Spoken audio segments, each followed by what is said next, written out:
Dreamscape, an RB Media audio brand, presents My Husband's an Author by James Caine, narrated by Marnie Young. RB Media is the largest audiobook publisher in the world. Find your next great listen and get exclusive offers at rbaudio.com. Prologue. Journal entry. He's a liar and manipulator. He's deceitful and insensitive. He's not who I thought he was. He's my husband, and this is my story. As the title on the front cover of our wedding album that's collecting dust in our closet says, this is our love story. More like a nightmare, and I'm trapped with him in this terrible dream. He's the worst kind of liar because he's good at it.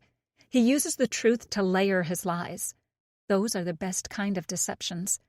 Ones that use partial truths accompanied by exaggerated lies. Just when you fall victim to another one of his deceits, the rug gets pulled from underneath you and you realize you've been had. I shouldn't be surprised by his masterful skills in lying. He does it for a living. My husband, the once famous author Stephen Dyer, lives in a world of fiction. He creates lies every day he sits at his keyboard. How did I expect him not to do the same with his real life? From the moment I met him, he lied to me. He gave me big ideas of what his world was like. When he first asked me out and invited me to be a part of his fictional life, I gleefully accepted. Slowly, the reality he presented to me broke off, piece by piece. It was only when the lies were exposed that I finally realized who Stephen Dyer truly was, and it was none of the lies he told me. My husband's a monster. This is my story. Sorry, our love story. I'm a sucker for happy endings. I know my story doesn't have that. Our love story. Chapter 1. Before. I watch as my husband plays with the chicken breast on his plate, poking at it as if to ensure it's really dead and cooked. With the dim light from the candles, I can see how unhappy he is with the meal I've made for him from the lack of any emotion on his face. The heavy noise of wind and rainfall from outside is the only sound in the room. There's been little conversation besides superficial statements. We sit in near silence at our dining table in the dark. I had a vision. I wanted a romantic evening with Stephen. The rainy weather gave me an opportunity, I thought. A candlelit dinner in the dark. A chance to connect and have wonderful conversations. I imagined that after our bellies were full, we'd ravage each other like we used to and fill our hearts with the love we share. I tend to romanticize things. The reality is much more boring. A disinterested husband who complained about the dish being cold and dry. I didn't bother to explain to him that the chicken wouldn't have been so cold had he come home when he said he would. Such an answer wouldn't help the situation. Stephen sighs and looks outside the front window. The shadows of his neutral face dance with the flickering of the candle. Not hungry, dear? I ask him. He purses his lips. Sorry, he says, and takes his fork, digging it into a small piece of chicken, forcing himself to eat more. Late lunch. Oh? Where'd you go? I ask. Somewhere in town. He smiles. I just went on my bike and rode around for a while. Ended up at this small cafe in the county. I don't even remember the name of it. It has decent sandwiches. I nod. That sounds nice. More and more, conversations with my husband feel so forced. Awkward. It's like talking to someone you know is hiding something. It always feels like he's keeping something from me. I used to get so paranoid when we first started dating. He was always so vague about how he spends his days. He's a mysterious man. That's my husband. A writer who's always in his head. What he does for actual work during work hours always confuses me. He can ride on his motorcycle all day and night and tell me he got great work done that day. How? What work did he do? He doesn't bring his laptop, just a small notepad for ideas. It's all in his head. A story can piece itself together when he does mindless things. He'll go for hikes, take long showers, or ride his motorcycle, all while taking notes here and there. Stephen claims it's like getting smacked in the face with a realization of a plot, event, or character trait that works perfectly, and it all happens when he least expects it. I've noticed whenever he starts a new novel, he's even more distant. Today, I can feel how far away he is in his mind. He's basically in outer space right now. Sometimes when he gets like this, I jokingly call him a space cadet. The man is in his head, and there's no connecting with him when he's there. Have you started your new book yet? I ask. Writing it, I mean. He glances at me and back at his plate. Not exactly. Still plotting things out and figuring out who my characters are. I have all the major beats laid out. I know where I want to go with the story, but the question is, how do I connect the dots? How do I get that satisfying ending? One that's happy for my main character and the readers. I sigh. I know what's ahead of me. Another long conversation about his book ideas. His passion used to move me. I loved listening to his premises. Sometimes he'd even bounce ideas off of me. That felt special. After a long while, I realized that's all we talked about. Him. His ideas, what he was doing, how his day was, what his characters were up to in his head. Rarely did he ask me about my day or anything about me in general.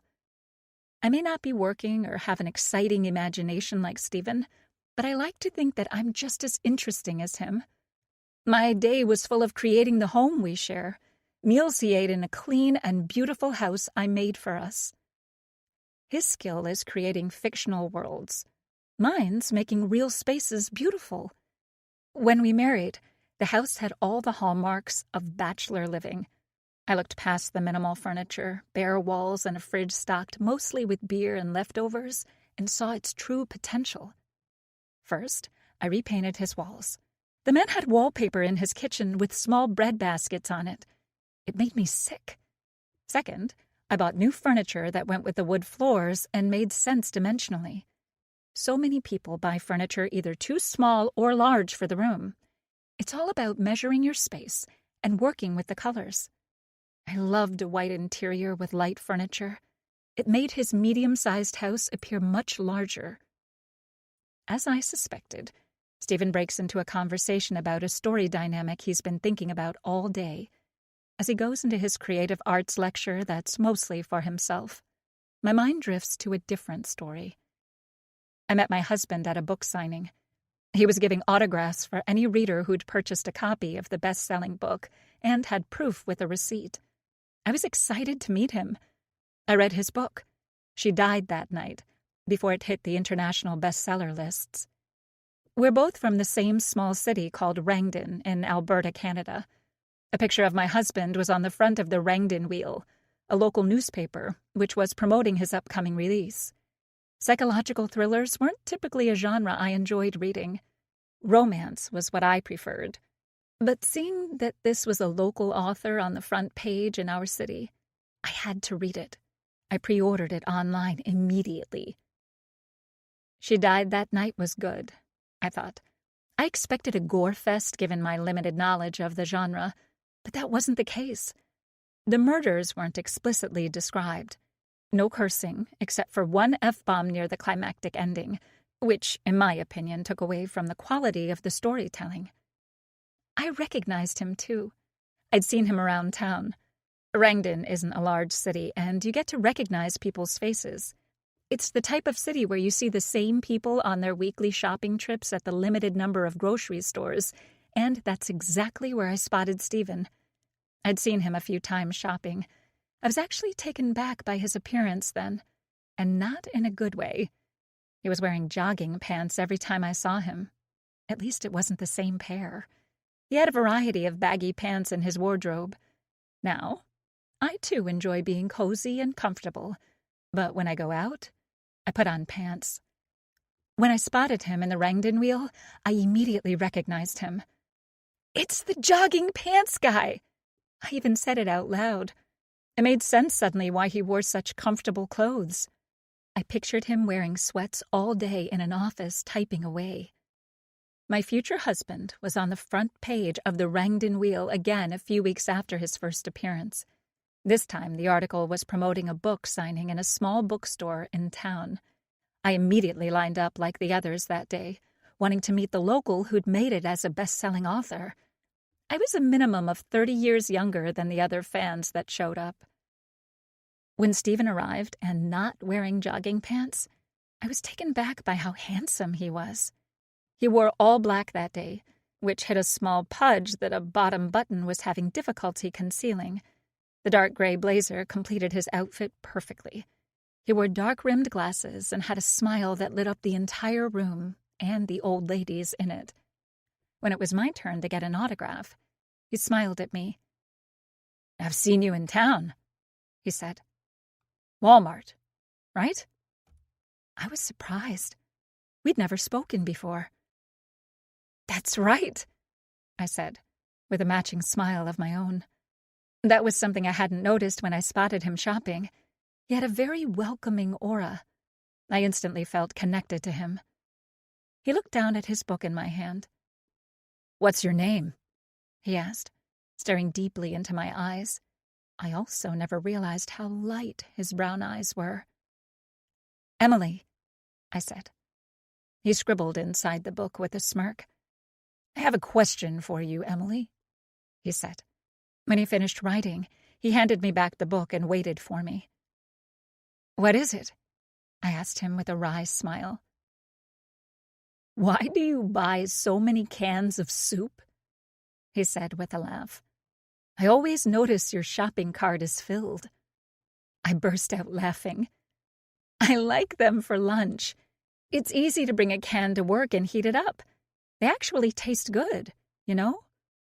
"I'm sure they're delicious," he said with a grin. "You've sold me on canned soup for lunch." It hit me. He was flirting with me. That smile wasn't the same one he gave the older ladies in the small crowd. "I've noticed you too," I said.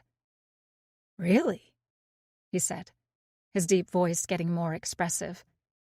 "You always wear loose jogging pants when you shop." I laughed. He shook his head, his grin widening, but he didn't reply. At first, I thought I'd insulted him. "Sorry, can I have the book back for a moment?" he asked. I hesitated a moment before giving it to him. He quickly scribbled something inside and handed it to me again. "Thanks for reading my story," he said. "I'll see you around." Part of me felt let down that our banter had stopped so quickly. I knew I wasn't the only one in line, though. There were other elderly women, some using walkers to stabilize them, waiting for their turn. I thanked him again and told him how much I enjoyed reading She Died that night before leaving. When I left the bookstore, I opened my book to see what he'd written. "Emily, thanks for reading." His autographed name was barely legible. Beneath it, I saw what he'd added. AKA, that guy in the jogging pants. Enjoy your soup. Hope to see you around the aisles. My heart fluttered. I made sure that I looked gorgeous the next time I went to the grocery store. I wore a white summer dress that day, just in case. As if it was meant to be. Stephen was shopping. He looked sharp in his dark-colored jeans and black polo. His eyes lit up when he spotted me, and we immediately approached each other. "You're not wearing your joggers," I said playfully. He laughed immediately and pointed at the several cans of soup in my cart. That's how it started. What a beautiful story. It truly was the beginning of a love novel. The perfect meet-cute, as they call it. Funny how you can imagine your life playing out with someone. Reality is much more soul-crushing. Now we sit in this dark room, The electricity works fine. I could turn on the lights, but thought the darkness and candles would add something special. Instead, eating in the shadows with the rain feels gloomy. Another romantic day in the life of Emily Dyer. It will be another exciting journal entry when I write out my thoughts about tonight later on. A riveting day of romance on a typical Wednesday at 5 in the evening. Stephen's fork scratches against the plate, and I realize he's finished talking. I wonder how long we've been sitting in silence without me noticing, and quickly start another conversation that he'll be happy to join. "You never told me what your book is about," I ask, finishing the peas on my plate. He hums before speaking. "Well, you know, cheating spouses, lies, and gaslighting. All the things readers love." I nod. "I'm surprised. You wrote about a cheating husband in your last book, too." He shrugs. "Well, genre expectations, right? You're not getting bored writing the same story over and over?" I meant for my comment to come off more playful. The look on his face tells me he doesn't think it was. His expression is in such contrast to that beautiful smile he had the day I met him in the bookstore. If a look could talk, he was shouting, "I hate you!" with his. "Sorry, I meant—" "No, it's okay," he says. "I'm surprised. You haven't asked me about my books in a long time." I nearly roll my eyes at that comment. That's all we talk about. I keep that comment to myself, though, just like I keep a lot of comments to myself these days. I don't mention to him that it's been nearly a year since he published a book, and he appears nowhere near completing this one. He already admitted to not writing a word to me just now, despite telling me in the past he had completed several chapters. I don't tell him that as the one in the marriage who handles the finances, we are one disaster away from not paying the mortgage. If our beat-up washer dies soon, like I expect it will, I'll be the one hand-washing all the clothes. I can already see what he'd say if I did. "Emily, you're not working," I imagine him telling me. "You have time to do these things."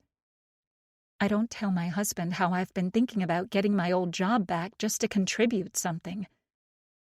"So, any more details about your story?" I ask. He nods. "Well, as you mentioned, similar tropes to the last one." I can hear the resentment in his voice with his snarky comment. "A cheating spouse? Murder? Deceit? I have a fun spin, though. The ending will be great. At least I think it will. I still haven't figured it all out." I know what great means to him with his stories. It's always dark and murderous. Nothing about that seems great to me.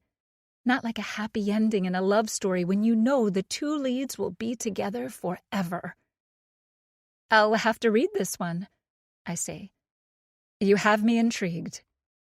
He brushes his curly hair and smiles at me, the shadows from his dark-rimmed glasses dancing on his face. "You're going to love it." Chapter 2. "He's such a loser." Amanda raises her voice louder and louder over the phone as I tell her about our romantic dinner. "What kind of man just leaves after his woman cooks him what I'm sure was a 4-course dinner fit for a king?" I sigh as I reluctantly agree. "He told me he had this idea for a scene for his new book and needed to flesh it out." Amanda scoffs so dramatically that I remove my ear from my cell momentarily. "So you cook him a surprise meal? Candlelight dinner," I interject. She scoffs harder. "Candlelight dinner, and not only does he come home late and complain about his meal, but he leaves right after. Takes off on his little crotch rocket. The guy thinks he's so cool. It kills me." I lower my head as I look at the dirty plates on the dining table. The kitchen is worse. I didn't want to get my dressy clothes dirty as I was cooking to get everything ready for what I thought was his expected time of arrival. I don't tell my friend that I'm wearing Stephen's favorite lacy black panties and bra for him as well. I wanted that to be a surprise for after dinner.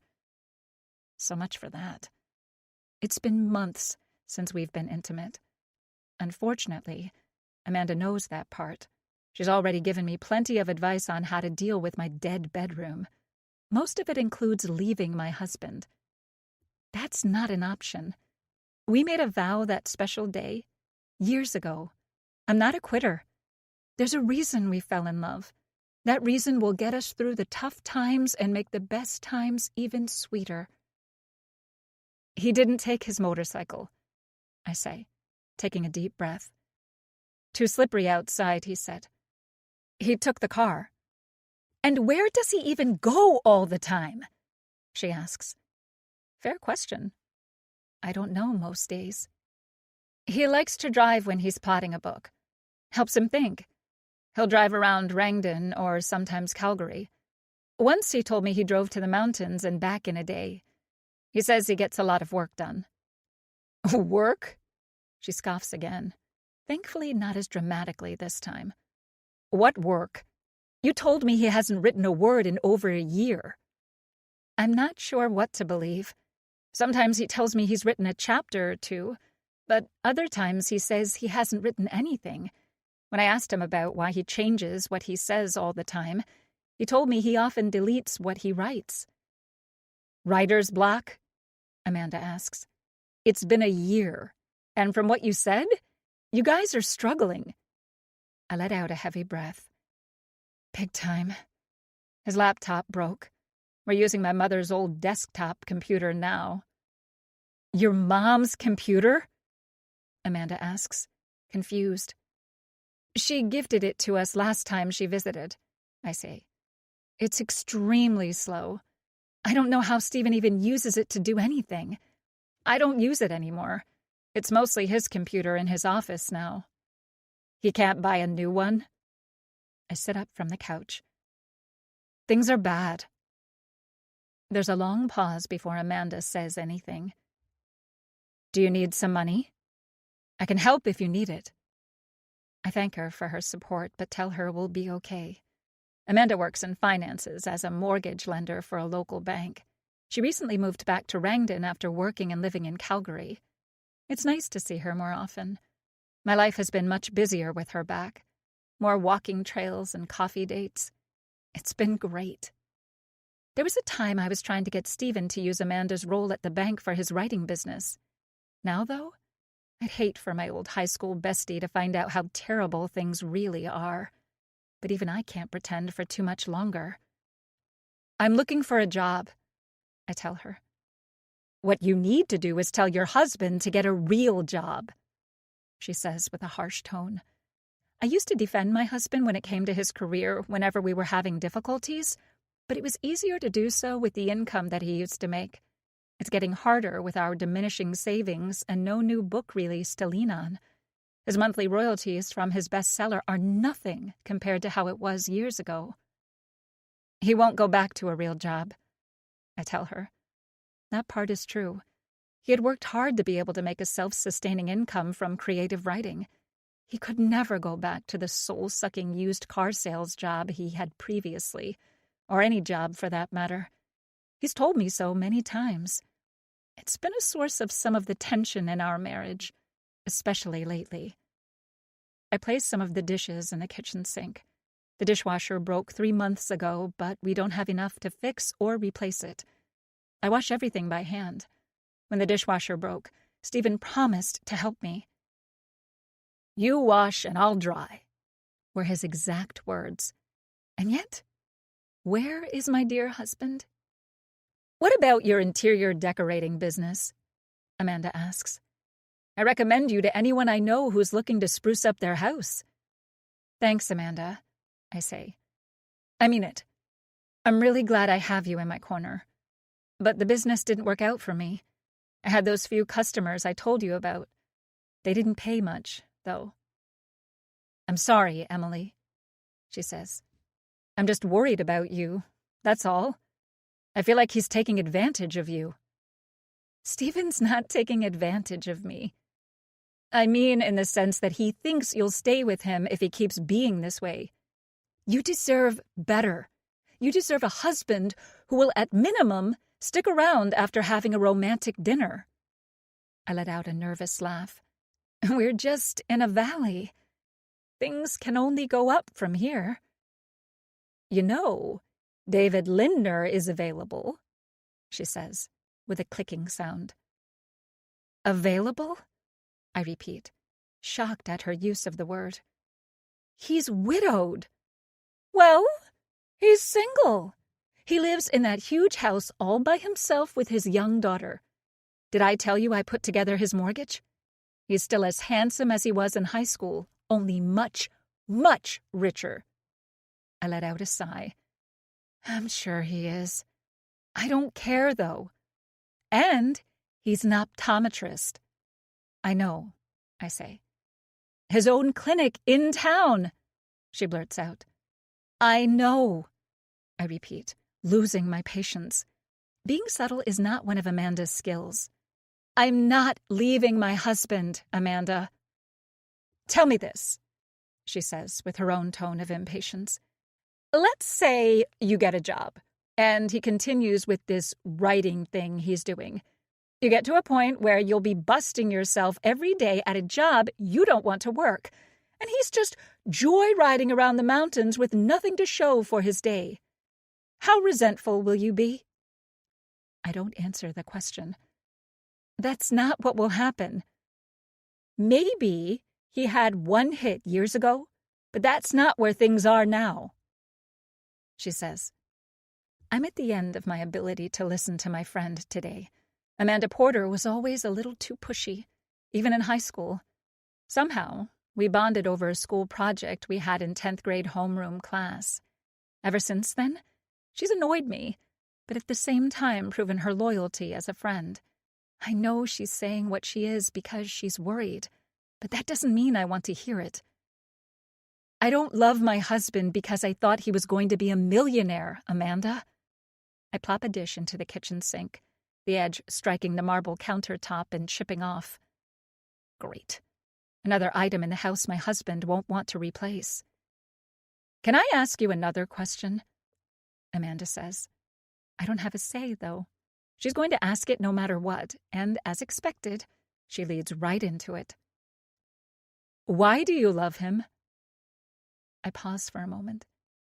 I don't know what to say. I don't owe my friend an answer, though. I need to go, Amanda, I say. I'm not going to play her game. She's trying to get me to admit to something I won't. I broke a dish. I love my husband. He loves me. This is just a bad time in our marriage. Money is tight. Stephen's excited about his new book. Maybe it will be a bestseller like She Died That Night. I'm here for you, Amanda says. Just know that. Upset by how the conversation went, I can't help but blurt out something in frustration. Amanda, this is why you're single. Someday you'll know what marriage is like. Amanda doesn't like that comment. I can tell by the usual amount of silence there is. Eventually, she does reply. When I look at my friends who are so unhappy, I realize being single is much better. Chapter 3. This is our love story.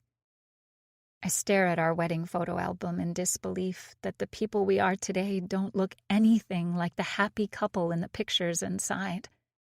I've been looking through the album for some time, trying my best to remember each picture as it was in the moment on our special day. Stephen doesn't see much of his groomsmen anymore. They all seem to go their own ways after high school. I'm not sure why. He doesn't really hang out with many people these days. Not even me, I realize. I open the photo album to the last page. It's one of us waving goodbye to our small wedding party as we left the hall. We didn't pay for an expensive hotel or anything. Instead, we went to his house, which was now officially mine as well. He spent that morning at his house getting ready with his groomsmen. What I didn't expect was the rose petals on his bed after the wedding celebration. He surprised me with a set of comfy white robes for us to use after a bath that he ran. It was a beautiful day full of love. It was a sensual night full of romance and desire. It was perfect.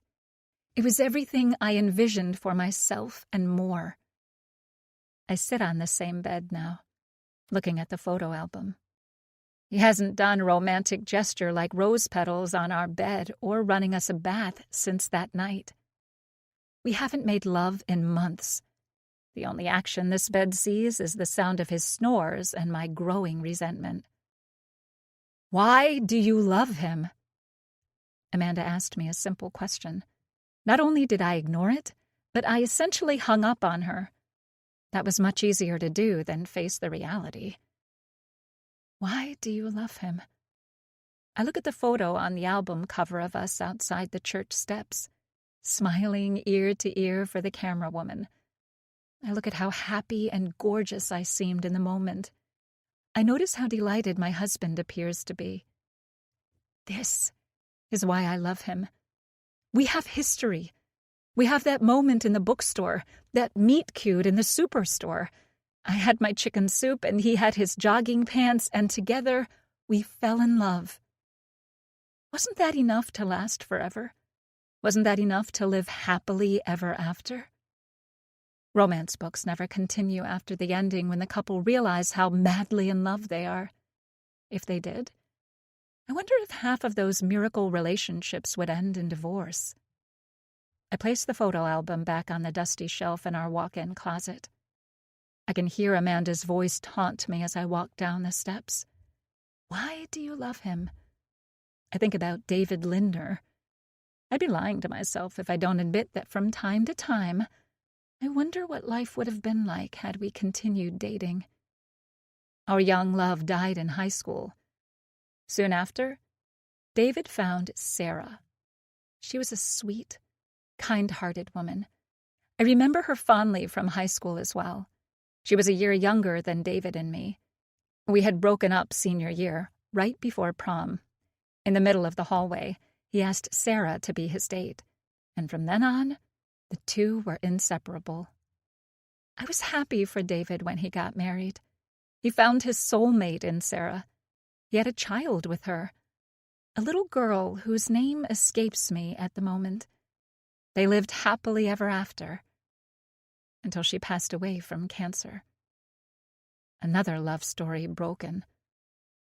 I used to think I was romantic, and then I married my husband. I had many big ideas about what being married to a successful author like Stephen Dyer would be like. Amanda was right when she said none of those expectations lived up to reality. Somewhere along the way, I forgot who I am.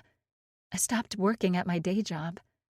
That didn't mean I wanted to stay at home all day and do nothing. Just like Stephen, I had a dream too. I looked around at how immaculate the living room is. It could be on the cover of a magazine. Every item in the room was designed to incorporate different elements, bringing everything together. Decorating is an ecosystem. It's easy to tell when something doesn't belong. I have skills too, and it's not just catering to my husband and his needs. I have a life, one life to live, and I want to aspire to what I want as well. It hits me like a ton of bricks. Somewhere along the way in our marriage, I forgot what I wanted. I became something different, something I didn't intend to be. I head down the steps and open a door to the basement. With each step, I feel more confident about myself and my life trajectory for a change. It's time I get reconnected to my roots. It's time I find myself again. I matter. What I want matters. Covering the walls of the one-room basement are all my husband's accolades. He blew up a poster-sized image of She Died That Night, the story that put him on the literary map. He also printed off a collage of positive reviews that praised his work. He made it himself. Below each review, he referenced the source. Most were from Amazon reviewers or from Goodreads. A few were from newspaper articles. Funny enough, he had the article from the Rangdon Wheel on the wall, the same article that caught my attention enough to read his book. the newspaper that started our journey together. Sometimes I wonder what my life would have been like had I not read that article. What if I hadn't stepped outside my porch to find the Saturday edition of the newspaper? I refocused my attention on why I came down here to begin with. My mother's computer sits on his desk. This is very much his office, his sacred place where he secludes himself, sometimes overnight to meet deadlines. What about my office? What about what I want? It's technically more my computer than his. Sometimes I feel resentful that I let him use it solely for his writing. It may be old and slow at processing anything, but it should have been mine. When I started my interior decorating business, I used my mother's computer to create a website. I thought I was so savvy when I found out Google would let you create a free website to promote yourself. I impressed myself even more when the site I made was completed and live online. I turn on my mother's computer and wait patiently for it to wake up. My patience wanes as the computer takes forever to get to the login screen. When it does, I'm more than furious to see that it's password protected. It's been months since I touched the computer, but last time I did, there was no password required to access it. Not only has my husband taken over my computer, but now he's cut me off completely, making it so only he can use it. I smirk to myself when I remember how terrible a memory my husband has. He's the type of man who can break down story structure like a genius, but can also enter a room and forget why he's there. Knowing his own limitations, he keeps a password book.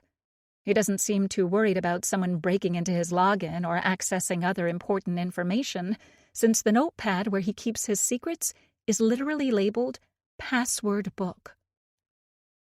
I rummaged through his desk, trying to find it. Last time I saw the notepad, he kept it here. Not so lucky. The bottom drawers on either side are empty. The top right drawer has a variety of empty chocolate bars and gummy wrappers. I almost feel the need to clean the drawer out for him, but stop myself. That's not why I'm here. Plus, this is supposed to be his space. He can destroy it as much as he wants. That was our deal when I moved in. I could make our house beautiful, but he required his office to be how he wanted it to be. The lack of color coordination in the room kills me inside. Papers are strewn across every surface. Mismatched furniture clashes horribly, and random objects seem to have no designated home. But this is his office. His desk with a drawer full of wrappers, some with food still inside. I can't help but feel an icky feeling as I slowly close the drawer and breathe slowly in and out. Do not clean the drawer. No! Do not clean the drawer. This may be his office, but this is my computer. It's time to get to use it again. It's time I reconnect with my own dreams.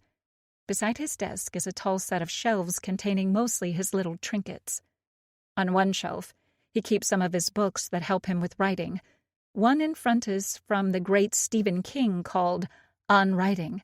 My husband loves Stephen King so much that he used the author's first name as part of his pen name. While my husband's name is Stephen, he spells it with a V. Crammed next to another larger novel is his book. I smirk when I notice that even the spine says Password Book. I slip it out and go through its pages. Each one is labeled Google account, bank account, and so on. Beneath it he writes the password, which are surprisingly variations of the same 3 passwords. With his notepad in hand, I turn to the screen and type in Capybara 19! When I hit enter, the computer tower makes all sorts of sounds to the point I'm worried it will blow up. A generic blue wallpaper is on the display. My husband has many folders on the main screen, and each is labeled. Some names I recognize as his book titles. My husband's lack of file organization is not what matters to me, though. I click on the web browser at the bottom. It takes several minutes for a Google page to come up. I smile as I type my name in the search engine. I made my website simple to remember. EmilyDyerInteriorDecorating.com. Or maybe it was interior decorating services. With my own memory failing me, I hope that if I search for it on Google, my business webpage will appear. To my surprise, it does. Only it's near the bottom of the page. The top search is an image of my husband. I remember the night that picture was taken well. We were at a literary event in Calgary called Words Collide. They had a small red carpet event for people entering the venue. I found it surprising that they tried to give it an almost Hollywood presence, but for authors. My husband is smiling wide in the image, and behind him is me. I'm wearing a sleek black dress, and my arms are folded. It wasn't because I was upset that night, but because it was a little cold. Even summer nights in Calgary can be freezing at times. Something about the image of my husband being at the top of a search for my website bothers me. Even Google recognizes that I lean on him too much. I scroll down and click on my website and smile when, minutes later, I see my face. I used pictures from our living room as the main image for my site. It's gorgeous and a good representation of what I can do. I wish I'd had the forethought to take a before picture to compare it to. I realize in dismay that I no longer use the email that's listed on my site. It's been months since I've been on that account. Part of me wonders what would happen if I logged into that Gmail account. Would I have an inbox flooded with requests from potential customers waiting for me? I know it's highly unlikely since I only had a few customers to begin with, and none of them were from my website. In fact, one was from a referral Amanda gave to a friend. Still, it would be useful to open the Gmail account. Plus, the number on my website is still the one I use. I just changed my voicemail to no longer include my business. I open a second browser, which nearly kills the computer. When I attempt to log into my old email, though, my password is rejected. I let out a heavy sigh and try another password I tend to use. But again, it's rejected. I guess my husband had the right idea with having a password book. I click on Forgot My Password. It gives me several steps to try and recover my Gmail account, but as I try and fail, I begin to feel even more defeated. My high enthusiasm to find myself is dying as this stupid old computer makes me wait for minutes only to reject me over and over as I attempt to log into my old account. Frustrated, I close the web browsers but open a new one. A Google search opens up but takes forever to load. How does one recover an older Gmail account without going insane? Is what I'd like to type. I'm sure someone online has figured out how to get me through this. There must be a tutorial somewhere. When the computer finally processes the Google page fully, I'm finally able to type, how to... Google starts to show a history of searches that starts with these phrases. How to kill someone and get away with it. How to get away with murder. How to hide a body so nobody finds it. I shake my head. My husband, the crime writer, has been up to no good with his Google searches. He must be in full creative mode with his new book idea. My smile wanes as I read and reread the last search Google provides. How to kill your wife and get away with it. Chapter 4. I shake my head as I read the search again. How to kill your wife and get away with it. Stephen told me his new book was all about infidelity. I guess I know how his characters are reacting to it. Murder. It's not exactly an uncommon trope in his books. Murder happens, but for some reason, the search on the computer bothers me. This is just one of those weird moments where being married to a psychological thriller author feels odd and a little scary, if I'm being honest. Stephen has joked that if anything was ever to happen to me or someone close to him, he would be the prime suspect based on his Google searches alone. I'm not sure why, but curiosity gets the best of me. I open up his search history and look at what else my husband has been Googling. Thankfully, it's not a bunch of porn sites. Although I'm sure trying to open X-rated sites on the slowest computer ever wouldn't be the best option. Since he's not often having sex with me, I wonder how frequently he visits sites like those. but I'm certain he would do it on his phone instead of my mother's computer. I shrug off the thought and continue to look at his internet history. A recent one catches my attention. How to bury a body with lye. The website loads and gives a breakdown on how lye impacts a human corpse. What an odd site. Only my author husband would visit such a web page. I notice another Google search on his history. How to collect life insurance after death. Beneath it are similar searches. Can you collect life insurance if your spouse was murdered? Can you collect life insurance if you're a suspect in a murder? At first, my stomach turns as I read on, but I remind myself that as a crime writer, this is part of his story. I guess I know what he's writing about now. Infidelity, murder, life insurance. These are all very common things in the type of books he writes. The next search throws me off. How to successfully claim self-defense if someone dies in Alberta. I feel pressure on my face as I look at the monitor. I realize I'm furrowing my eyebrows hard as I read what my husband clicked on. Life insurance? Murder? Self-defense? I can almost see the inner workings of his thinking, how his new story is playing out. The last search is what bothers me most. How to get a divorce in Alberta and not lose everything. I stare at the words on the screen as if they're foreign to me. I'm about to click on a button at the bottom to expand his search history further. Why is my husband looking at web pages on divorce? Before I can find out, I hear the faint sound of the garage door opening. He's home. Chapter 5. I manage to sprint up the stairs and close the door partially. As I do, Stephen's hanging his jacket and notices me in the kitchen. "Hey," he says, raising an eyebrow. "What are you doing?" I notice the door is still open, but try not to give it any attention. "Nothing," I say. "Just cleaning from dinner still." I glance at the dirty dishes in the sink that thankfully give me a strong alibi. He enters the kitchen and looks at the mess. He steps towards it and picks up a cloth. I'm in shock with the idea that he's about to help me clean, until he drops the rag on the stove and takes a deep breath. "Dinner was great, by the way," he claims. That wasn't what he told me before.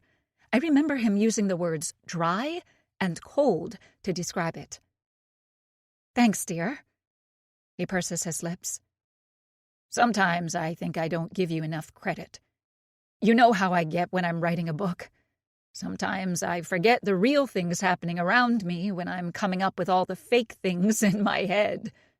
He lets out a laugh, and I authentically smile back. "That means a lot. Thanks," I say to him. "Did you get a lot of work done on your drive?" He gives me a look. I know what he's thinking. I don't mean to sound condescending when I ask if he got work done. So many times we fought about him just thinking as his work. When I had a job, I had to physically do things for it to be considered employment and get paid for it. His job is in his head most days. I smile apologetically. "I mean, did you figure out that scene you're working on?" He nods. "Sort of," he answers. "I think I have a better idea where I want the story to go." I think of the searches on his computer. "So, your story is about infidelity and murder, I take it?" "Sort of." I raise my eyebrows. "Let me guess. An adulterous husband intends to murder his wife so he can replace her with a new girl?" He shakes his head. "I'm surprised you want to know." There was a time I used to look forward to my husband's stories. Somewhere along the way, I stopped reading them. "I'm just curious," I say, finding the strength to present a genuine smile. "You gave me some ideas about what you're working on before. Infidelity, murder." He takes a deep breath.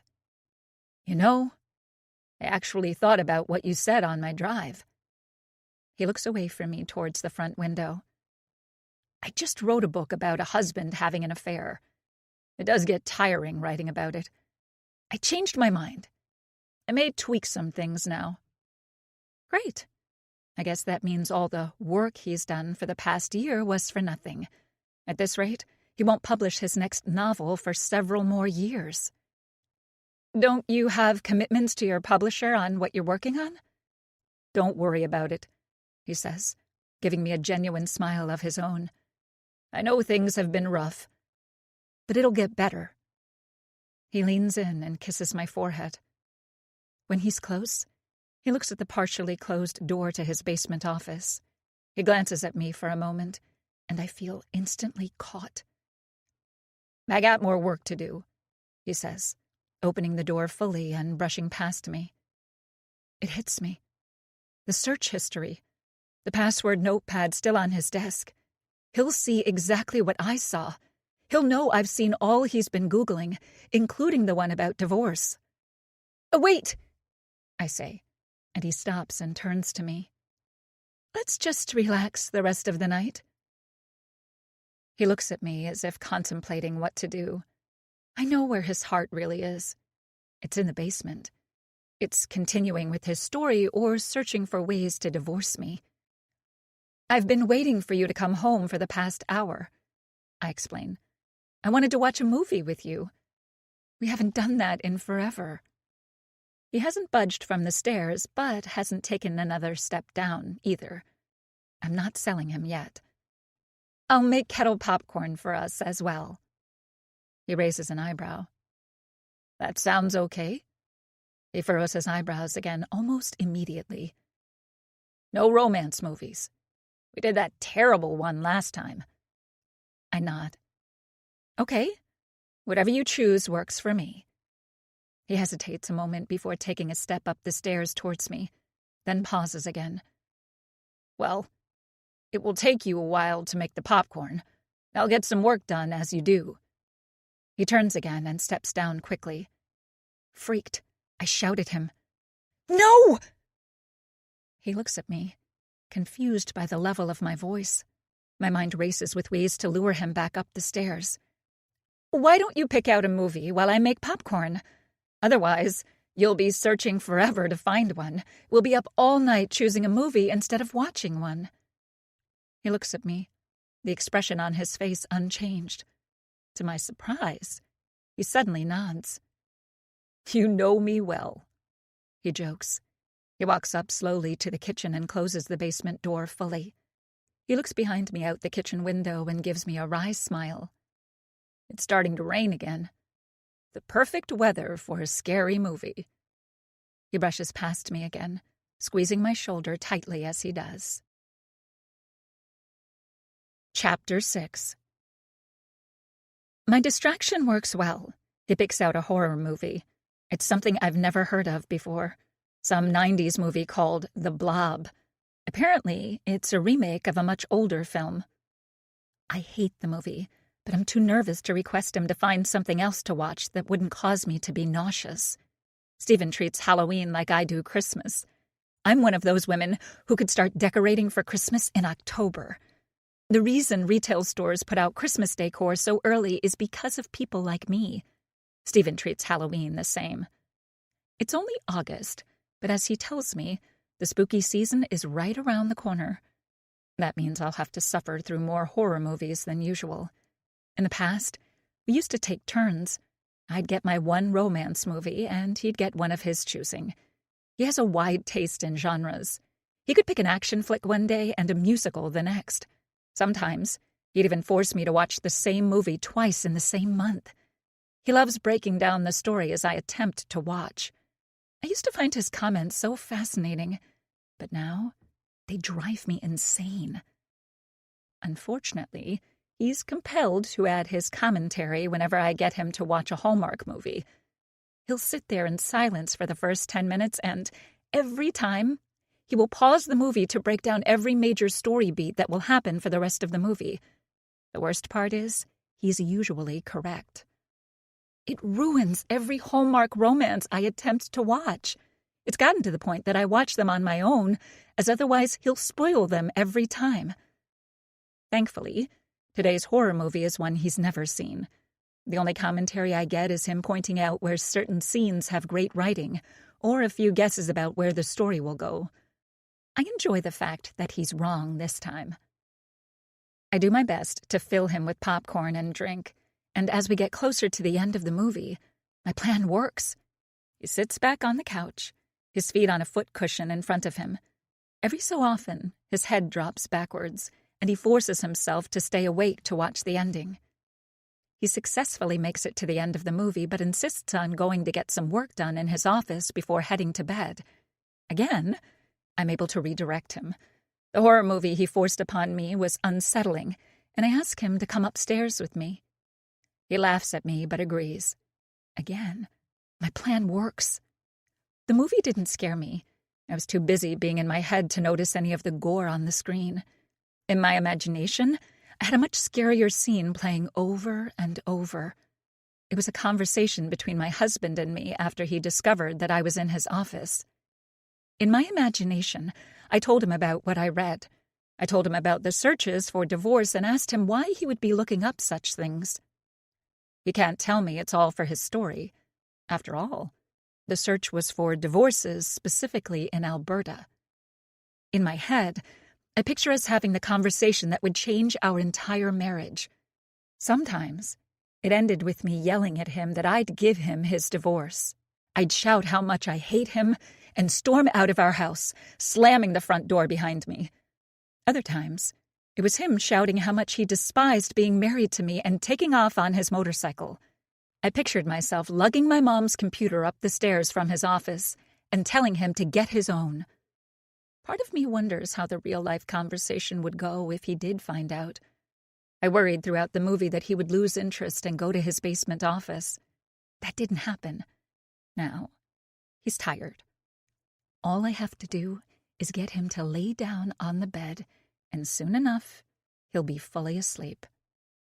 We go through our nighttime routines, brush our teeth. As I floss, he looks at his curly hair in the mirror, shuffling the short locks around in an attempt to cover his receding hairline better. Business as usual. Unsatisfied with how one of his curls looks, he takes out a pair of scissors and shortens it, tossing the hair in the wastebasket. He notices me staring at him and smiles. "Ready for bed?" he asks. I nod as I finish flossing.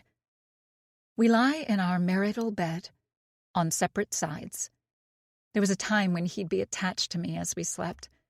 During that period in our marriage, while I felt comforted by his body, I could never fall asleep well with him on me.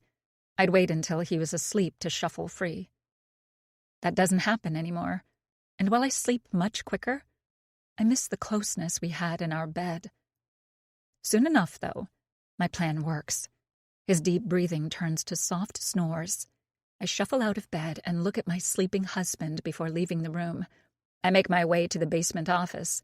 When I get to the kitchen and open the basement door, I flick on the light switch, but immediately turn it off, worried that if I keep the light on and my husband comes down the stairs, he'll know I'm in his office. I make my way down the steps carefully with the assistance of the flashlight on my cell phone.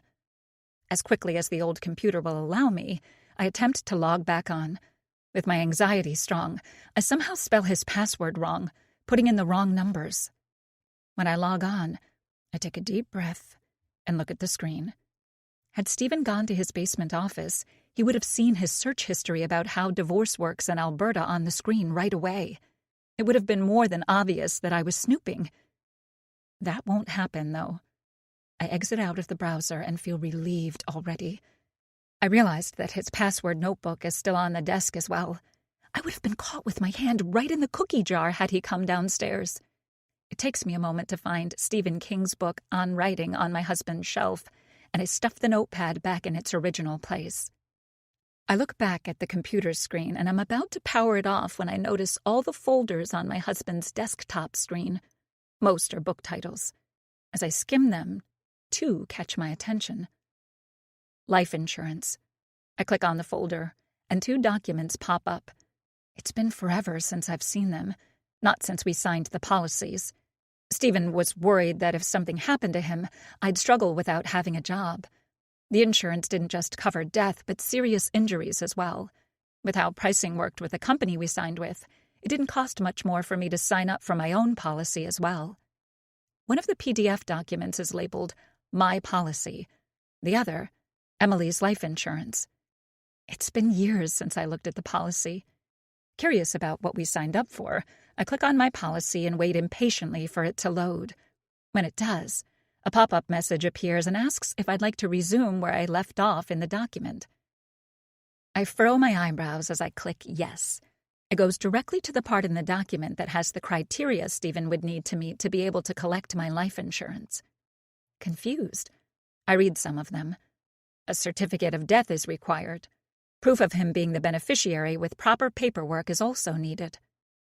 My mind flashes back to my husband's recent search results. They were about life insurance. Something about murder and being a suspect. A loud thud scares me, and I quickly turn my head, expecting to see my husband coming down the stairs as I snoop further on his computer. He's not there, thankfully. The thudding continues, and I feel relieved when I notice it's the small window in the other side of the office. The wind pushes the rain hard against the window pane. Scared and hyper-vigilant, I decide I need to stop what I'm doing. I'm tired myself, and I'm letting my thoughts run wild. The thought of his new story makes me realize something else. I exit my life insurance file and search the folders on his computer. All of them are labeled. The book names are all familiar to me. All except for one. He Killed His Wife. Such a direct title. Not much of a mystery in figuring out what the story's about. I hover my mouse over the folder as the rain beats against the window pane. As I let out a heavy breath, I click on the folder, waiting with nervous anticipation at what I'll find. Another pop-up message appears on the screen requesting a password. I try the one I used to log on to the computer. No luck. I grab the password notebook and search through it, but none of the labeled pages are for his new book. Thunder startles me as I try and search. What happens if I continue getting the password wrong? I wonder. Will it lock the file? Would my husband know someone was attempting to click on it? How would I explain that? It would be obvious it was me. Lightning streaks across the sky outside, illuminating the dimly lit office. The poster of my husband's book, She Died That Night, stares back at me. Suddenly, I don't feel like being down here any longer. What am I even trying to do anyways? My thoughts have been running wild because of the searches on the computer. I shake my head in disgust at how stupidly I've been thinking today. Part of me knows it's stemming from the feelings I've been trying to ignore. I'm not happy in my marriage. Is that what my inner thoughts all boiled down to? I move the mouse and hit the power off button. The loud computer tower finally goes quiet after what feels like forever. The basement is much darker now. The only light comes from a street light that helps me find the stairs behind me. I make my way cautiously through my husband's office and slowly put my foot on the first step, confident that I'm not tripping. I reach the top of the steps and begin to close the basement door behind me when I hear a noise. This time, it's not coming from outside. I hear a shuffle and a creaking step that's not mine. What are you doing? Chapter 7. I turn and see the dark silhouette of a man in the living room. His broad shoulders seem to grow as he moves towards me. The faint light from the kitchen window reveals my husband's face. He looks puzzled as he stares at me. "Hey!" I say, nearly out of breath. The rain bashes against the kitchen window. A flash of lightning reveals my husband's smirk. "I couldn't sleep. I wanted some water." He tilts his head and looks across the kitchen towards the fridge water dispenser. He comes up to me and I shiver as he gets close. He moves past me and softly brushes his hand past my face. His hand pushes against the partially open basement door until it closes firmly. He fixes the glasses on his face and smiles at me for a moment. The same smile that can appear so welcoming and jovial during the day appears more ominous in the dim light. He knows. He must have known I was in his basement office. The scenarios that ran through my head all night about me confronting him are about to happen. My marriage is about to go through its toughest test yet. "Why are you looking up how divorce works? Why are you looking at my life insurance policy? What are those odd other searches for?" I want to know. The quiet in the room stirs me. This isn't how I wanted this conversation to go. Thunder and lightning finally arrive, timed perfectly with my anxiety. I take a deep breath. Suddenly, the idea of having that talk scares me. It's late. A thunderstorm outside is setting the mood for disaster to unfold. My quiet husband is watching me, waiting for me to be the first to start this terrible conversation I don't want to have. I open my mouth, hoping my brain will figure out at the last second what to say. Stephen turns and walks towards the cupboard. He grabs a glass and fills it with water from the fridge dispenser.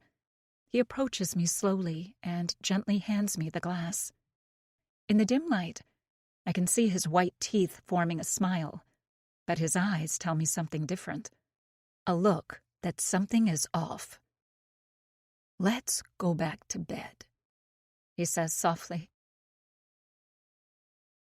Chapter 8. I toss and turn in bed, attempting to fall asleep but can't for the life of me.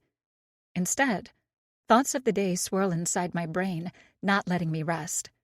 My husband is asleep again.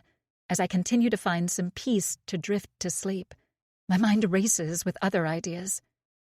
"Pack a bag," a voice tells me. Better yet, don't. Just leave. Grab your purse. That's all you need. Don't stay here another night. Why do I feel so panicked? I'm a little more than paranoid. I'm petrified. The searches on the computer have my thoughts going to places I never imagined. How to kill your wife and get away with it. I feel like I'm going insane for what I'm starting to think. My husband's a thriller writer. I've read his books myself.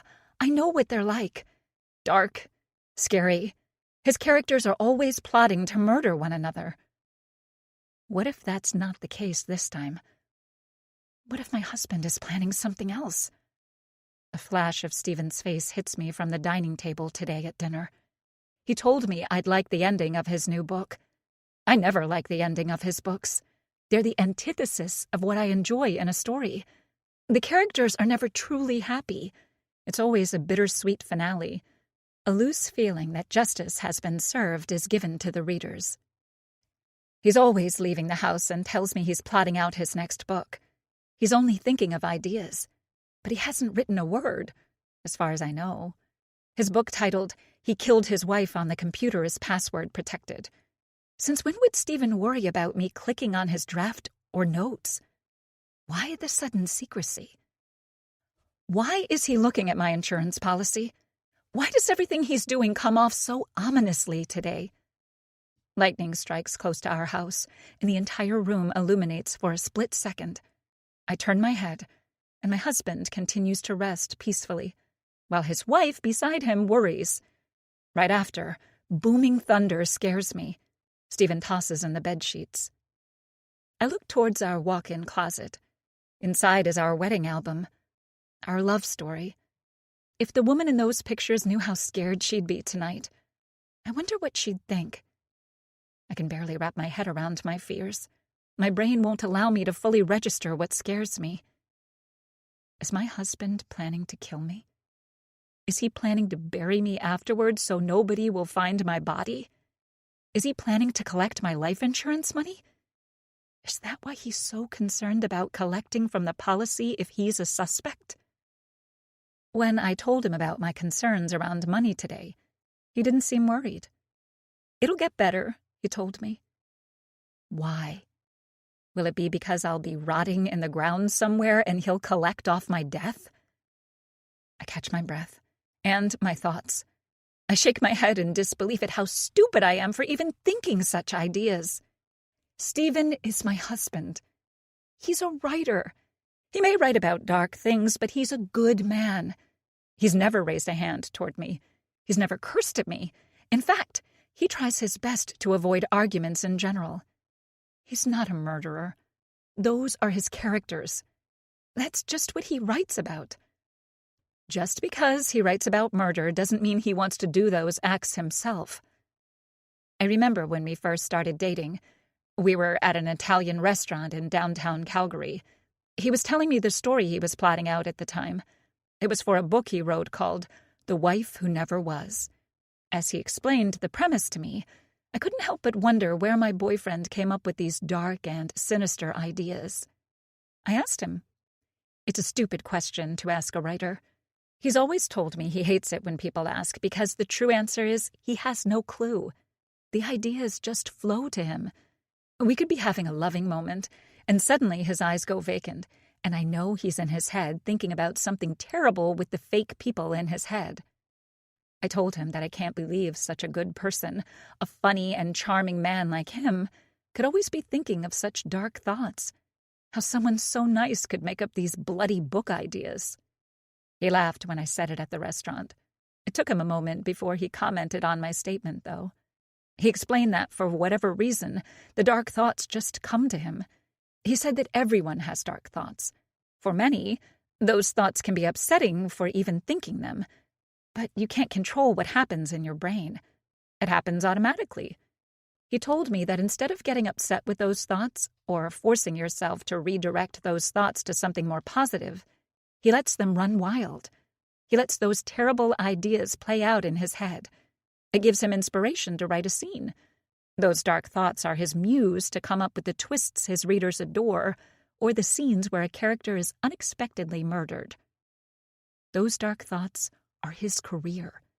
He explained the only difference between him and me is he doesn't shame himself for those ideas that are already inside him. He welcomes them.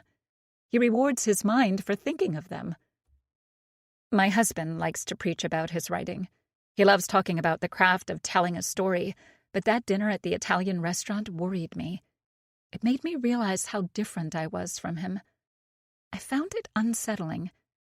He, on the other hand, continued eating his carbonara. As he scooped in the delicious carbs, I questioned what was going on in my boyfriend's mind. A flash of light illuminates the room again as the relentless rain strikes the window pane. I wait for another boom of thunder. When I turn my head, I see eyes staring back and gasp. Stephen sleepily laughs. The thunder finally comes as I stare at my husband looking back at me. "What's going on with you today?" he asks. I turn my head from him, unable to meet his gaze. "Nothing." "Are you still upset that I left after dinner?" he asks. "I know that was stupid of me. I just had this great idea in my head and wanted to play it out with the drive around." Play it out.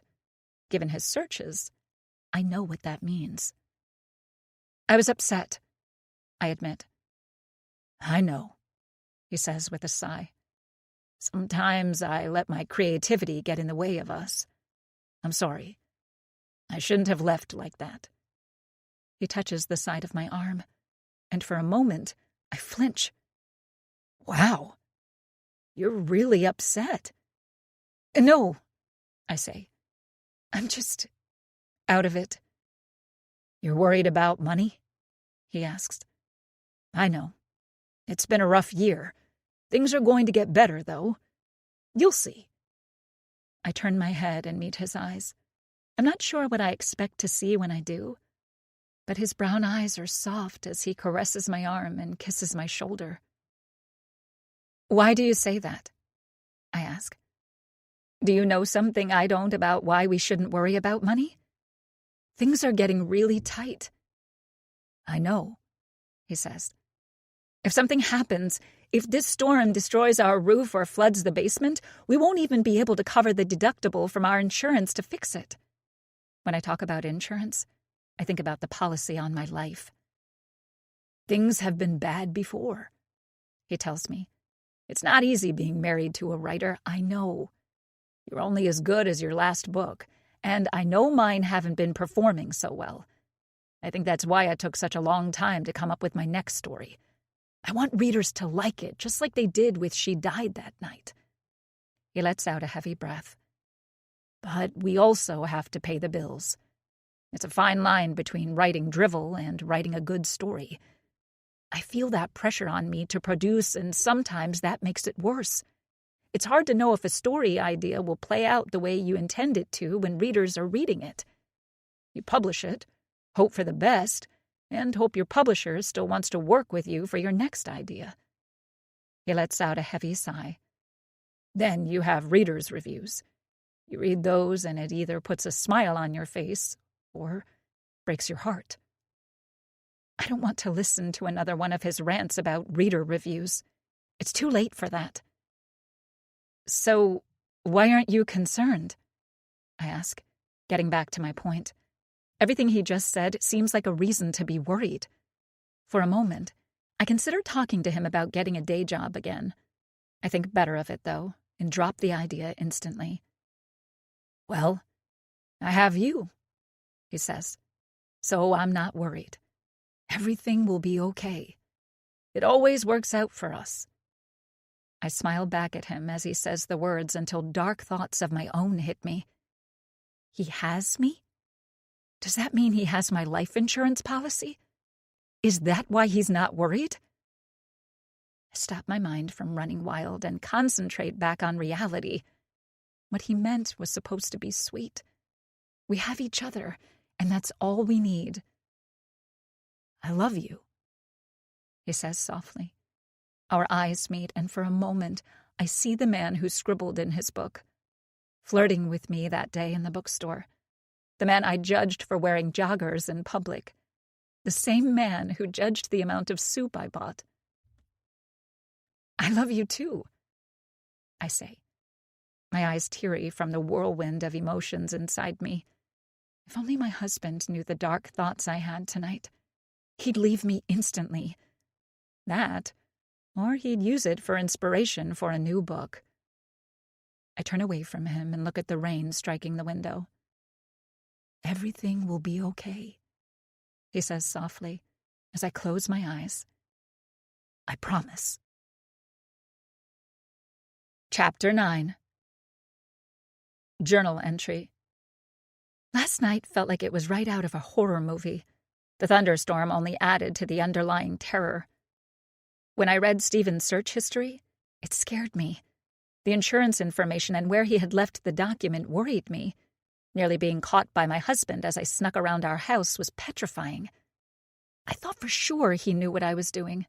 The searches on the computer flashed repeatedly in my head last night. How to kill your wife and get away with it. After I thought he'd caught me, my imagination ran wild. What if my husband went through with it? As I lay in bed with him, and he told me how much he loved me, I knew how silly I was being. Husbands who plan to murder their wives don't say kind words like that unprompted. At least, I don't think so. If only the victims of violence that turns deadly could share their voice. I wonder what they would say. Did they know something was wrong? Did they have an inclination that their life was in danger living with their husband? Were there any indicators that murder was going to happen? Or was it all a surprise in those terrible last moments of their life? Even the thought of it petrifies me. Thankfully, that's not what's happening in my house. My emotions got the better of me. That's all. My worry is just a symptom of something bigger. I'm worried about my marriage. I know we're not doing great. I know things aren't where they should be. I'm in a position, though, where I can do something about it. I can let the symptoms of my marriage breaking down control me, or I can fix it. Stephen and I married each other for a reason. Those reasons go beyond things like chicken soup and jogging pants. We love each other deeply. We are best friends. Sometimes friends can be distant, but that doesn't mean you don't want to be friends with them anymore. It just means more effort needs to be made to be friendlier. That's all this is. I'll put yesterday behind me. Today is a new day, and I'll treat it as a new beginning. Stephen's downstairs in his office right now. Amanda's supposed to come by for tea. I'm looking forward to our time together, but after she leaves, I want to come up with a fun idea for Stephen and me. A date night out, maybe? Yesterday, we watched a horror movie. I got him to watch it with me for not exactly innocent reasons, but we spent time together. Quality time. That's all we need to fix things. Time together. Me making him a romantic dinner was a start. Watching a movie afterwards was another example of things we can do together that will only help our marriage.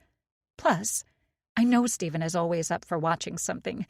He'd probably love me even more if I told him I wanted to rewatch The Blob for a second night in a row. I need to put those thoughts I had last night behind me.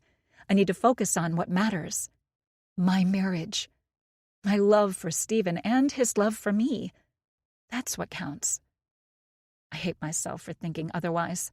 Last night, when he told me he loved me, if I'm being honest with myself, part of me was worried he was just saying the words. I was worried what he said was empty. I hate how negative I can be.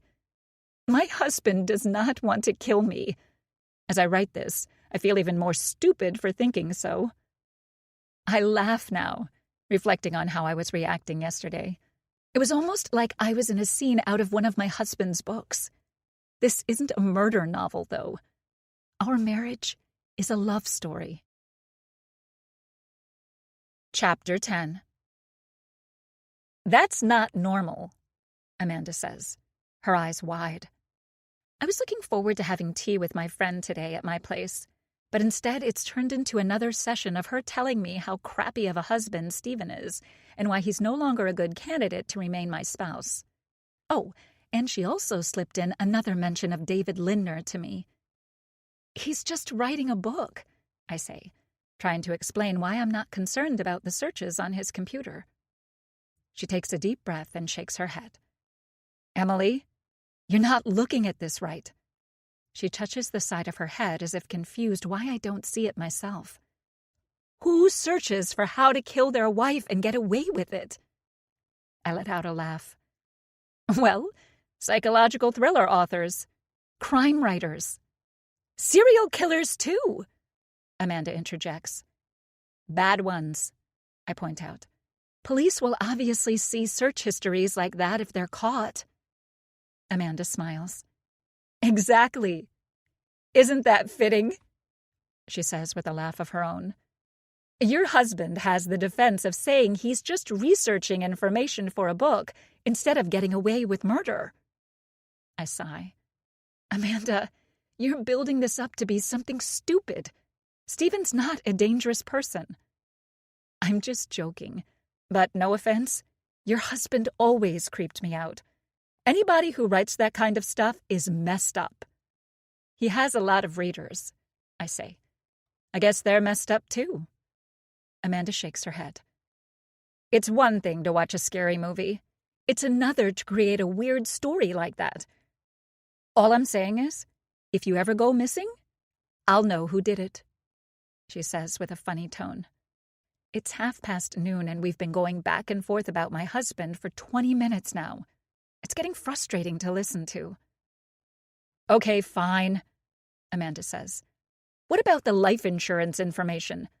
Why look that up? I shrug. I don't know. Maybe it's for a character he's writing? Murder for life insurance is not uncommon in his type of books either. I'm sure he wanted to know what a real-life insurance policy actually said for authentic storytelling. Why didn't he look at his life insurance policy? Why yours? I shrug again. I don't know.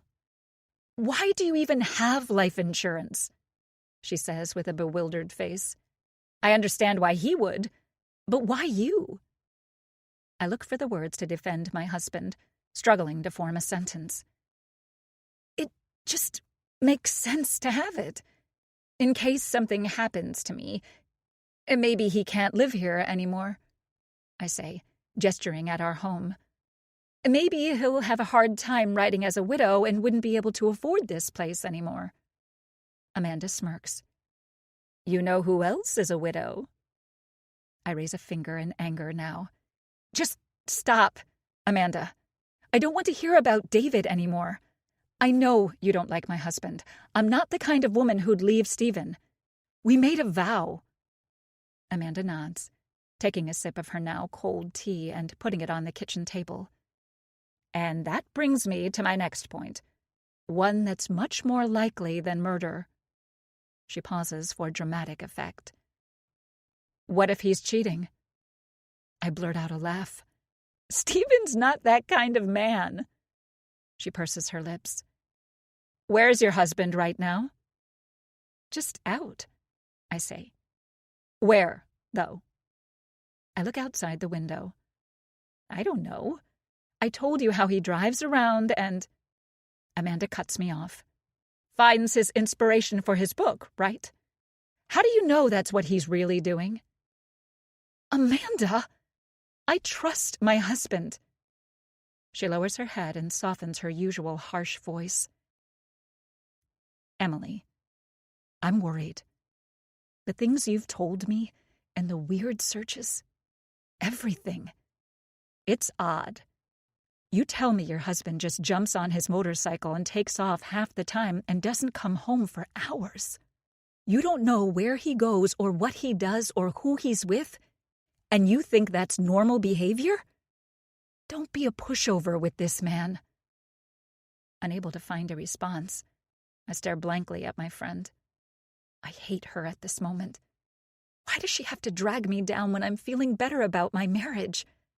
Why does she call me names? Pushover? I'm far from that. He loves me, Amanda, I say. He even said it last night. I felt it was genuine. I glance at the magnetic knife block that he bought recently for me. It wasn't for a special occasion. He saw it online and thought I'd like it. I pointed out to Amanda as an example of how he thinks about me. She doesn't seem too impressed. He knows when he's wrong, I continue. He even apologized for leaving after I cooked him dinner. Well, that's a start, Amanda says, her tone returning to its normal cadence. But if I were you, I'd search his credit card information or debit card transactions. Do you share an account? Yeah, but I'm not... You know who found out their husband was cheating on them by searching their accounts? I don't bother asking who, and wait for Amanda to tell me. She does with a wide smile on her face. Remember Jenny and Jason from high school? Well, yeah. When I came back to Rangdon last year, I connected with her too, and she told me all about the secret dinners he paid for on their shared credit card. Jenny didn't usually do the banking side of things in the marriage, which was why he was able to hide his affair for so long. My eyebrows raise as she tells me the terrible story. Of course I remember Jenny and Jason. They were high school sweethearts, who also won prom queen and king our senior year. Her grin widens as she continues. I wonder why she seems to be taking such enjoyment in something so terrible. Jenny would sit at her laptop, refreshing the online bank account for hours when her husband disappeared. Like yours. Until she found what she was looking for. A transaction at a restaurant. She ran out the door so quickly she made it to the restaurant before they left and called him and his little floozy out in front of everyone. No way, I say, generally amazed I never heard this news. When? A few months ago, Amanda says, waving me off. And I asked her, did you see this coming? Jenny said she knew things were off, but she would never have guessed Jason was capable of having an affair. He acted normal. They went out, held hands. They did things together. They had plenty of sex even, and yet... Amanda looks at me. How are things in your bedroom?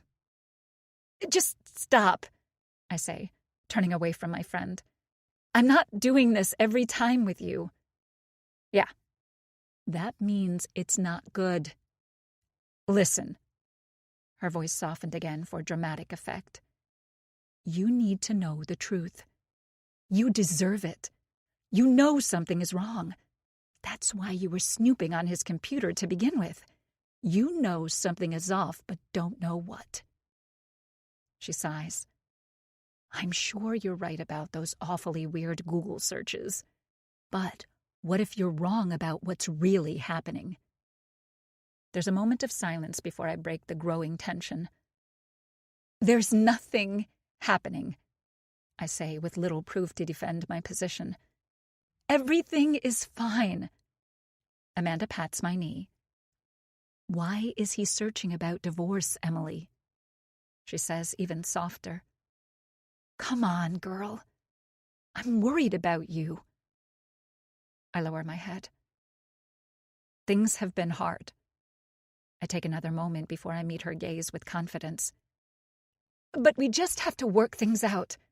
We always do. Everyone in a marriage always tries, until one day one of them gives up. What if Stephen already has? Now it's her who takes a deep breath. Look, you know something's off. Women need to follow their intuition more. You need to follow yours. When's Stephen coming back? I look away from her, unable to meet her eyes. I swear my friend has a lie detector machine attached to her brain. She'll know right away how concerned I am. I'm not sure, I say. I never really know. Amanda nods and abruptly stands up. Perfect! That gives us enough time to figure out more. She walks across the kitchen. What are you doing? I say, confused. What you should have been doing the moment your husband left this morning, she says, tilting her head. She stands by the basement door, opening it slowly. It's time we see what else we can find. We need to look at his computer more. No, Amanda, I say, trying to get her to stop. She doesn't. I let out a heavy sigh as she steps downstairs. Amanda!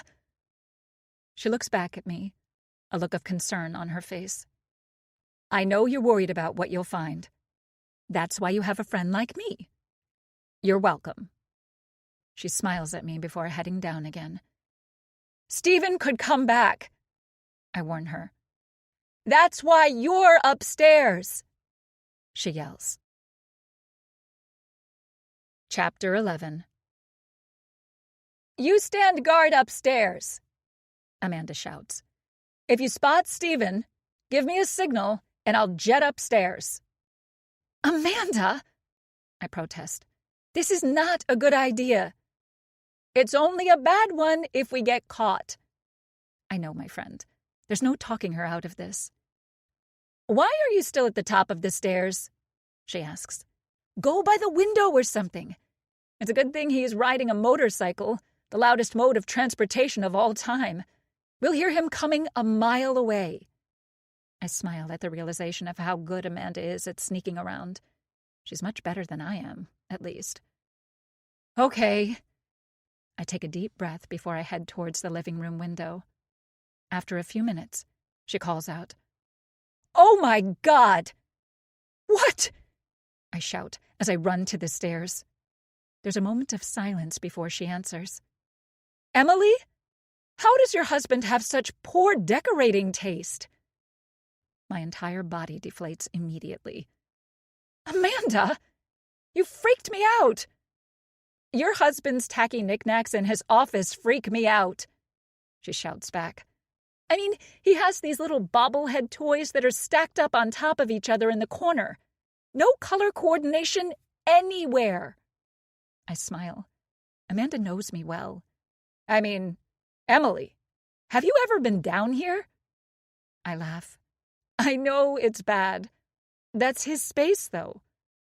It looks like some blind dork lives down here, she shouts back. I shake my head. To log in, the password is capybara19! Okay. Are you watching for him? I nod and head back to the living room, peering outside the front window. My heart nearly jumps when I see a vehicle drive by. Ugh! Amanda shouts. My heart flutters again as to what she's found. What? I ask again, running to the stairs. There's another pause. Your computer is shit. My body loosens again. I know. It's bad. It's taking forever, she continues. It takes all the fun out of snooping when you have to wait this long. For a moment, I think about telling her to stop. She just told me the heart-wrenching story about Jenny and Jason's divorce. What if someday soon, Amanda's in another friend's house telling them the story about how she snooped on my computer and found out about Stephen's affair? Will Amanda have the same stupid smirk on her face when telling the story about the downfall of my marriage? Amanda? I call out to her, but she interrupts me. Okay, finally, she says. What's that password again? I lower my head.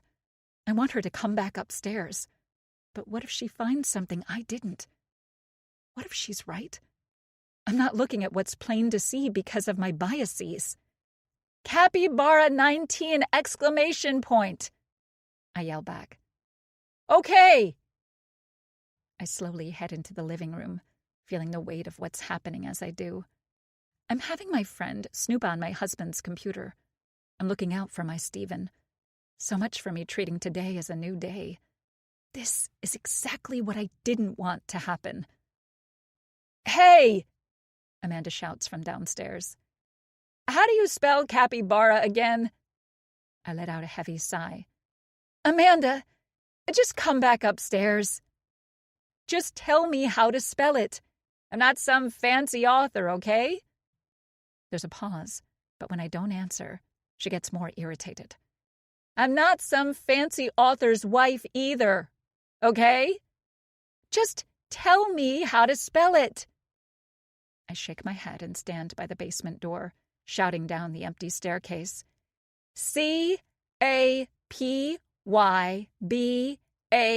Capybara. Got it! Thanks. I turn my head, but she yells at me some more. And hey, you're welcome. I scoff. Sure, I'm thankful that my pushy friend has taken it on herself to spy on my husband's computer. It hits me why I'm not making her come upstairs. It's not because I'm some pushover, but I'm worried what she'll find if I let her continue searching. I knew it! Amanda shouts now, causing my heart to stop in anticipation. I told you. What did you find? I say, confused. How could she have found something so quickly? I told you, Emily.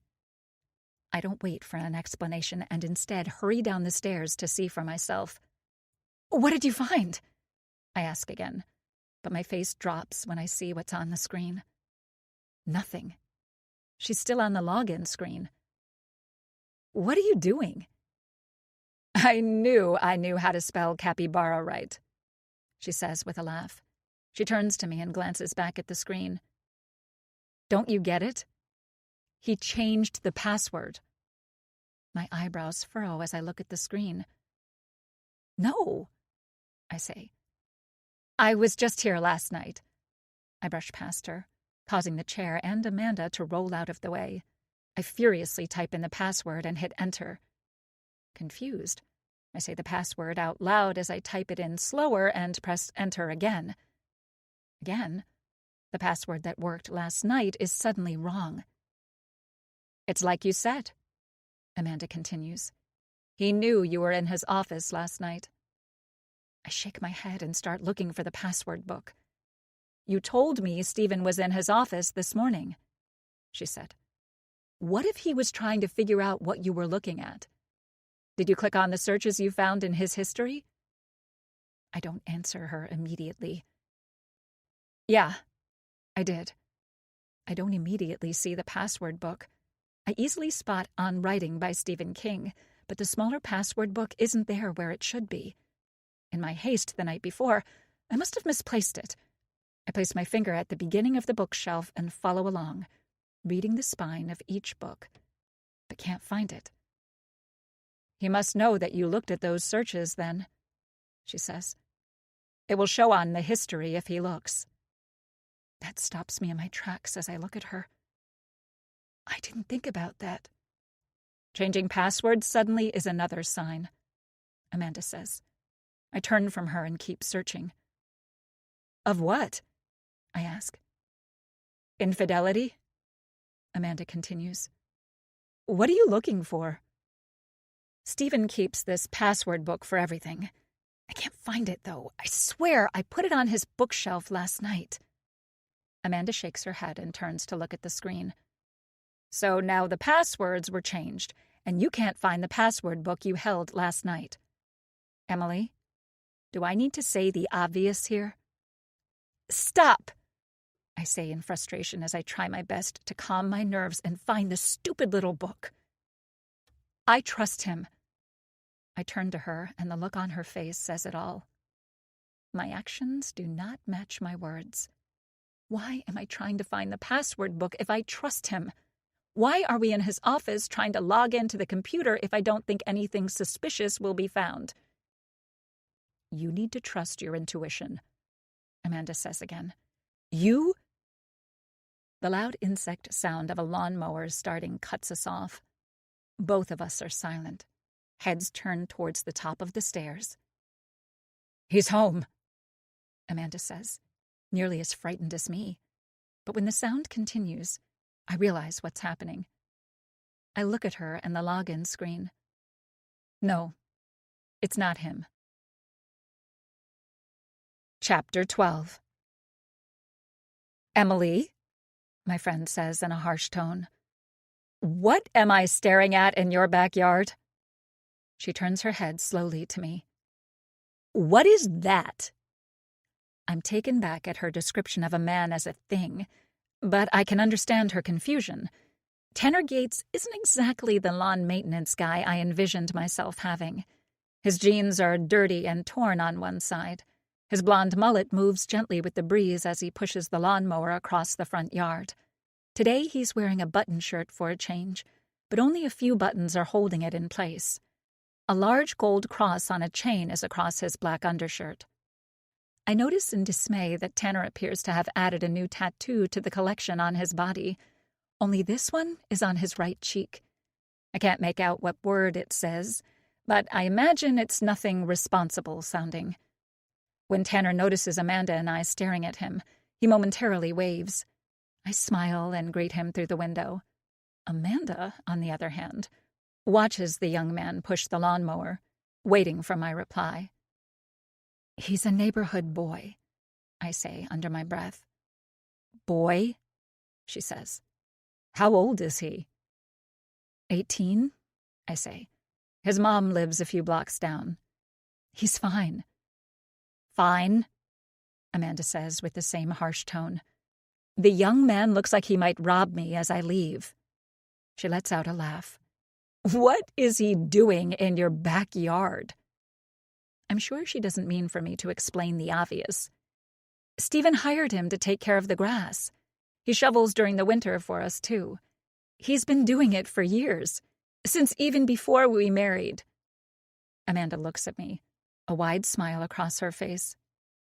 Emily, there is 0% chance he's not spending the money you give him on crack. She leans forward and looks at him closer. Oh my. Look, a face tattoo. She squints. Respect. How lovely. It's spelled correctly as well. Great. I don't respond. Does Amanda have to be hypercritical of everyone? Although her criticism of my gardener is not exactly out of place. I don't tell her the truth. Tanner may look like he has a drug problem, but he doesn't. Currently, at least. Stephen tells me he's been clean and sober for the past 6 months. Tanner even asked him to come to his AA meeting where he received a special pin, which Stephen happily attended. Stephen was so happy when he shared the news with me. It was almost as if he was a proud father. That's something else I won't share with Amanda. Tanner's dad ran out on him and his mother when he was little. I'm sure Amanda would have some snarky comments about that as well. Looks can be deceiving. Tanner isn't a bad kid. Misguided, yes. Troubled past, most certainly. Does that make him a criminal? No. Amanda turns to me. You told me you're having money problems, but you hire convicted felons to mow your grass? Amanda! I say with a harsh tone. She gets the point. Well, she continues, shouldn't you just cut the grass? She catches herself. I don't mean you, though. I mean, can't your husband contribute anything in your household? You cook and clean. He can't, she points outside, tend to the lawn? I stand back from the window as it's getting odd watching Tanner do his work. Stephen can and does sometimes. He likes hiring the guy. He's been doing it for years. Tanner looks up to Stephen. Amanda looks away from the young man and back at me. I'm just worried. There's a lot going on here, Emily. Your husband leaves at all times, day or night, and you don't know where he goes. Those weird Google searches? I don't know. It all gives me a weird feeling. I don't answer, mostly because I'm not sure if part of me agrees or not. I know, Amanda says, looking at her cell. I'm a lot. I don't know how you put up with me. She grabs her purse from the kitchen table and slips her cell inside. I need to get going. Thanks for coming, I say. I mean it. I know you have my best interests at heart. That's why I still love you. She laughs, but immediately her expression becomes more serious again. I'm here for you. Just know that I'm in your corner. I know. Thanks. We embrace before she leaves. I watch her as she passes by Tanner in the driveway. Tanner glances at her as she gets inside her car.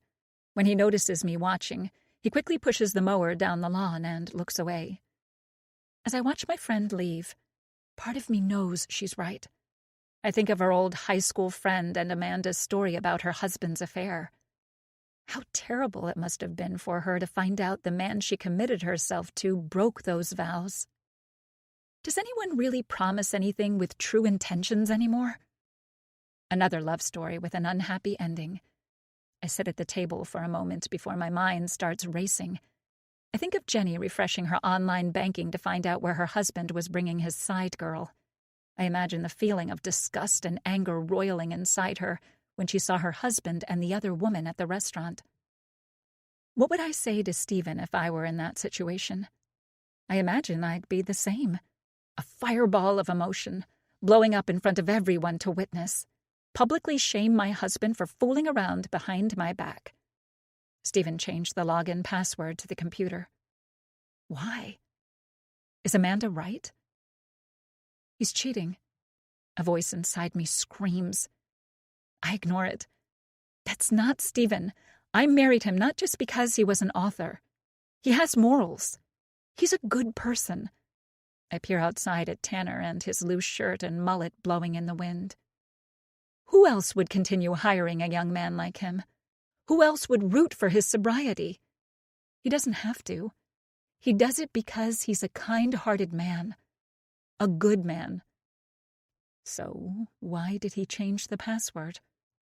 What's he hiding on his computer? I storm to my purse, grab my wallet, and pull out my debit card. I may not have online access, but I can still log in through my phone.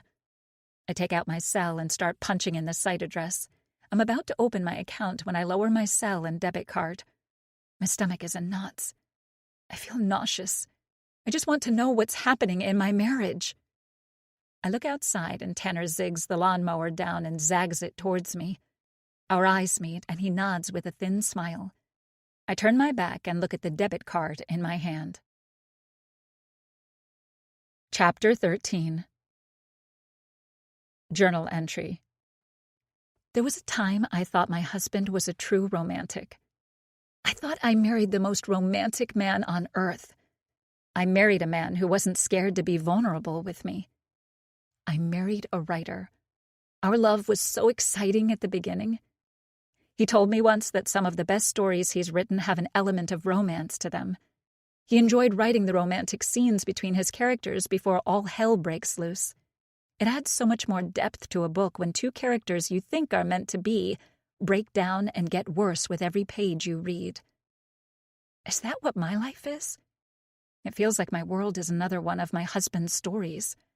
My husband hates novels where we find out it was all a dream. The adventure the main character had was all a lie to trick the readers into a twist they hate. I wish that was the case for me. I wish I'd wake up from this nightmare. As I write this, tears stain the pages of my journal. I did exactly what Jenny did. I couldn't log into my bank account from the computer but used my phone like I always do. Just like Jenny found. There's a transaction. It's a coffee place across town called Rancher's Cafe. He could still be there. I wanted to write this out to stop myself from doing what my heart wants to do. I love my husband. I trust him. So why did I check the bank account to see where he is? Why do I need to know if he's still at the cafe and who he's with? I feel like I'm losing my mind.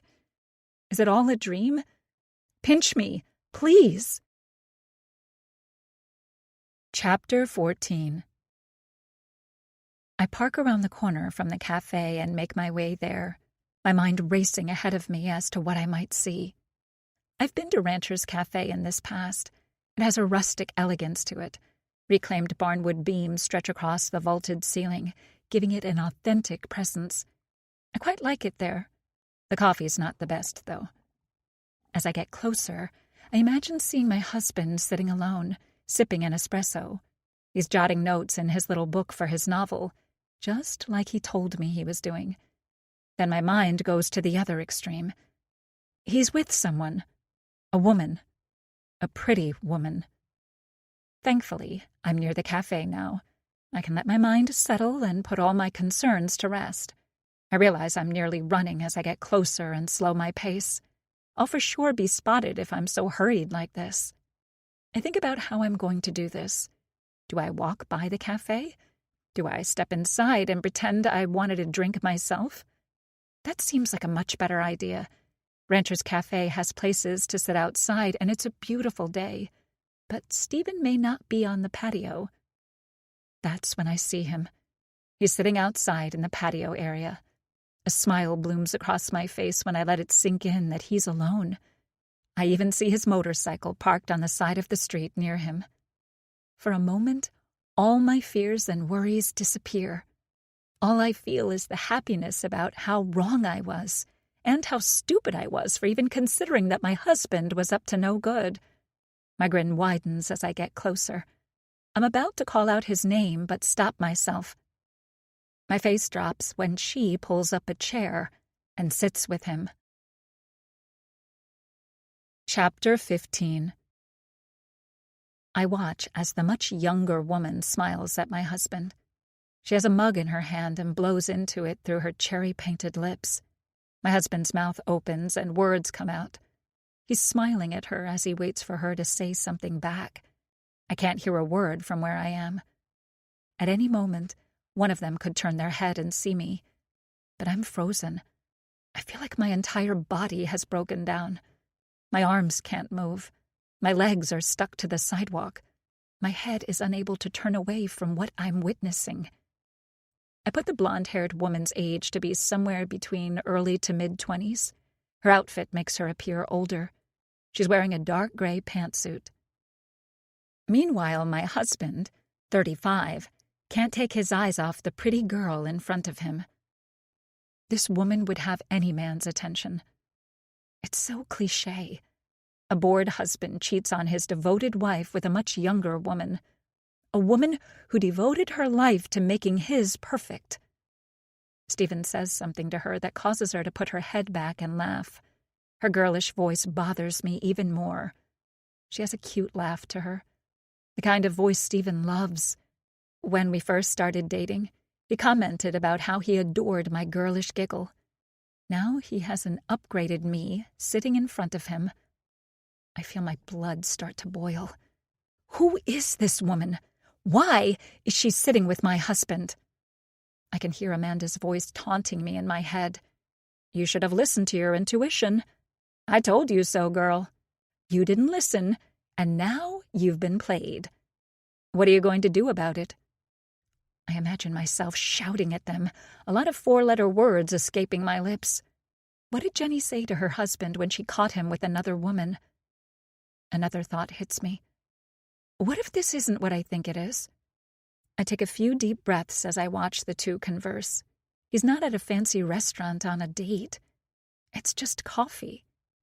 There's a chance that this woman doesn't even know Stephen.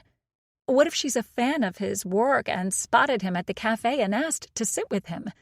After all, that's how Stephen and I met. I knew he was a writer when I read the article about him in the local newspaper. Stephen is well known in town. Many people know who he is and his work. This could be just a fan encounter, a pushy woman who wanted to chat with him, praise his work, a fan who just so happens to be gorgeous and young. a blue-eyed, pretty fan who wants to speak to my husband. I start to see red as all these thoughts run wild in my head. If this is just a pushy fan, why isn't she leaving the table? What makes her think my husband would want to sit and talk to her for such an extended period? My husband likes to talk, though. He loves discussing books and stories. If she is a fan, it wouldn't be hard to get my husband to talk if it's about his favorite subject, himself. There's also the outfit to take into consideration. Why is she dressed so professionally? The cafe is located in downtown Rangdon. She must work nearby. Someone brushes past me on the sidewalk. "Excuse me," the man in a suit jacket says. I don't reply, but take in his professional outfit and look back at the mystery woman. She must work in an office nearby. She isn't a fan of my husband's books, I start to believe. She works around here. Stephen chose this cafe to meet with her. She must be on a break, taking a quick break from work to have coffee with my husband. I watch as Stephen lets out an audible laugh. She joins him. It isn't so cute. They look so happy together. Stephen's black motorcycle helmet is on the floor beside the table. He reaches for it and holds it in his hand. The two stare at each other, and no words appear to be spoken. "What are you doing?" I ask as if my husband will tell me. "Why are you with her?" The two still aren't speaking. I realize exactly what it is. An awkward pause.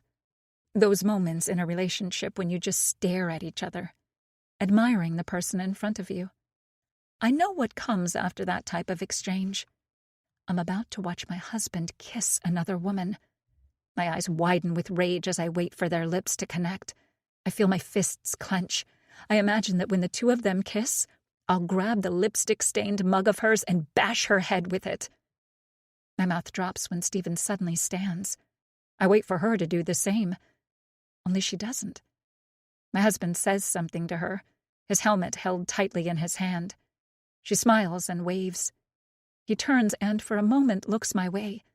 I quickly move my head, my body suddenly remembering how to function, and begin walking briskly the other way. He saw me. He was looking directly at me for a split second. Don't look back. If I do, he'll be staring at me. He'll know I was here. Why is that so bad? I should storm up to him before he takes off on his motorcycle. I should yell at that mystery woman before she leaves the table soon after. I need to know what I just witnessed. What did I see? My husband and a woman were having coffee. That's it. My mind wrestles between wanting to scream in rage or tell myself I'm going insane for thinking I saw anything that wasn't harmless. I stop in my tracks and turn my head slightly. As I do, I see Stephen on his motorcycle, starting the ignition. He waves at the young woman before positioning the bike to drive away. As he does, I realize in fear that he's coming my way. Pretty soon, he'll be looking directly at me. I immediately continue walking down the block. An intersection is close. I just have to make it to the light and get to another street. I hear the loud sound of my husband's motorcycle revving as it gets closer. I'm walking away, my back to Stephen. But all it would take is for him to turn his head to realize his wife is there. What are the chances he won't see me walking down a sidewalk by a one-lane road in downtown Rangdon? I'm not going to make it to the intersection. There's nowhere for me to hide. I shut my eyes and face away from the street as the sound of Stephen's motorcycle passes me. I wait for the engine to stop as he realizes I'm there. But it doesn't. I open my eyes and see my husband driving down Main Street, getting further away. I put a hand to my chest and attempt to catch my breath. He didn't see me. I repeat that to myself until I find the strength to turn back around toward the cafe. He didn't see me. I repeat to myself again as I walk back to the cafe. I need to know who she is. My body stops functioning again as I realize she's no longer there. The mystery woman has disappeared. The table is empty. All that's left is his mug and the lipstick-stained one she drank from. Who was that woman? Chapter 16. Journal. 3 entries in a single day. That's truly a sign that the world is ending, as it feels like mine is. Who was that woman? Why was she sitting with my husband? What were they talking about? Why did I freeze up? I imagined that I'd react similarly to how my friend did when she spotted her husband with another woman. That was far from the case. What did I do? Nothing at all. That's what. I hate myself so much sometimes. Why am I such a damn pushover? I let everyone push me around. I let Amanda do whatever she wants. I let my husband get away with whatever he did today. Had I an ounce of self-worth, I would have confronted him right there and then. I wouldn't have to swear and cuss in the middle of a downtown cafe. I could have easily just walked by them. I could have made up an excuse as to why I was there. I could have questioned them both as to what they were doing together. It could have been a chance encounter. I would have listened intensely to their answers. Maybe they'd tell the truth, or make up lies to hide what they were really up to. I'd at least know who the woman was had I confronted them. Instead, I froze like a deer in headlights. Like an idiot, my body wouldn't allow me to find out the truth. It's because the truth scares me. What if it's exactly what I think it is? I know what that means. My marriage is over. I'll be a divorced woman in my early 30s. Sure, I'm young enough to find someone new. I don't want that, though. I want my husband. I always did. I just want him to want me. To see me. Thankfully, he didn't see me today, though. He didn't see his shocked wife watching him have coffee with another woman. Perhaps I'm overreacting to all of this. It was just coffee, after all. There could be so many reasons why what I witnessed doesn't include him sleeping with another woman. It's just that all of those reasons make little sense. I thought about this at length after I watched them. I'm not sure what a mistress is supposed to look like, but that woman is far from what I imagined. I pictured some scantily clad, large breasts spilling out of her outfit type of young woman. That wasn't her. She looked like a responsible professional. A pretty woman who's working somewhere downtown. That's when I remembered my husband's Google searches. He was looking up how to get a divorce in Alberta. What if the woman is his divorce attorney? That's a stretch, I'm sure. She looked way too young to be a lawyer. None of it makes sense. I need to understand what I saw today. I need the truth. When Amanda told me about Jenny and her husband, it made me wonder if a couple had an exact moment when they realized their marriage was over. When did Jenny realize it was over with her and her high school sweetheart? Something tells me she knew it was over before seeing him with another woman. Perhaps it was the lies he told her leading up to the big discovery that she was being gaslit. I also thought of David Lindner and his wife. What was his moment when he realized his life would never be the same? I imagine it happened for him sometime before his wife died from cancer. Was it the day he found out about her diagnosis? What would be my moment when I knew it was over with Stephen? Why am I pretending it's already over? Is there no hope left? Chapter 17. Just as quickly as the mysterious woman entered my life, she disappeared. I searched a few blocks. I need to know who she is and why she was with Stephen. It's not meant to be, though. I can't find her. Rangdon isn't very large. How many of the buildings downtown have employees that dress like she did? Maybe less than 50, if I had to come up with a number. I think about going through each building, knocking on every office to find her. Now that would be insane. I know that much. Instead, I do the only thing I can do. Go back home. I'm not scared to confront my husband. I'm not scared to ask him straight out where he was and who he was with. Amanda called me a pushover, but I'm far from it. If I have a goal, I put in actions to work towards it. I won't stop. I will do anything to achieve what I want. That extends to my marriage.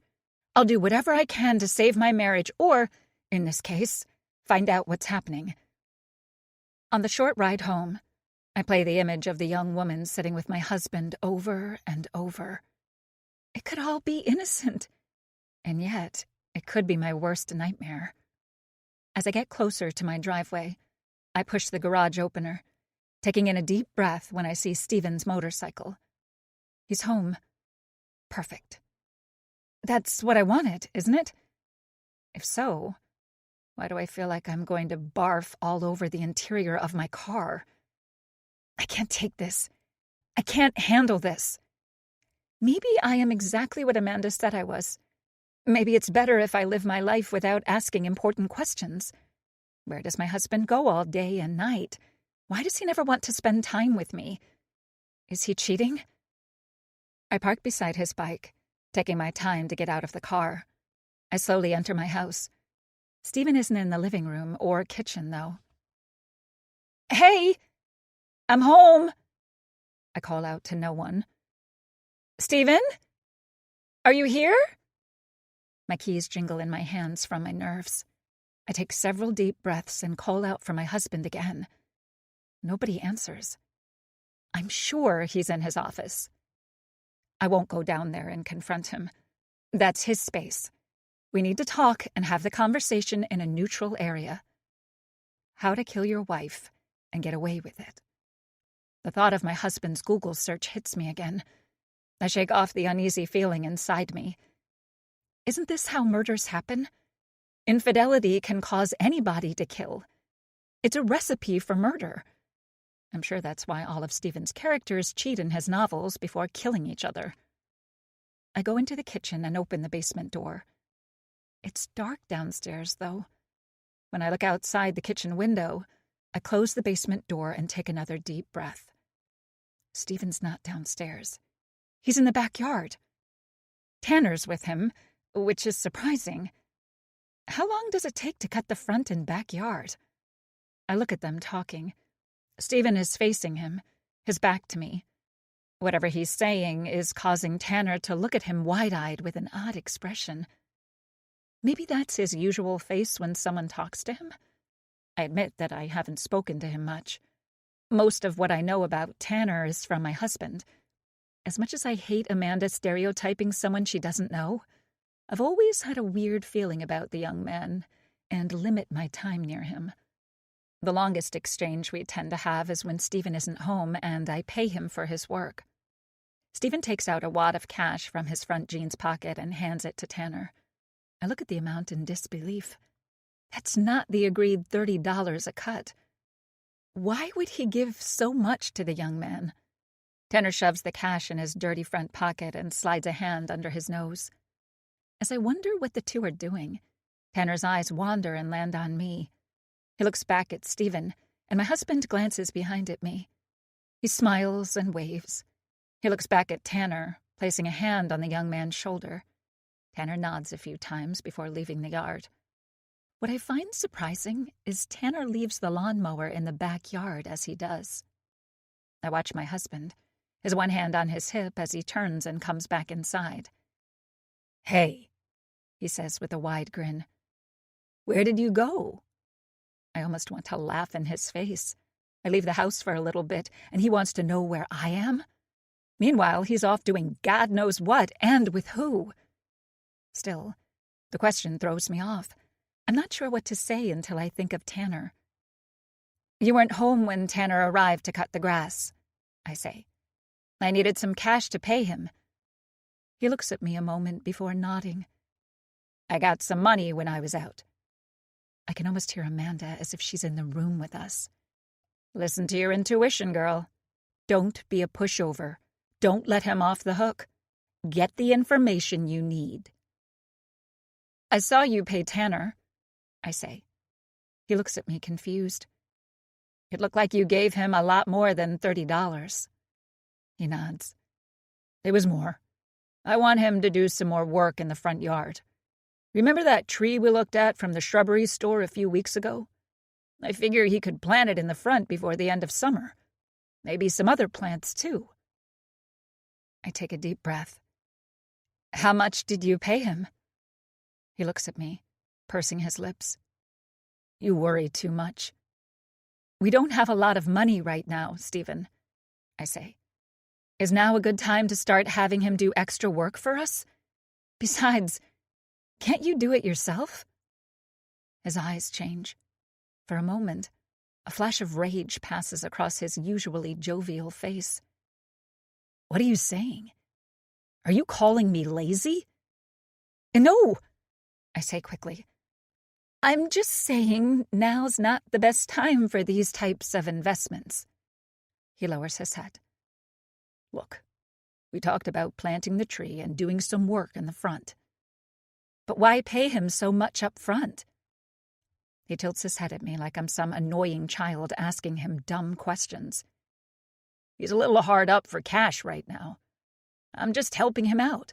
Plus, we need the work. I wonder if I need to ask my husband some follow-up questions, like, why is a former drug abuser suddenly hard up for cash? Why pay him so much in advance? Stephen's face lightens, and he nods. I know what you're thinking. It's not like that. He's still sober and clean. He opens the basement door fully. He's even been going steady with the same girl for the past few months. He starts to walk down the stairs. Don't let him off the hook, the imaginary voice of Amanda tells me. Hey, I call out to him. How was your day? I wait for him to tell me in his own words what he did. Good, he says. I got a lot of work done. I'm going to type out my notes, though, from what I thought about.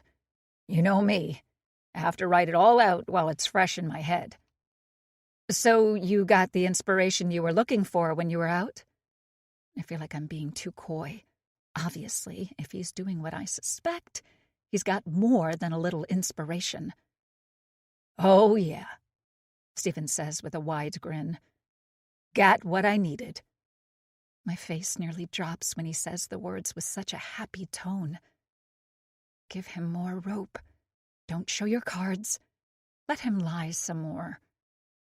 Where did you go? I ask. Rangdon Library, he says. You know, I rented one of those rooms they have for studying. I'm loving the new upgrades they did to them. They have whiteboards now. You know how much I love a good whiteboard when I'm plotting a new book. I wonder if he can tell how angry I am right now. I feel like it's obvious. I don't exactly have a good poker face. In fact, Stephen's made fun of how terrible I am at hiding my emotions. Not something any woman wants to hear from their husband. But then again, Stephen is a special kind of guy. You went to the library the whole time? I say, confused. He looks at me with an expression of confusion himself. That's right, he says. He slowly walks up the stairs into the kitchen. He stands in front of me. Stephen's not a tall man. I'd say he's of average height. I'm quite short, though. At this moment, I feel my husband is towering over me. Why are you asking me so much about what I'm doing? Don't be a pushover, I hear the fictional Amanda say inside me. I need to find my voice, though, which is struggling to come out of my lips. I don't know where you are half the time, I say. I'd like to know. There's nothing wrong with that. He takes a deep breath. Okay, he says. It feels weird, though. You never ask this type of stuff. So, you didn't go anywhere else? I ask again. He looks outside the kitchen window and back at me. I went out for a coffee, too. Perfect. I got him to at least admit where I spotted him. By yourself? I ask. He nods while smirking at me. Liar. You damn liar. I'm going to go back out in a bit, he says. I'm doing good work today. I look at him, unable to hide my expression. I bet you're doing good work. How many times does he see this woman in a day? My husband comes in and out of the house all the time. Is it to see her every time? After I made him dinner the other night, he barely ate and rushed out of the house. Was that because of her, too? Ideas are flowing through me today, he continues. Don't want to ruin a good creative flow day. Oh, I say, my bitterness coming through my tone. I know you're upset, he says. I can see it in your face, but I need to get the work done. Like you said, we need the money. No, I'm not going to let him leave here again so easily. I need him to answer. I need him to say something truthful. In that moment, I realized that no matter what I say, he'll lie through his teeth. I almost need to catch him in the act of screwing another woman for him to tell me the truth. Despite that, I open my mouth intending to give him hell for what he's been putting me through and demanding to know who the woman I saw with him today is. He cuts me off, though, and his question stops me in my tracks. Why were you in my office? He asks. Chapter 18. What? I ask, taken back by his question. He grins at me, his eyes fixed on mine. Come on, Emily, he says playfully. Last night, I saw you coming up the stairs from my office. He tilts his head for a moment. I saw you. Don't lie to me.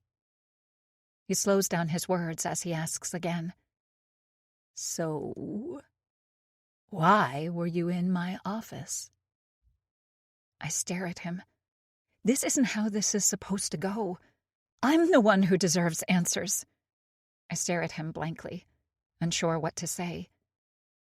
Just tell me the truth, he says. His face softens as he continues. I want to know what's going on. My face turns to one of confusion. I'm the one who needs to know what's happening. I think of the Google searches and him reviewing my life insurance policy. Suddenly, I feel very isolated in our house. I look behind my husband at the back door. He tracks my eyes and sees the exit I plan to take if things get heated. We need to talk honestly with each other, he says. When I asked you last night, right here in the kitchen, you lied to me. You said you wanted a glass of water, but that's not what you were doing, were you? You were in my office. Why? I imagine how I must look.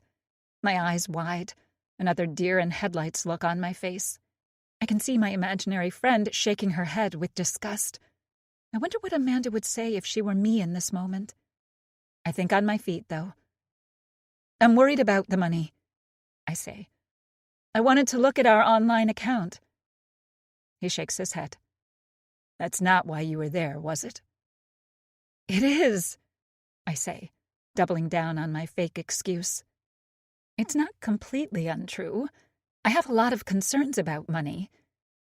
I'm getting sick of using my phone to do our banking.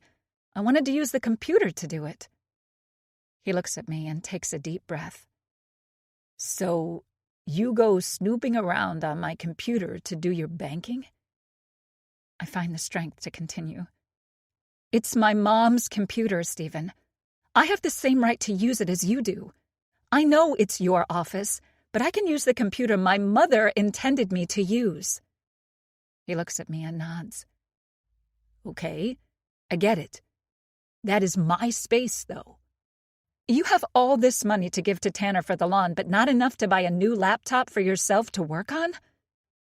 His whole expression changes. His tight face loosens. Even his shoulders slump with that comment. I get it, he says. That makes sense. Listen, I'll make your own profile so you can do what you need to on there. Okay? I nod in agreement. That works for me. Thanks. After he says the words, his face returns to its inquisitive expression. That doesn't explain the Google searches I saw on there. Amanda was right.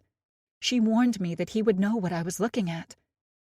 I attempt to find words to excuse my search of history, but struggle. He shakes his head. What are you doing? Why am I the one getting the 3rd degree?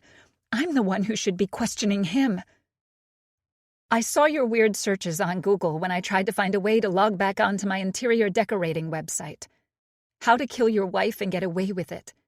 One was about how to claim self-defense. Stephen laughs. I told you.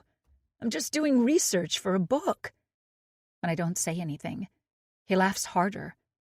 Yeah, it's for the book, Emily. What do you think I'm searching all that for? When I don't answer, he looks at me, confused. Emily? You can't be serious. Wait. You're serious, are you? It's just weird, I say. My life insurance policy document, you were reading it. I opened it and it asked me to read where you left off. It was all about how you can collect the policy money after my death. He looks at me with this condescending face. All it does is anger me more. And you had another Google search on how to collect life insurance money if you're a suspect in a murder. He grins at me and places a hand on my shoulder. The way he does it reminds me how he was speaking to Tanner in our backyard. Stop, he says softly to me. I love you. You know that. I mean, this is for a book. I'm writing about a husband planning to kill his wife. That's what the book's about. He's trying to not get caught after he kills her. This is all research. I look at him strangely. That's a little too dark, even for your books. Stephen always tells me how he tailors his stories for his majority female audience. Writing about a husband getting away with murdering his wife would likely turn off most of them. Stephen smiles. Yeah, this isn't my usual story. I'm doing something different. Like you said, how many times can I write a story about cheating husbands? Books where it's obvious that the husband did it. I want to do something different. When he sees how I'm not completely sold, he squeezes my shoulder. Emily, I'm sorry if what you saw on my computer scared you. What about the other searches? I ask. Which ones? He says, glancing down the stairs at his basement office. The ones about divorcing me? Now it's him who looks confused. Are your characters divorcing each other too? He struggles to find the words, and I turn away from him, unable to look at my husband. You think I want to divorce you? He asks. I know things aren't going well for us, I say. I want to make things better. I just can't believe you would go as far as you have. He looks at me, puzzled. I swear, on everything I hold dearly, this isn't what it looks like. Yes, my characters are in the middle of divorcing. I wanted to get more information to better write the story. That's it. The setting is in Alberta. That's why I searched how to get a divorce in Alberta. I need to know for the story. I'm about to tell him what I know. I'm about to unleash that I know he's lying. He did go to the cafe like he said, but he wasn't alone. Who is she? Before I can ask, he continues. I'm going to take some notes and go out some more. This conversation is a little tense. I'll set up your profile on the computer. You can use it for whatever you need. I'm not going to gatekeep your mom's computer like that. Okay? I'm going to go out some more. Let's talk when I get back. He's quiet for a moment and looks down at me. Emily, I wish I could be in your head to know what you're thinking right now. Look, you'll read the story yourself when it's done. I'm really happy with how the plot of the book is going. I'm just stuck on the ending. What are you stuck with? He smiles wide at me. This one you'll have to read for yourself when it's finished. I don't want to spoil it for you. Chapter 19. Journal. Who is my husband? There was a time I thought I knew. After seeing him with that woman, I knew my darling husband, a man I never thought capable of having an affair, could be seeing another woman. It made me think about all the rest of our time together when we were married and dating. When were the times I questioned who my jovial husband was? He seemed perfect. A successful novelist who actually made a living doing his craft, and he was good at it. I loved his books. After we began dating, I reread the book, the novel that put him on not only the literary map, but mine as well. It was hard to understand how the same man who wrote that novel was the goofy man who passed out on the couch when watching television or made fart jokes. I suppose that realization made me understand the realities of celebrities. They're just people. They eat, sleep, and make inappropriate jokes like the rest of us. It made me think of some of the weird or odd times, too. One night, I came home late from my day job. It was already pitch dark outside, a typical early autumn night in Alberta. Stephen's motorcycle was parked in the garage, but he didn't appear to be home. I called out for him. He didn't answer. I called his cell, but he didn't answer or call back. I immediately went upstairs to our bedroom and changed into comfier clothes for the night. As I undressed, I heard something behind me. The closet door was partially open. While the room was dark, I saw a silhouette of a man inside. A man wearing a black mask. I shrieked as the closet door opened and the man stared at me. Before he could get me, I ran as fast as I could, screaming down the hallway for help. I wasn't going to go down without a fight. Every neighbor down the block would hear me. As I ran, it took me a moment to realize the masked intruder wasn't following me. Instead, he was laughing. The sound of his laughter echoed down the stairway. It was a voice I recognized. I stormed up the stairs, and Stephen was lying on the bed. In between laughs, he realized I was there. He apologized profusely as I demanded to know why he would do such a terrible thing to me. I could have had a heart attack. "Research," he explained. He told me he was writing a chapter from a killer's point of view for his book he was working on at the time. He had gone out and bought black clothes and a black ski mask. He purchased leather gloves. He wanted to wear the kill costume his character in his book would wear. He wanted to feel the power that character felt when he wore the clothes he would have on when he took someone's life. He wanted to look in the mirror and think to himself, what would this murderous killer be thinking before he left his house to kill his next victim? I just so happened to arrive home as he was trying on his costume. He said he couldn't help himself. He was already in character. That should have been my wake-up call. That was the night that I should have pointed to him and said, "This isn't normal." It took some time for me to calm my nerves. When Stephen felt I was okay, he left me, still wearing his black outfit. He immediately went to his basement office and wrote his chapter from the killer's point of view. He claimed it was some of his best work, and he had me to thank. In that book, Stephen wrote a dedication at the beginning. "To my dear wife, Emily. Thanks for putting up with me." It's all so odd to think that person is my husband. Rereading his books gave me more insight into his mind, though. He would always give me his little mini lectures about how good stories work and how to construct the perfect character. A character needed to have a moral compass, even the bad guys. They had to have a purpose that made them do the terrible things they did. Stephen told me that all his characters were versions of himself, even the antagonists. He put a piece of his soul into each. The more virtuous traits typically went to the protagonist, but he enjoyed humanizing villains. I think that's why his best-selling book was so popular. The husband's character was so normal.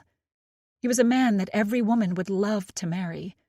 A husband who tended to every need his wife had, until he tried to kill her. The whole story gets turned on its head halfway through the novel. His readers love twists and surprises. A revelation about a character. A good character who's actually the bad guy. What turns the pages for the reader is the main question. Will justice prevail? That's my husband, Stephen Dyer. A brilliant writer, even if he's currently struggling. A complicated man who the world only sees through his books. I get to see who he really is. Today, I went into the garage and noticed something. A bag of unopened lye was in the corner. closer to where Stephen parks his motorcycle. Leaning against the bag was a roll of plastic wrap. I don't remember either of these items in our garage before. While I admit I don't pay attention well. The garage is an extension of Stephen's area of the house that tends to be out of bounds to me. I can't stop thinking about his Google searches. When I saw the bag of lye, it terrified me. My mind raced with all sorts of ideas, and none of them are normal thoughts. I'm beginning to wonder if I'm truly losing touch with reality. As I write this, I think about the lies he told me today. He wasn't alone at the cafe. I know that for a fact. Had I confronted him, he would have lied through his teeth. He'd continue gaslighting me. I need irrefutable proof that he's lying. I need to show him to his face that I got you, and there's no explaining your way out of it now. You can't make me believe that you're someone else, because I have proof I need now. So, who is my husband? I don't know. Maybe I never knew the real Stephen Dyer to begin with. Chapter 20. I sit in my husband's office waiting impatiently for my profile to log in. Stephen held true to his word. He set up a profile for me this morning like he said he would. For whatever reason, it bothers me to my core that the password he chose for my profile on my mother's computer is his first name. Stephen 19! I'll be changing that soon. The last 24 hours have been intense. Just as he said he would, Stephen went out again that night. He wanted to ride his motorcycle around and think more about his book. The supposed ending of his story that he can't get quite right, whatever that means. I thought it was my opportunity to find out if he was lying. Since he hadn't set up my computer profile yet, and I couldn't find his password book, I logged into my phone and checked our accounts and credit card. I found no charges that would indicate where he was. That didn't stop me, though. I drove out to the cafe to see for myself if they were there. According to Google, Rancher's Cafe is open late. Just because there were no charges to our credit card or other accounts didn't mean he wasn't there. He could have been using cash. Or maybe it was her turn to buy coffee. Plus, I wondered how much he suspected I knew. After our talk last night, he could have been changing his behavior to hide what he was really doing. When I arrived at Rancher's Cafe, my husband was nowhere in sight, and neither was the woman he was with. I was critical of what I was doing. I felt like I was going insane. I even Googled how much a tracking device for a car was. I found one that was decently priced but wouldn't ship out to our house until next month. I couldn't wait that long. Plus, I worried about Stephen finding out about the charge on our credit card.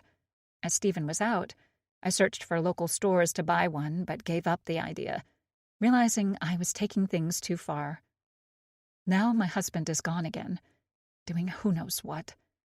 I sit in the same chair as yesterday, and when my mother's computer allows me, I open a browser and log into our bank account. When it finally loads, I immediately look for any new charges again. I need some indication where Stephen may be. There's nothing again. He told me before he left that he was going for another ride to think about his story. How long does this man take to plot out a book? It's frustrating. It's true what they say about authors. They hate writing. I don't think my husband's written an actual word on his story the past year, and if I asked him, I don't think I'd get an honest answer about it. I wouldn't get an honest answer about anything from him. I do search through the past history of our account, though. Amanda was right. I had blinders on and wasn't thinking straight. I notice a few things when I look at our credit card. He's bought more than a few beverages from the Rancher's Cafe. The amounts vary as well. Some appear much higher than a cup of coffee for one person. It's her. I know it. Something I don't see when I look through the account has anything to do with the recent purchase of the bag of lye and plastic wrap. I figured I'd see a transaction from a hardware store or something along those lines. But there isn't.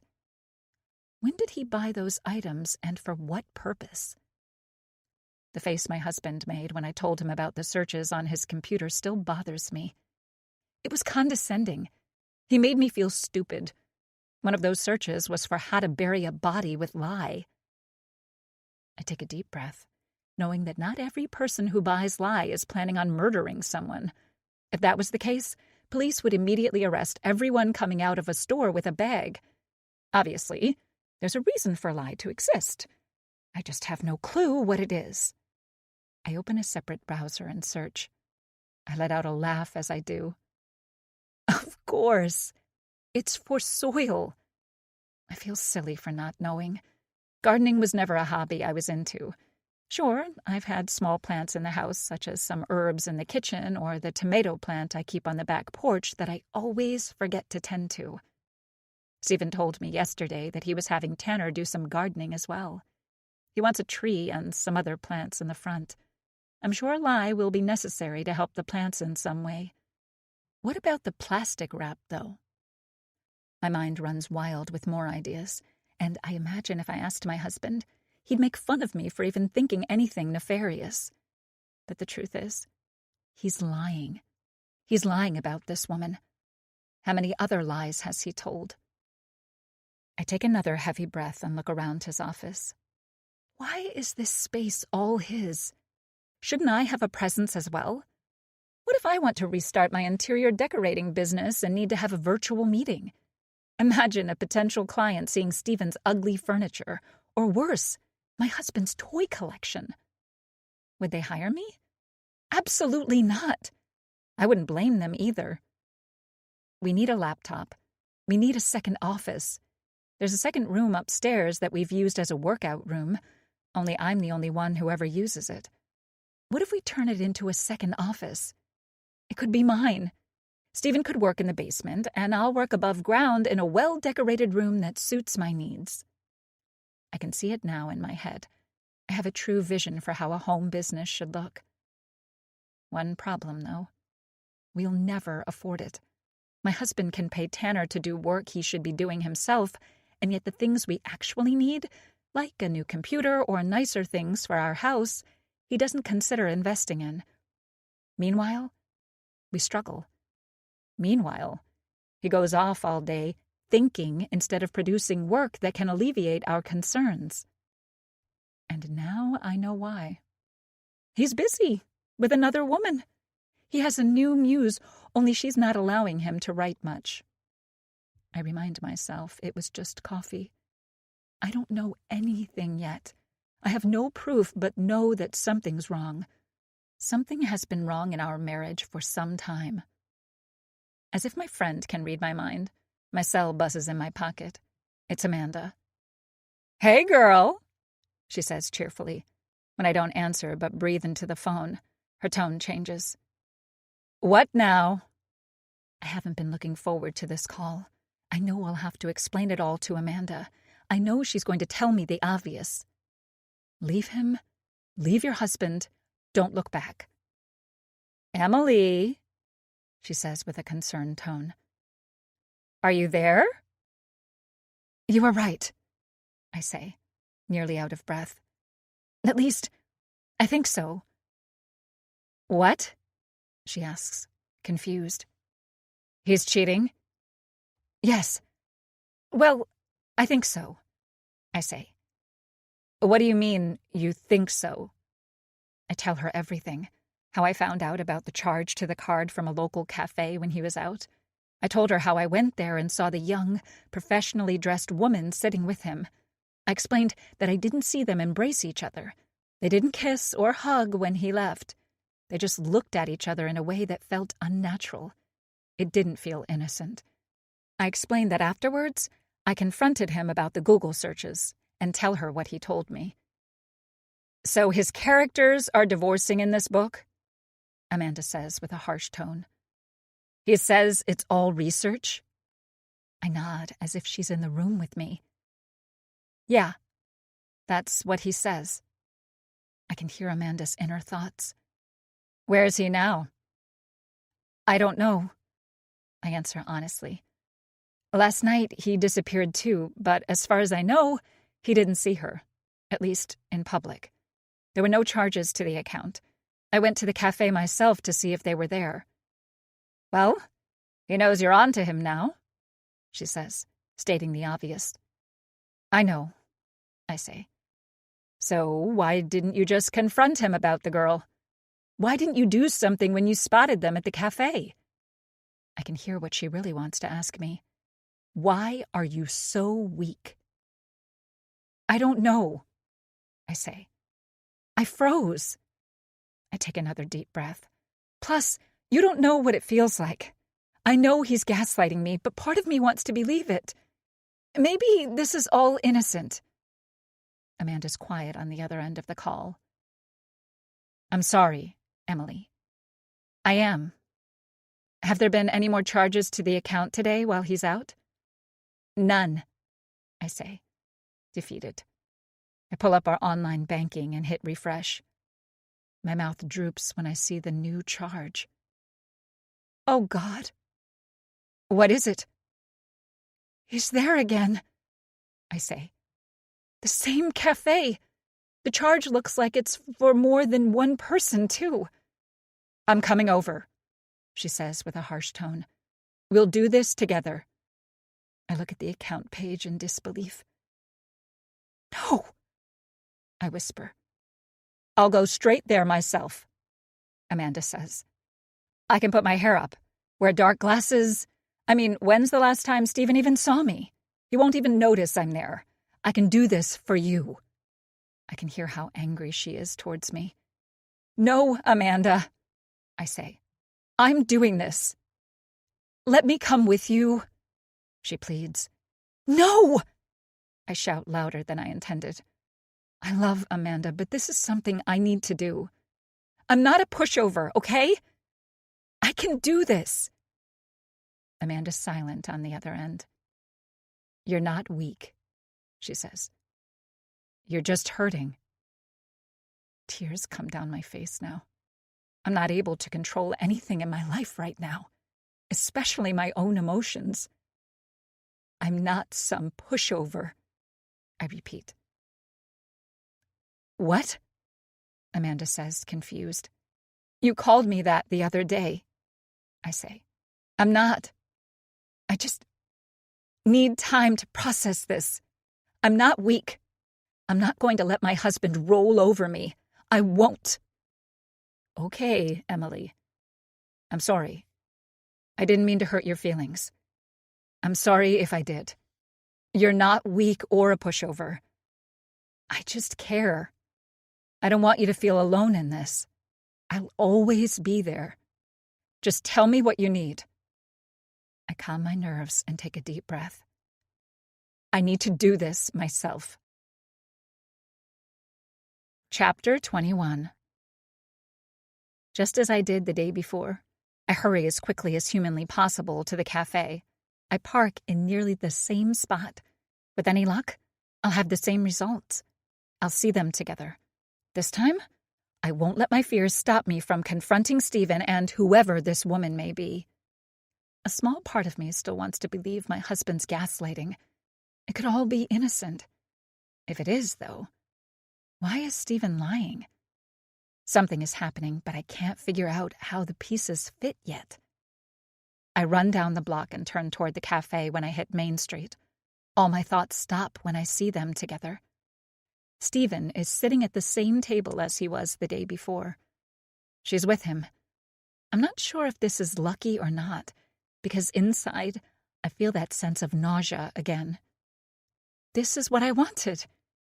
Here she is, with my husband. I think of Amanda again and how I turned her support down. Was that such a smart idea?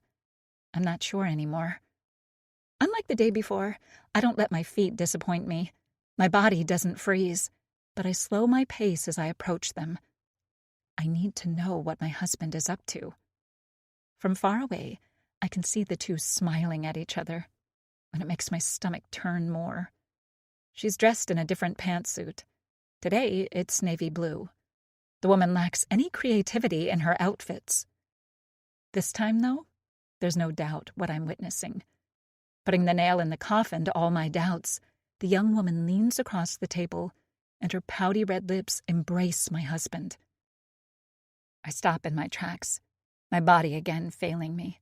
My eyes widen as I feel that sadness and doubt turn to pure rage. I gaze at the pretty woman, my thoughts roiling, and that's when I see something that changes everything. My anger turns to confusion. The young woman abruptly stands up. Her pretty smile and bright eyes turn dark. She shoots her pointer finger at my husband, who looks just as confused as I do. Even from my distance, I can hear her shout at him, "You have to be kidding me!" Chapter 22. Clara. I can't hide my disgust as my supposed boyfriend, or whatever he is, tells me the truth. Stephen glances at a table behind him and the elderly couple staring back. "Can you please just sit down?" I don't. Instead, my anger at what he's told me fills me deeply. I can't believe this man. "No, Stephen. Give me a reason why I should." Stephen gives the older couple a small smile and looks back up at me. "I want the chance to explain myself." He gestures at the empty chair. "Please? Afterwards, you can tell me how much you hate me, how terrible I am. Everything that I should probably hear, you can say." I can't believe I'm even entertaining the idea of sitting down. But I truly care for him. I thought what we had was special. If I storm off, I'll never get to know what he would have said had I stayed. Before I sit down, I commit myself to one thing. Whatever comes out of his mouth won't matter in the end. I will no longer be with this man. I take a deep breath and slowly sit in the chair, reminding myself that I am in public. Stephen has just as much to be concerned about as I do when making a scene. This is not what I want for my career. The chair isn't as comfortable as it was before he told me the truth. The rigid metal feels painful now. It's as if my entire body doesn't want to be here. I want to leave. I immediately regret giving Stephen a chance to explain to me his reasons for what he did to me. My head is slumped as I try to calm my nerves and find the strength to look at the man I was falling for. When I do, his face softens. "Stephen, you're married?" I make him repeat himself as if it will miraculously change the truth. Now it's Stephen who can't hold eye contact. He turns away and then back to me. "I am." I shake my head furiously. "I don't understand. We've been seeing each other for weeks. Now you tell me?"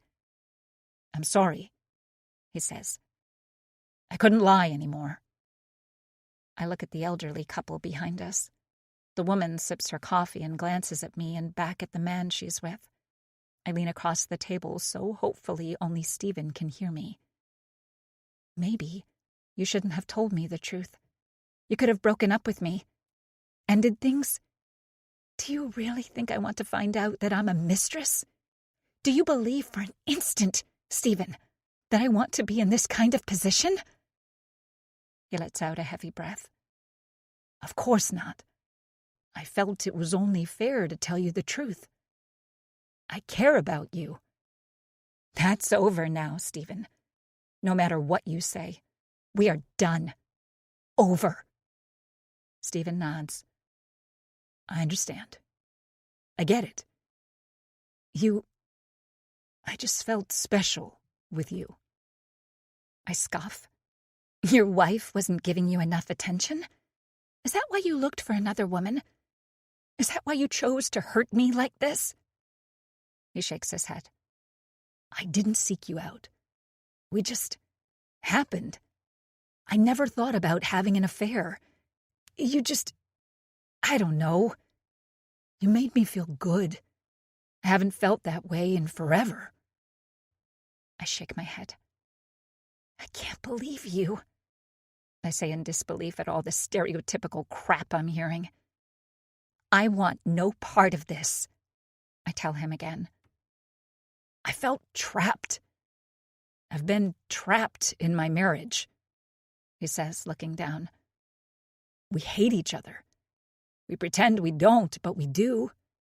She's so good at pretending, too. I told her I wasn't happy. I wanted couples therapy. I wanted something to change. She refused. She says she wasn't the one who needed mental health help. She encouraged me to go alone. He lets out a laugh. I told her again, I need something to change. If nothing happens, I can't stay in this marriage. She looked at me with eyes I didn't recognize. She told me if I left her, she'd kill me. Look, you're a lawyer. You tell me. If a husband threatened their wife like that, where would I be? I shake my head. I'm not going to debate this kind of stuff with you, Stephen. You have friends you can complain to about sexualized injustices. I don't have friends, he whispers. I used to. Any time I went out or tried to do stuff with others, my wife would get jealous. She manipulated me. I'd cancel. I'd always be canceling with everyone I knew. It got to a point where I found myself with no friends. No more calls to go out. Nothing. I feel alone. I scoff. So that's it? Your wife manipulates your life to the point where your answer is to have an affair? Just divorce her if you're so unhappy, Stephen. He shakes his head. You don't know Emily. When he says his wife's name, it hits me. It humanizes the woman whose husband I've been sleeping with. It makes me sick thinking about it. Somewhere out there is a woman named Emily Dyer. She has no clue that her husband is here, sitting with me. No, Stephen, I say, not letting him off the hook. You had an affair because you're selfish. You know, if you wanted advice about how to get a divorce, you could have a 30-minute free consultation with a lawyer. You didn't have to screw one. He looks away from me for a moment. When our eyes meet, his are wet. A single tear comes down his cheek. For a brief moment, I want to console him until reality hits me. This man made me the other woman. He brought me into something I never wanted to be a part of. He's disgusting. A pig. The kind of man my father and mother warned me about before I left for college. You don't understand, Stephen says, wiping the tears from his face. He takes a deep breath and leans in closer. My wife, she scares me. Chapter 23. Clara. What do you mean? I ask. Your wife scares you? He nods. She always did. The woman is barely 5 feet, but that doesn't matter. Maybe it was the threat she made when I asked for couples therapy. I don't know. She's just so damn fake. She's always been fake. She cares more about her image than anything else. This is too much, I say out loud, but meant for myself. He takes a deep breath. I'm worried. I shake my head in disbelief. I've read divorce trials at work. They get very ugly. It's odd how a relationship can end compared to how it starts off. You need to get a divorce, I tell him again. I can't afford it, he says, finally saying something honest. She'll take everything. I shake my head again. I'm sure you being afraid of your wife is more about those fears. Look, that's the law. She gets half. I don't think she wants half. She wants much more. I let out a heavy breath. Talk about this with a lawyer. She's up to something, he says. I caught her sneaking in my office. My eyebrows raise. Perhaps she's on to you having an affair. I look down the block towards my office. Why am I even still here talking to this man? You're a lawyer, Stephen repeats. I'm just an article student for the city, I remind him. You completed the bar, he says. You're a lawyer. You know the law much better than I would. I want your opinion on what she's doing. What are you trying to tell me? I ask, confused. She's been on my computer, looking up strange things, how to kill someone and get away with it, how to bury a body without it getting found, things about our life insurance policies. It's weird. What? I say, unable to hide my confusion. You're a lawyer. Well, an articling lawyer or whatever. What's the legal consequences for murder when it's self-defense in Alberta? Stephen, what are you talking about? That was one of her searches, he adds. She's up to something. This is just odd, I say. That sounds more like searches you would make as an author. He looks at me, his eyes fixating on mine. I didn't, though. She's up to something. I stand up from the table again, unable to carry on this ridiculous conversation. I'm done with this, Stephen. I don't know what you want from me, but I won't give it to you. Not anymore. We're through. Stephen stands up and pleads with me to stay. I'm trying to explain myself. I shake my head. No, you're just playing some kind of weird game, one I won't play with you. Before he can say another word, I storm away from the table, towards my work. He calls out to me to come back. I don't turn my head, though. It's painful to walk away from him. Every inch of my body is hurt and torn between wishing I didn't know the truth to knowing I did the right thing. We could have been happy. I thought he was special. Don't look back, I tell myself as he asks me to come back. I won't stop. I won't. I certainly won't look back. I'm scared that if I do, I'll go back to him like my heart wants to. Chapter 24. Emily. What did I just witness? I did my best to conceal my presence, hiding around the corner of a building. Every so often, I'd peer at them to see what was happening next. Are they breaking up? What could Stephen have told her to upset her so much?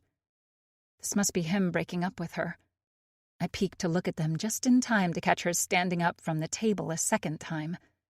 They exchange words before she starts to leave. She's walking away from me. If only I could follow her to find out more about who this woman is. There's no way to do it without Stephen seeing me. One thing is for certain, though. These coffee dates were not innocent. I saw her kiss my husband. Now, though, it appears whatever they had is over. Did Stephen break things off with her? Is this his way of choosing to stay with me? Marriage is all about choosing your partner continuously, day in and day out. It's obvious that Stephen made a mistake. He was with this woman. Is this a sign that he realizes what he has with me? He's choosing us. I want to know. I need to know. What if my life doesn't have to change? What if I can keep our marriage? What if him breaking up with this woman means we can still be together? He cheated. Yes, that much is obvious. There are couples who can overcome infidelity.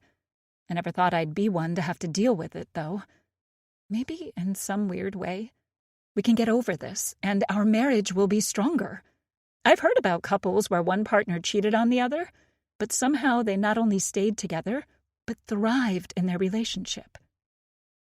Those relationships were likely built on trust, though, which is obviously something Stephen and I are missing. We can still have our happily ever after. We just need to start telling the truth. Chapter 25. Clara. This has to be one of the worst afternoons of my life. Top 5 crappy moments ever, that's for sure. I never saw that coming. Stephen had so much charm to him the night we met. That night at the bar, it felt like we had a special connection as we talked for hours. As I sit at my desk, I move the mouse around the screen, but I'm not doing any actual work. I can't. My mind is still processing what happened. It hits me. He wasn't wearing a wedding ring the entire time, even that first night we met. Why? He claims he wasn't intending to meet someone and have an affair, but he wasn't wearing his wedding ring. How convenient for him. I know for sure he wasn't wearing one. I did a ring check as we talked. A knock on my office startles me. Ed smiles at me as he pops his head in. Edward Tangent is the lead prosecutor at Rangdon Courthouse. I work directly for him, and he's been a pleasure to work for. He's a single man in his 50s. There's something genuine about his character that makes me enjoy his presence. He's not the type to hide his graying hair. He wears it with distinction. You know within moments of meeting him that he's a man of integrity. "Sorry, Clara," he laughs. "I just need those Thomas files when you get a chance. You said you'd be working late tonight to get it done, right?" A much welcome distraction, if I could set my mind not to think about Stephen. "On top of it, Ed," I tell him. "I'll leave it on your desk before I head out." He nods and thanks me. "Perfect," he says. "Thanks again, Clara." Ed shuts my office door and heads down the hall. That's when my eye spots it. His book. She died that night. The paperback is sitting on my side table amongst a bunch of file folders. My lips purse as I think about how I was played by that man. Immediately, I push my chair with my feet and reach out for the book, tossing it hard into the wastebasket near the door. Of course, I miss. Great. I have to touch something created by Stephen again. I suddenly agree with the idea of mass book burning. I'm a mistress. Great. Perfect. Just what I wanted to be in life. I shake my head. Never would I have ever suspected this would happen to me. I should have, though. I have zero luck with men. When I started dating in university during my undergraduate years, there were a few winners then as well. But none took the gold medal for shitty people like Stephen. There was Gary Hansen, who I met at a keg party. Drunkenly, I kissed him in the heat of the moment. We were getting on well until I saw him making out with another girl from my sorority at the same party. I never dated much in high school. Gary Hansen was my introduction to trying, and that didn't go well. There was also James Werner, who ended up cheating on me with some girl he met online on a campus Facebook group. My first serious relationship was with Tim Harris. He was another winner. Again, he was a cheater. Only this time, I found out he slept with my supposed friend, a girl named Kathy.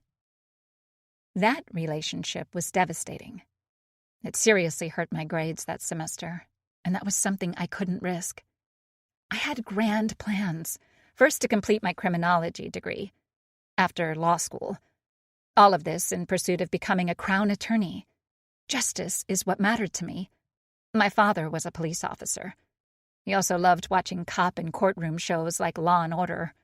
On his days off, we would spend half a day together watching Cops or Boston Legal.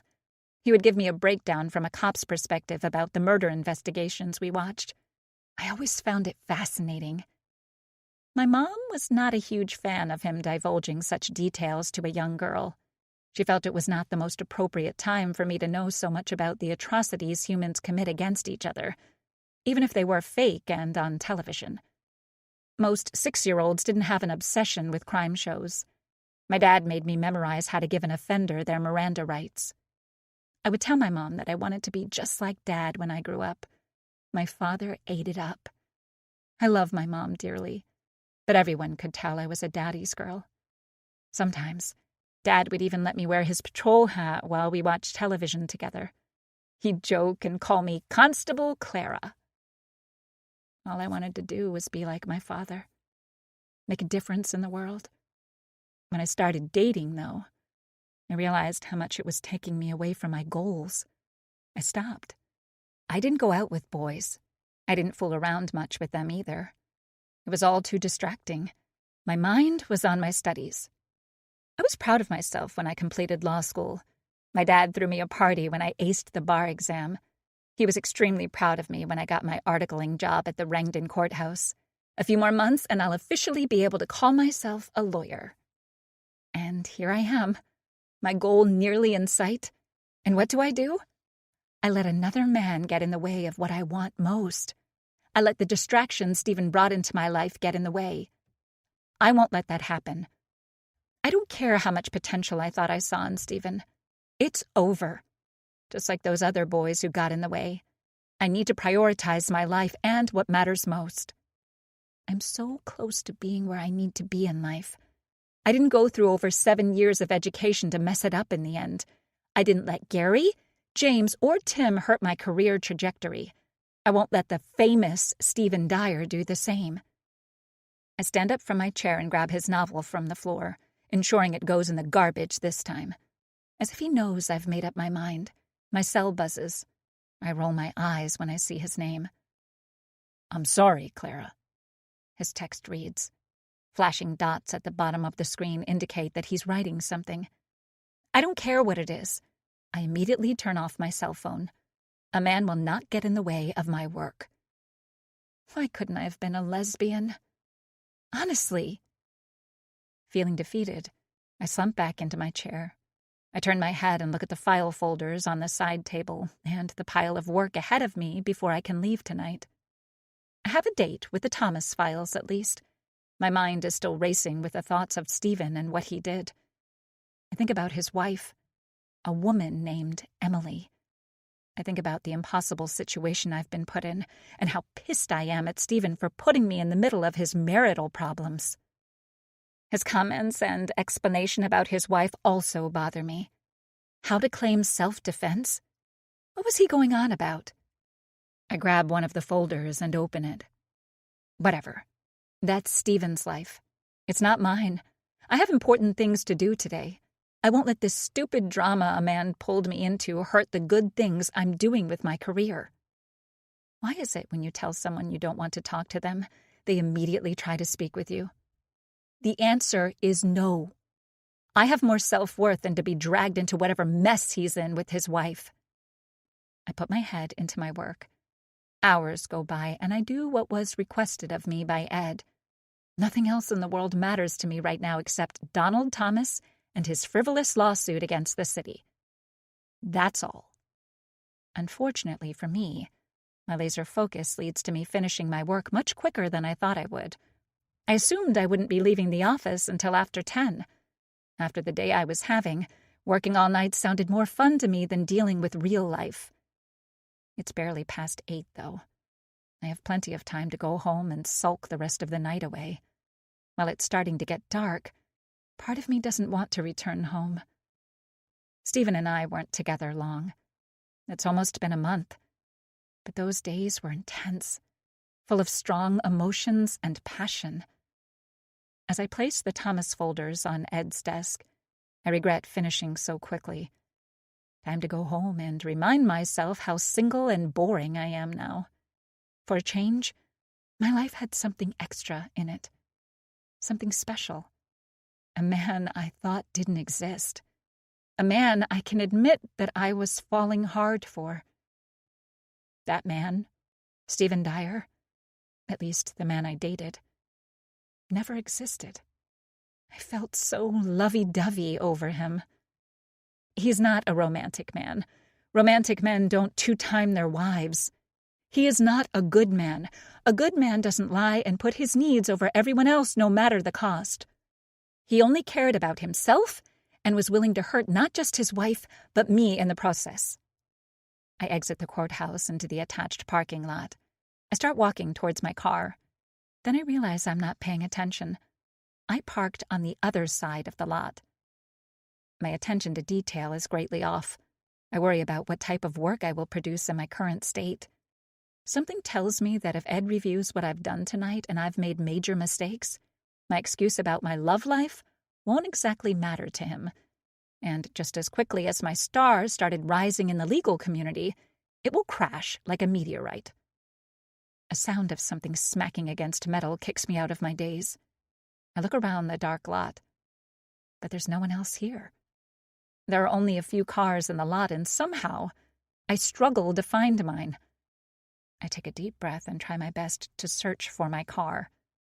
I thought for sure I parked it on this side, and yet I find myself lost again. I take out my keys and hit the alarm button as I walk. Finally, I hear my car alarm as it screeches through the darkness. When I silence it, I hear something else. the clang of something against metal near me. I look around the empty parking lot, trying to find the source. It seems oddly quiet, and I suddenly feel like I'm not alone. "Hello?" I call out. No one responds. Paranoid, I hurry to my car, and as I do, I feel even more foolish. I hate feeling afraid. I'm not the type. It's probably an animal in the lot again. Last month, Ed told everyone in the office how he spotted a large antlered buck here. The animal appeared confused about how to escape. He had to call emergency services to help. Once inside my car, I breathe a sigh of relief. I make the mistake of turning on my cell. Several more messages and a phone call from my favorite adulterer author appear on the screen. Ugh. I turn on my car and start to leave. As I do, I see movement in the dancing shadows cast by my lights. That's when I see someone. It wasn't a buck or some other kind of animal. It's a person. A man. A young one. He leaves through the exit for cars and onto the street. All I manage to make out are the jeans he's wearing and his hair flowing in the breeze. Chapter 26. Emily. Journal entry. Second chance romance? I love that type of story. The type where you read their love unravel and tell yourself there is absolutely no way these two can get back together after what happened. Of course, in those books, the reasons readers feel the couple won't stay together aren't due to infidelity. I still feel this mantra of forgiveness can work for my situation. I never thought when I met Stephen that our marriage would suffer this way. The times I thought about what struggles would look like with my husband, it never involved another woman. Stephen broke up with her, though. I know that much. He's made a decision, and it's me. It's us. Marriage is built on love, trust, and a commitment to choose each other every day. He chose me over this woman. He broke things off with her. He must have realized the same thing I do, that our marriage means more than whatever attractive, pretty thing that other woman represented in his life. This means we can fix us. Our marriage still has hope of surviving. All it needs is proper attention to get there. As I write this, Stephen's upstairs sleeping. It's late. Super late. I should be in bed myself, but I can't sleep because my thoughts have been running wild since I saw them at the cafe.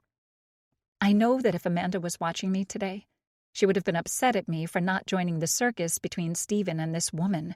She would have demanded that, after he broke things off with that woman, I stroll up and divorce him. Leave him right then and there. Love is not that simple. Amanda doesn't understand this.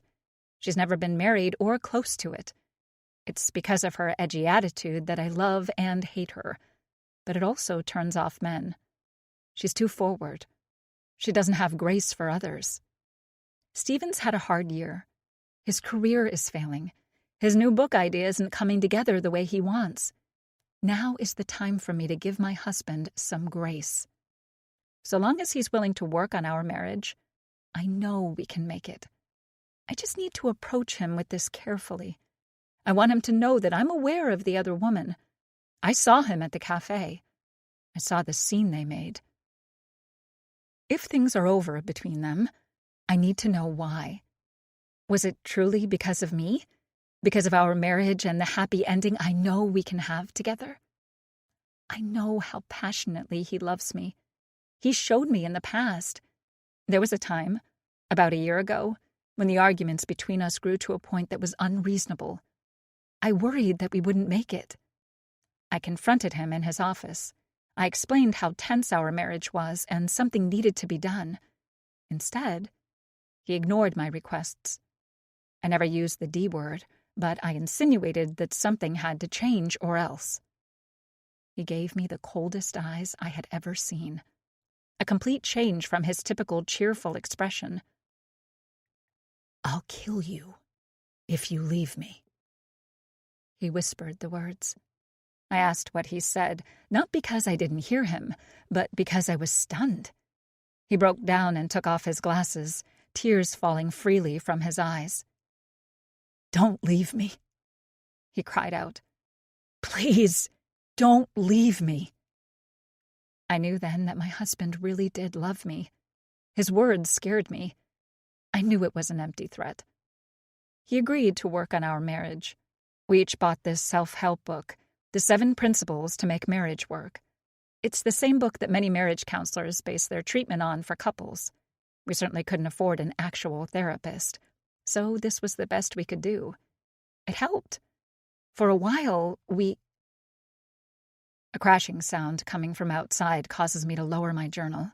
I stand up from the living room couch to see what it was. When I stare out the window, there's nothing. The streets are empty. The bushes and trees sway in the harsh wind. Garbage bins are on the road for pickup tomorrow morning. I notice one has fallen over and is rolling back and forth against the curb. I take a deep breath and close the drapes. Grabbing the duvet from the couch, I wrap it over my shoulder and pick up my journal and pen. I forget what I was going to write, but my point is this. Despite what others may think, everyone deserves a second chance, especially those you love most. Chapter 27. Clara. I'm doing a terrible job at trying to forget about Stephen. Work has helped. It's been keeping me busy. Ed's asked if I have another late night in me today, and I do, as it so happens. Thankfully, he said my work on the Thomas file was exceptional. Ed has court tomorrow and wants me to prepare some information for him. I won't be in the office nearly as long as last night, but I'm fine with whatever work they want to throw at me. Give me 10 more Thomas files and I'll be content. While Stephen doesn't know how much I've thought about him in the past 24 hours, he stopped trying to reach me. My silent treatment has worked. I'm happy it has. I'm not the kind of woman who would ever be caught up in an affair with a married man. At least, not willingly. I hate how someone could apply that term to me. Mistress. It goes against everything that I stand for. I'm taking an ethics course focused on morality and professional responsibility in law as part of my additional accreditation requirements. I imagine how having an affair with a married man would be dissected in an ethics course. The public court of opinion may easily call me a mistress, but doesn't intention mean something? What if Stephen's wife finds out about me? I couldn't help but think of my father as I started the ethics course. His words of wisdom from his time as a police officer go to my core. Be a person you can look at in a mirror and be proud of. My father would tell me this nugget from time to time as I grew up. Well, I'm not proud of myself right now. I feel stupid for not realizing I was being played by Stephen. I got caught up in his charm. I go through the grocery store, grabbing a few items as I go up and down the aisle. My plan is to get a few things from my apartment, go back to the office and finish the materials Ed needs for court, and call it a day. Truth is, I nearly finished my work for the day before leaving the office for a break. I could have easily wrapped up there before coming to the grocery store, but this prolongs my time out before I go home. Unfortunately, my plan to try not to think of my relationship with Stephen has led me to only think about him. I can't stop thinking about the night we met at the bar. I sat alone having a drink after a particularly stressful day. When I arrived, Stephen was already there speaking with an older man. He was talking about a new book he was writing. Well, he called it plotting. He spoke about how he outlines what will happen in a chapter before he begins writing a book. Stephen explained to the man how all the pieces of a story come together easier for him when he knows the direction a story will take. I was fascinated and had questions. I joined in the talk. I had never met an author before, and hearing how a writer creates a story was interesting, far more intriguing than the usual conversation one would have at a bar. I was so interested in him talking about his work as an author. I've always wanted to write a book myself. It's been a goal of mine for years. I thought, with all the things I've learned in school and my limited time in my field, I could write an amazing crime novel. Here was a man, a successful writer in Rangdon, telling anybody who would listen about what it takes to write a good book. He writes psychological thrillers, though. Not exactly the same as a crime novel, but I was still interested in what he said. At one point, I went to the bathroom and searched Stephen Dyer on Amazon. I was shocked to see the tens of thousands of reviews She Died That Night had on it. The man obviously knew what he was talking about. When I went back to the bar, the other man who was involved in our conversation left. It was only Stephen and me. I was going to leave too, but he insisted on buying me a drink and continuing our conversation. Fascinated by not just his career, but his charm as well, I stayed. One drink turned into a few. He was impressed by me too when I told him what I did. He asked me for my number. He said he needed it for research purposes because maybe he would have a question for a book that I could help him with. I wasn't born yesterday. I knew that wasn't the entire reason, but was more than happy to give him my number. Stephen's older than me. The picture he used on his Amazon author page was much more flattering than how he looked in person. But he was still handsome. His charisma and charm really got to me. When I asked him what he was working on currently, he gave me a broad idea. It was a book with a trope called an unreliable narrator. He said he had a new way of presenting it that he thought was very clever. He suspected his readers would enjoy it. He went into a spiel about how authors use the trope wrong all the time. By the time readers get to the truth about the narrator, they feel a rug has been pulled from under their feet. You don't want to upset your readers. He claimed that like a woman you're attracted to, you need to always woo your readers like it's a first date with each new book you put out. He felt his last few books weren't as good as they should have been, but had high hopes for his new story. He was taking his time with it. He wanted to get the plot points perfect before he started writing it. He hoped the big twist he had in store for his readers would be received well. You never know, though, he explained to me. He could fall flat or piss people off, but at least he was going to try something. Always take risks when you write, he told me. I'm not sure if it was his love for what he does as an author, or his knowledge or lack of cheesy pickup lines, but I found him incredibly sexy. A shot later, and we were all over each other. I felt like a teenager discovering how much fun kissing was again. When our lips touched, the chemistry was undeniable. My phone buzzes in my pocket, breaking my daydream of what I had with Stephen. Thankfully, it isn't him calling. "Hey, Dad," I say. "Hey, Clara," he says gruffly. If you were to hire a voice actor to play a police officer, my father would be instantly hired. Not only does he have the physical appearance of an officer with his broad shoulders, short hair, and bushy mustache, but he sounds like one. What others wouldn't expect is how much of a teddy bear he can be. "We haven't heard from you and wanted to call." Figures. I don't call my mom or dad for one day, and I get a concerned phone call. "Work is just busy," I tell him. I share how late I worked the other night as I continue shopping. As Dad and I talk, I hear Mom shout in the background, "How's your boyfriend?" Perfect. "You're dating someone?" Dad asks, surprised. "And you didn't tell your old man?" "I'm not," Mom shouts. "He's a writer." "You're dating a writer?" Dad says, even more surprised.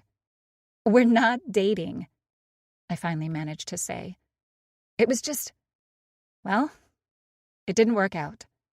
As I go down the aisle, a young man stares at me wide-eyed. His expression catches my attention. When he has it, he quickly looks away. I let out a laugh at the awkward exchange. "What's funny?" Dad asks. When the young man leaves the aisle, I notice his hair. A mullet. How hideous. Unfortunately, I've noticed a few young people sporting one these days. I guess it's making a comeback for some terrible reason. "Nothing," I say to my father.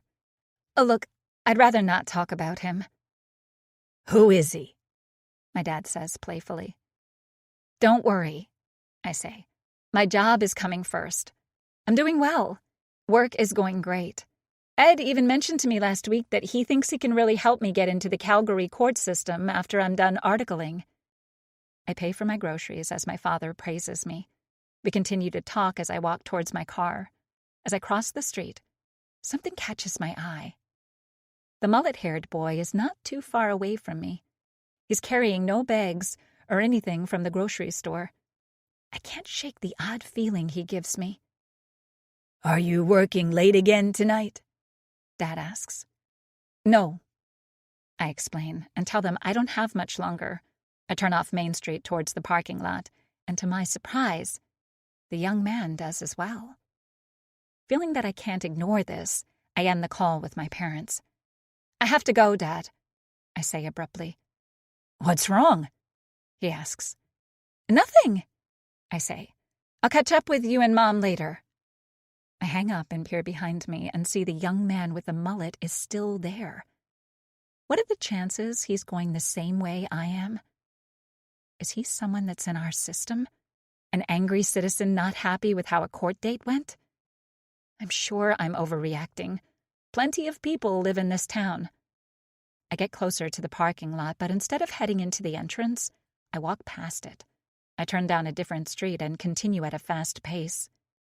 If this man is following me, I won't bring him near my vehicle or my place of work. If he follows me down this street, the chances of this being a coincidence lower with every turn I make. I take a quick look and my mouth drops as I see him turn down the street behind me. Now, though, his eyes are locked on me. Chapter 28. Emily. Amanda takes a sip of her coffee as I go over everything with her. I tell her about the kiss I witnessed, how she left, shouting at Stephen. Amanda couldn't conceal her smile as I told her. Sure enough, my friend doesn't let me down. "What did he say when he saw you?" she asks, taking another sip. When I don't answer, she already knows. "You didn't talk to him?" I explain why. I see this as an opportunity for our marriage to grow. Amanda isn't a fan of the same love stories as I am. "What he did wasn't right," she says. "How can you trust him? Cheaters don't tend to suddenly become monogamous. You catch them once and take them back, more than likely. They'll do it again. Maybe they'll be on their best behavior for a few years, but eventually their true selves come out." I take my time with the coffee in my hand, taking a long sip. "I know what you're saying," I say. "It does make sense, and that could be a potential outcome if I take him back after this. But there's also a chance it doesn't go that way. I'm going to talk to Stephen. I'll tell him I was there and what I saw. I want to give him a chance to tell me the truth. It's obvious that he broke up with her. I want to know why. Is it because he realizes what he would give up if he continued? Maybe this is how we get past the tough times and our marriage gets better. After all, I can forgive." Amanda nods, but her lips purse. "You shouldn't forget, though." She lets out a heavy sigh. "Listen, I've had a few girlfriends tell me about their man cheating on them and deciding to take them back. I made the same mistake." Now that's a surprise. Amanda's never dished the dirt about her own romances before. This is the first I've heard about this.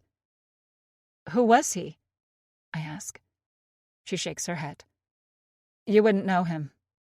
Some guy I used to work with at the bank in Calgary. It's part of the reason why I moved back to Rangdon, just to get away from the drama." She lets out a heavy breath. "I thought this guy was special. I did. I fell for him. I was stupid enough to use the L word. One night, I saw a text message on his cell that seemed a little too flirty. I called him out on it, and sure enough, it was an ex-girlfriend. He said he'd met up with her and things got out of hand." "No," I say, surprised. I imagine how unprepared this unnamed person was for someone like Amanda. "He told me it was a mistake," she continues, "and it would never happen again. So, what does yours truly do, like a dummy? Take him back, of course. I believed him.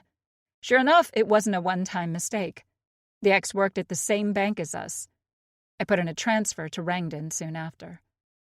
She takes a sip of her coffee and looks around. I think that's why I get so upset about this and what I see you going through. Don't make the same mistake I made. I look at my friend, seeing something I've never seen in her before. Vulnerability. Amanda's always come off so strong. Sometimes I imagine what I would do if I were a woman like her. Looks can be deceiving. I'm sorry, Amanda, I say. You didn't deserve that. Now it makes sense why you moved back. She nods and takes a deep breath. Emily, you have so much going for you. You have no kids with this man. Get out of this marriage before you get hurt like I was. You can't trust him. Just because this man hurt you doesn't mean that Stephen would do the same to me. I owe it to our marriage to try. At the very least, I'm owed an explanation. Who was the woman he met at this cafe? Amanda looks at me, shocked. Wait, this is the cafe they were at? When I nod, she seems even more confused.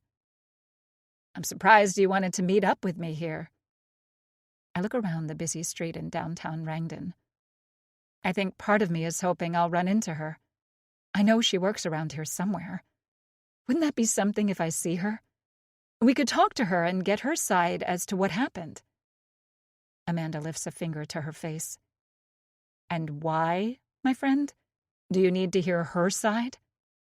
Is it because you don't trust what your husband will tell you? That catches me off guard. I hate it when she does this. She has a way of cutting through all the thoughts in my head to lay my insecurities bare. She should have been a lawyer instead of a banker. I don't answer her. Instead, I take another sip of my coffee and look around the street. When I'm ready, I glance back at my friend. I owe it to my marriage to try. Chapter 29. Clara. I manage to get ahead a little and pass another corner. The deep frontage of the building helps conceal my presence as I try and figure out what to do. My cell phone is in my hand with 911 already dialed. I just have to connect to speak to dispatch. So why don't I? Part of me feels ridiculous. Why would this stranger be following me? Who is he? There must be a weird coincidence. I've always been a hyper-vigilant type of person. Loud noises down the road catch my attention. Several roofers are on top of a nearby building. One of them is yelling at another if he can take a break. A sense of relief hits me until I see the young man at the corner. I peer around the edge of a mailbox as the man looks around. He peers up and down the streets at the intersection, looking. If I had any doubt that this man was following me, it's settled now. He doesn't know where I am. He hasn't spotted me. I hold my breath and conceal myself against the side of the building. I hear the sound of the heavy boots he's wearing. I pray that whoever he is, he'll head the wrong way. That's when I realize it. I think I've seen this man before. Last night in the parking lot, I knew I wasn't alone. I spotted a young man with long hair in the back. I didn't catch any more details about him, but I know the man following me is the same person I saw the other night. Who is this guy? What's his problem? I put my cell phone to my ear and connect to 911. It only takes a moment for a female operator to answer. 911, what's your emergency? She asks. Someone's following me. I whisper into my phone as quietly as I can.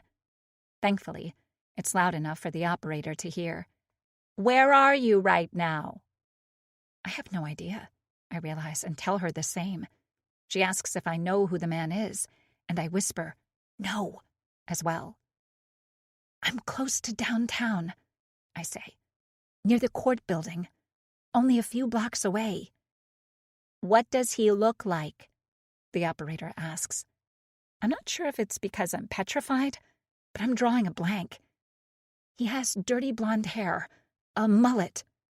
I make the mistake of peering between the edge of the building and the mailbox to get a better description. My eyes widen as the young man is still at the intersection, a phone to his ear as he frantically looks around. From down the street, The roofer calls out to his boss again. "Frank, I want a break!" That catches the young man's attention. He turns his head, and when he does, he catches me staring at him. "He's looking at me," I say to the operator. "What do I do?" "Officers have been dispatched. Stay calm. Stay on the phone." The man looks at me with a wide expression of his own. I hear the roofers down the block continuing to shout at each other. I make a bold move. Opening up my camera, I step out from behind the mailbox, pointing my cell right at him. "I'm recording this live," I lie. "Who are you? Why are you following me?" The roofers from down the block notice the man, and he stares back at me. He looks at my cell sternly in my hand, pointing directly at him. "Who are you?" I shout again. I hear the muffled sounds of the 911 operator. "Police will be at your location soon." From his expression, I know he heard the same. Now that I'm feeling more in control, he doesn't seem as scary as he did when I was hiding. I look at his face and the fear in his eyes. I realize he's just a kid. I'd be surprised if he's over 20. "Get away from me!" the young man shouts. "What's your problem, lady?" He turns away from me, attempting to cover his face. He hurries down the street away from me. For a moment, I consider following him. I could keep a safe pace until authorities arrive, if they are in fact close by. "Miss, are you okay?" the operator yells, her muffled concerns breaking my daze. I watch as the young man runs down a different street and completely out of sight. Chapter 30. Emily. I take my time at the cafe with Amanda. I'm not sure if it's because I really did think I'd run into that woman, or if it's because I'm nervous about talking to my husband. It's a little past 5 in the evening by the time I arrive home. On the way, I hoped that Stephen would be waiting for me. The last thing I want to do is put off this conversation more than I already have. But when I see his motorcycle in the garage, I know this is the moment. Just like there's a moment when someone could probably pinpoint when their marriage was over, I equally believe there's a time one could point to and say, this is when it got better. This could be that moment. This conversation will not be easy. Telling your husband you know about their affair. Telling them that you can forgive them if they truly want to make things work. If our marriage continues, it needs to be based on honesty. It needs to be based on reality. I need his commitment. He needs mine. Just like our vows we made on our wedding night, we need to choose each other again. That starts with tonight's conversation. I walk into our house. The living room and kitchen are dark. I already have a good idea where he is. Sure enough, I notice the basement door is partially open and the stairway light is on. Not the best start, I think. I hate it when he's so in his head about his story. We need to talk. Our marriage is more important than any book he may be working on. I open the basement door and call out to him. When I do, I see a shadow in the basement move. I know it's my husband. "Stephen," I say. "Can we talk upstairs?" That's when he comes into view. Only it's not my Stephen. Tanner's at the bottom of the stairs and looks up at me. "Good evening, Mrs. Dyer," he says with his usual polite tone. Hey, Tanner. What are you doing in the basement?" Tanner looks behind him, and my husband walks up. "Hey, dear," he calls up. "Just chatting with the young buck?" He looks at Tanner and nods. "All right. So you know what you're doing?" Tanner doesn't reply, just nods back. "Good," Stephen says. He walks up the stairs quickly while Tanner slowly follows. When Stephen's in the kitchen, he waits for Tanner to leave through the back door before looking at me. "What's up?" he asks. "What's Tanner doing here?" I ask, confused. He looks at me as if I'm asking something stupid. "We talked about the front lawn. He's doing some prep." I see Tanner through the back kitchen window. He heads into our small shed and comes out with the lawnmower. He's cutting the grass again? Stephen looks at the young man and back at me. Don't worry about it.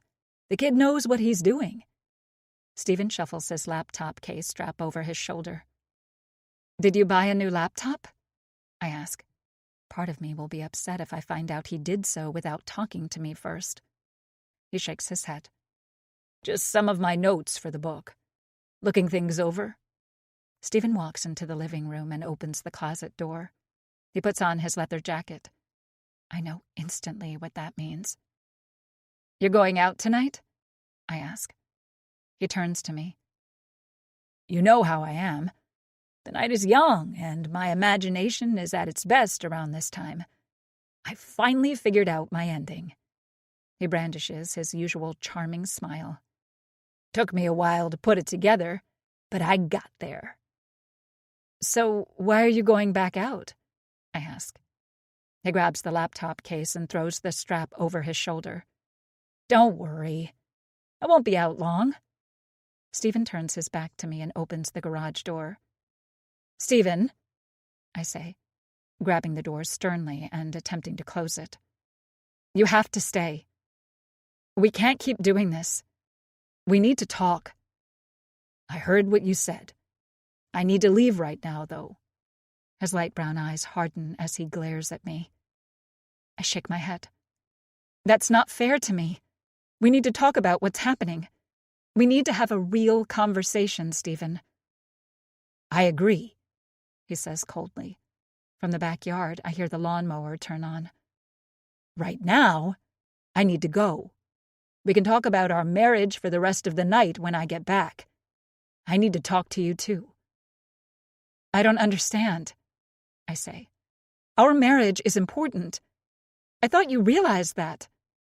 He looks at me coldly.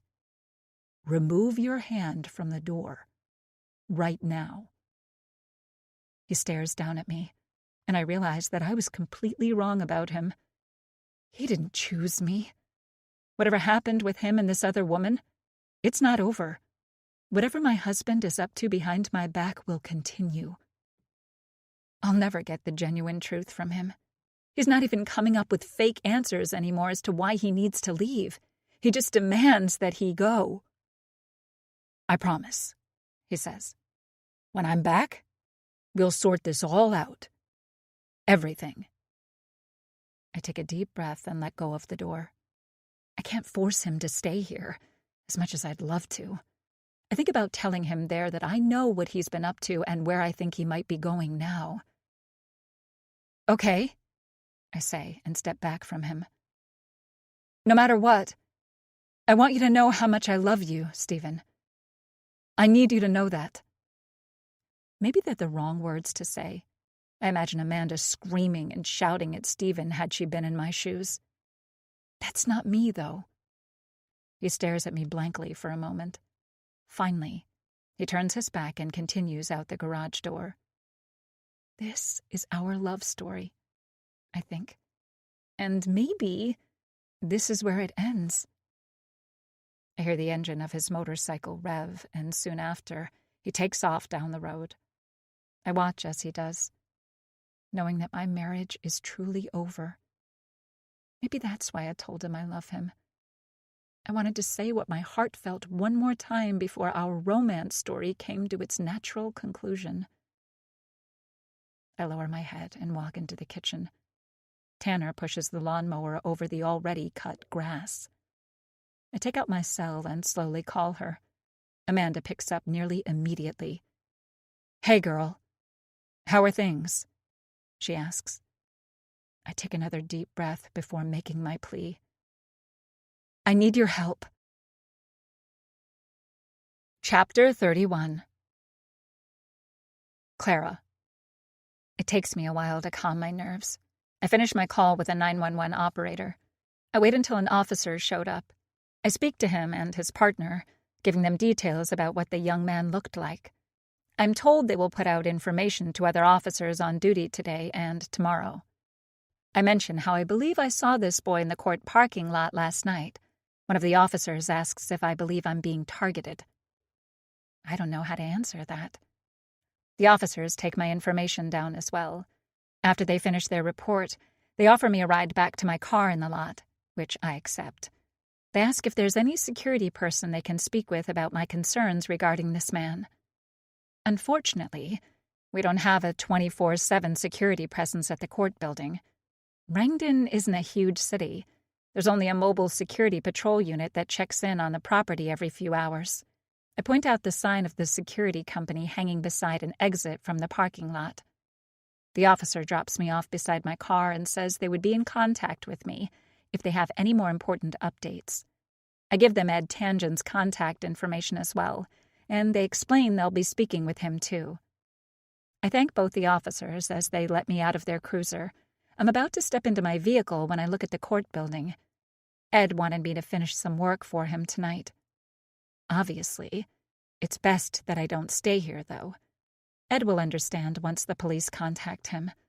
Still, my raging workaholic nature wants to throw caution to the wind and get my work done. Common sense prevails as I open my car door and start the engine. My eyes widen as the stench hits my nostrils. I look back and see my recently purchased groceries. I knew buying beef and leaving it in a boiling hot car for so long wouldn't be a great idea. I hadn't expected to be at work much longer, though. I let my dinner cook itself in my car. The smell is awful. My cell buzzes in my pocket. I shake my head when I see who's texted me. "We need to talk right away." I read Stephen's text message in disbelief. What is this man's problem? Suddenly, another text pops up. "I know you're avoiding me. This is important." I put my cell down in my lap, trying to collect myself and lower the windows, allowing the stench of beef to escape. The last thing I want to do tonight is meet with Stephen. My cell buzzes again, and I know he won't stop. As I read his new message, a flick of rage hits me. "If you don't meet with me, I'll come to your work. This is important." Chapter 32. Emily. I sit in my living room and take in the beauty of the house I decorated for us. Although we can barely afford this place, it gives the illusion of wealth and beauty. If a stranger came inside and saw how it looked, they would assume the couple who lived here were just like those people in the movies who live happily ever after. I stare at the large framed picture on the wall of Stephen and me. It was from a brief trip we took to Rome, in front of the Colosseum. That was the only trip we've been on since our honeymoon. The sound of Tanner cutting the grass outside breaks my spell. The couple who lives in this house are not happy. We're far from perfect. How much longer will I even live in this house? I take a deep breath and realize that my life is about to implode. Stephen says we'll settle everything when he gets home. I know what that means. How stupid was I for thinking I could salvage what was left? It's Stephen's fault. He stopped trying. He stopped caring about us. He moved on and forgot to tell me he was finished.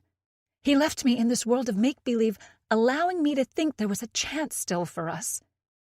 There wasn't. I know where he's going. He's going straight back to her. What he doesn't know is if he takes her back to the cafe, Amanda will be there. I asked her not to make a scene. I gave her one goal. Find out who this woman is. If there's any karma in this world, I can ruin her life, just like she destroyed what could have been my happy ending. What kind of woman dates a married man? What a lowlife she must be to think what she's doing is okay. He's taken. He has a wife. She's pretty enough. Why couldn't she find her own person? She had to dig her nails into mine. This is my house. This is my life. He's my husband. My cell buzzes and my heart drops when I read her message. They're here, it says simply. It's Amanda. Stephen and the woman are at the cafe. Don't let her out of your sight, I reply. Don't worry, she writes back. Hopefully, Amanda's skills at blending in are as good as she claimed they are. I'm about to leave myself, but my head is swirling with emotions. I can't focus. I can't think straight. There's only one thing helps when I get this way. I need to write it out. Hopefully when I do, I'll tame my emotions enough to move forward with what Amanda and I planned. I stand up from the couch to get my journal. I peer outside the window to ensure Tanner isn't looking. When I go into the living room and lift the picture frame of us in front of the Coliseum to collect my journal, my face drops. It's not there. I know for a fact that my journal was here, and suddenly, it's not. It was late the other night when I wrote in it. Perhaps in my daze I misplaced it. But that isn't something I do. A loud knock on the front door startles me. I peer outside the window onto the porch and see him. Tanner's at my door and knocks louder. "Mrs. Dyer?" he calls out. "Hello?" I stand, frozen in the living room. He knows I'm here. I quickly step away from the picture frame. He can see me through the window. We stare at each other through the glass. "What is it, Tanner?" I shout back. "Can you open the door?" he asks. He watches me and waits for my reply. Chapter 33. Clara. As I approach the Rancher's Cafe, Stephen sits at our usual spot outside. He sips on his coffee and has already bought one for me. How presumptuous of him to think I'll be here long enough to enjoy it. When he sees me, he immediately stands up from his chair and thanks me for coming, as if he didn't make it hard to say no. I hesitate to sit. "Please," he says, glancing at the other chair. "You're already here. I just want to talk to you. I feel like you're the only one who'll understand." I don't do as he asks. "I told you it's over, Stephen. I don't understand why you're texting me like this. It's unbecoming of someone like you. Certainly not a good look for an author to turn stalkerish." He nods and looks around the near-empty cafe. "I know. This isn't about us." I shake my head in disbelief. "What is this about, then?" He takes a deep breath and grabs a leather laptop case in front of him. "It's about my wife." I look at him, completely puzzled. "Stephen? What are you doing?" He lets out a heavy breath. "Please," he says, gesturing for me to sit. I'll explain everything." The look on his face is off. It's not just of a man who has a guilty conscience about his affair. This is more than that. He looks so desperate. If I was to leave, I get the sense he'd grovel at my knees for me to stay. I feel stupid as my body betrays me and sits in the empty chair. "Okay," I say. He gives me a small smile before sitting across from me. "Thanks," he says anxiously. "I just don't know what to do." I've seen this type of desperation before. Divorce can be so ugly. Between asset division and custody, if the two parties can't agree, everything turns into a war. The courtroom their battlefield. It hits me. What if Stephen has children with his wife? My stomach turns at the thought. Stephen told me about her. I wonder if he's come clean with Mrs. Dyer as well. "Please tell me you don't have children," I say. He shakes his head. "Did you tell your wife?" "No," he says. "But she knows. I found out she knows." Now he looks even more desperate as he holds the leather case to his chest. He opens it and takes out a dull yellow notebook. "It's Emily's journal. She wrote about you in it." I let out a heavy sigh. First, he involves me in an affair. Now, his wife knows. I feel disgusted at myself for some reason, even though I know that I was tricked by the man in front of me. The fact that I actually slept with this pathetic piece of shit makes me even more disgusted with myself. "Stephen, You just need to come clean to her. Stealing her journal is just adding insult to injury. She's crazy, he blurts out, cutting me off. She's absolutely insane. He opens the notebook. She started this journal recently. All these entries, none of them are dated. Each essentially are character assassinations of me. He flips to a random page and raises the journal. He's a liar and manipulator. He's deceitful and insensitive. He's not who I thought he was. Stephen lets out a laugh as he reads his wife's words, but I hardly find it funny. I don't want to hear this, I tell him matter-of-factly. Look, he says, completely ignoring my request, flipping to another page whose corner is folded. There is some crazy stuff in here. You see this entry? He turns the journal towards me on the table as if demanding I read it for myself. She talks about me dressing up like a burglar, scaring her when she's at home as if I'd kill her. He taps the journal hard. That never happened. He lets out a nervous laugh. And she's completely turned around something that happened. He flips through a few pages but lets out a heavy sigh and closes the journal. I don't know where it is, but I read it. She says I'm the one who threatened to kill her if she left me. She was the one who threatened me. She flipped it in her journal to make herself not look like the crazy one. I look at him strangely, unable to hold my composure. It's as if I'm seeing this man have a mental breakdown in real time. Stephen, I don't understand what you want from me. You already involved me in a way I can't forgive you for. I don't understand why you demanded I meet you. But I'm leaving. I look at his wife's journal. She knows about what you did behind her back. I don't understand if you're acting like this because you're worried what will happen when you divorce, or if you feel guilty about it. But I don't want anything to do with you from here on. Do you understand? This man has broken so much more than a boundary with me. He's ruined what I feel is my integrity as a person. I am not the type of woman to sleep with married men. I would never do that. He's lucky I hold back my rage from decking him in the face for what he's done to me. If I wasn't a lawyer with a firm knowledge of the legal consequences of doing so, I'd love nothing better. He shakes his head. Don't you see what she's doing? She's making this all up. She's trying to frame me. I just don't understand. He lifts up the journal and slams it on the table. She made this up. All of it. She has a plan. She's trying to ruin me, hurt my career. I don't know what. She has a plan, though. I know that much. I'm the victim here. Don't you see? I cringe at his words. Victim? I repeat in disbelief. I lean across the table. Stephen, you had an affair behind your wife's back. You are not a victim. You are guilty of being an adulterer. He lets out another nervous laugh. It's like she's making up her own story. One where I'm this evil man. She's some innocent victim of my abuse.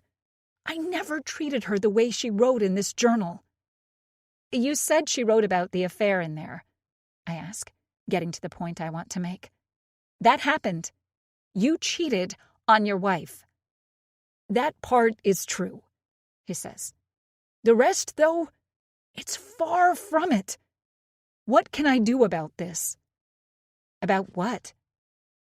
He looks at me, a streak of anger flashing across his face. The fake allegations. She's going to do something with these notes. She's going to do her best to ruin me. I can't just let her. She's going to take my career. She's going to take as much as she can from me. I let out a heavy breath as it hits me. You want my legal advice? When he doesn't answer, I lower my head. Stephen, you're unbelievable. You don't understand, he continues. None of this is real. It's all made up. She's trying to establish a fake reality. This is way too weird, Stephen, I say. I don't want to be involved in whatever you and your wife have going on here. I never would have been had you told me the truth from the get-go. I realize that I've given this man way more time than he deserves. I'm about to stand up when he reaches out for me in an embarrassing way to get me to stay and fix this. I have no one else to turn to, he says. Nobody will believe my side of the story. I have no friends, no family here. I have nothing. The woman looks like Snow White compared to me. I swear she even has the birds following her. Nobody knows her like I do. Nobody knows the real Emily or what she's capable of. She's up to something. I let out a heavy breath. Call the police. I did, he claims. They told me that my wife writing falsehoods in a personal journal doesn't constitute a crime. Well, there's your legal advice, I say. I stand up, and this time he doesn't try to stop me. Remember this conversation, he says. If something happens, you'll be the one who knows the truth. Just remember what I told you today.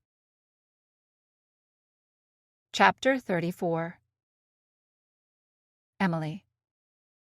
What do you want, Tanner? I ask, opening the door only slightly, just enough to talk. Mr. Dyer said he had some cash for me, he says. I look at him. My husband promised him even more money? Great. He hasn't done any work besides cutting a lawn that didn't need it. He's not home right now. He looks around the empty street and back at me. Well, do you have anything? Something I always found interesting about Tanner was that for a young man who looks the way he does act very respectfully to others. He's always so polite when addressing people, and smiles and waves at me when we see each other. Something about how he's looking at me is putting me off. Maybe it's his new tattoo that has me feeling differently. No. Sorry, I say. Okay, he says. Well, I'll keep working. Mr. Dyer said there's a bag of lye in the garage.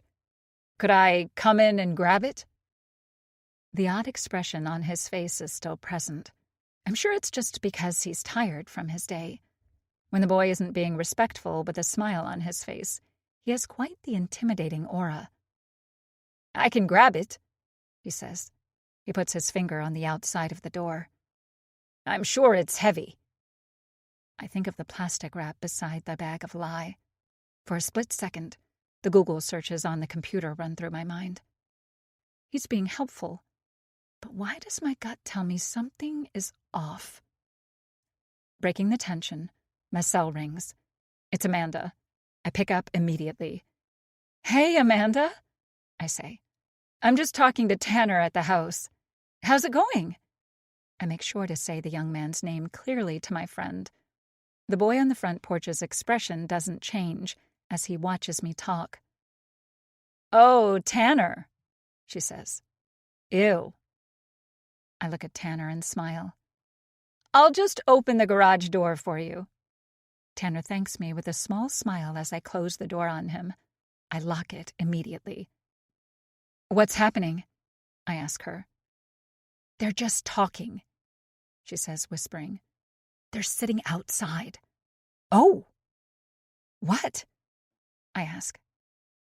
I don't know, she says. He's looking over at me. He did it before, but I don't think he recognizes me.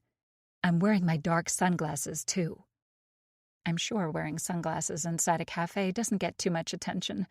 How very inconspicuous of her. Did he make you? I ask. Don't think so. They're still talking. The conversation looks intense. A knock on the door breaks my attention. Tanner stands on my porch and waves at me. Sorry, Tanner, I call out.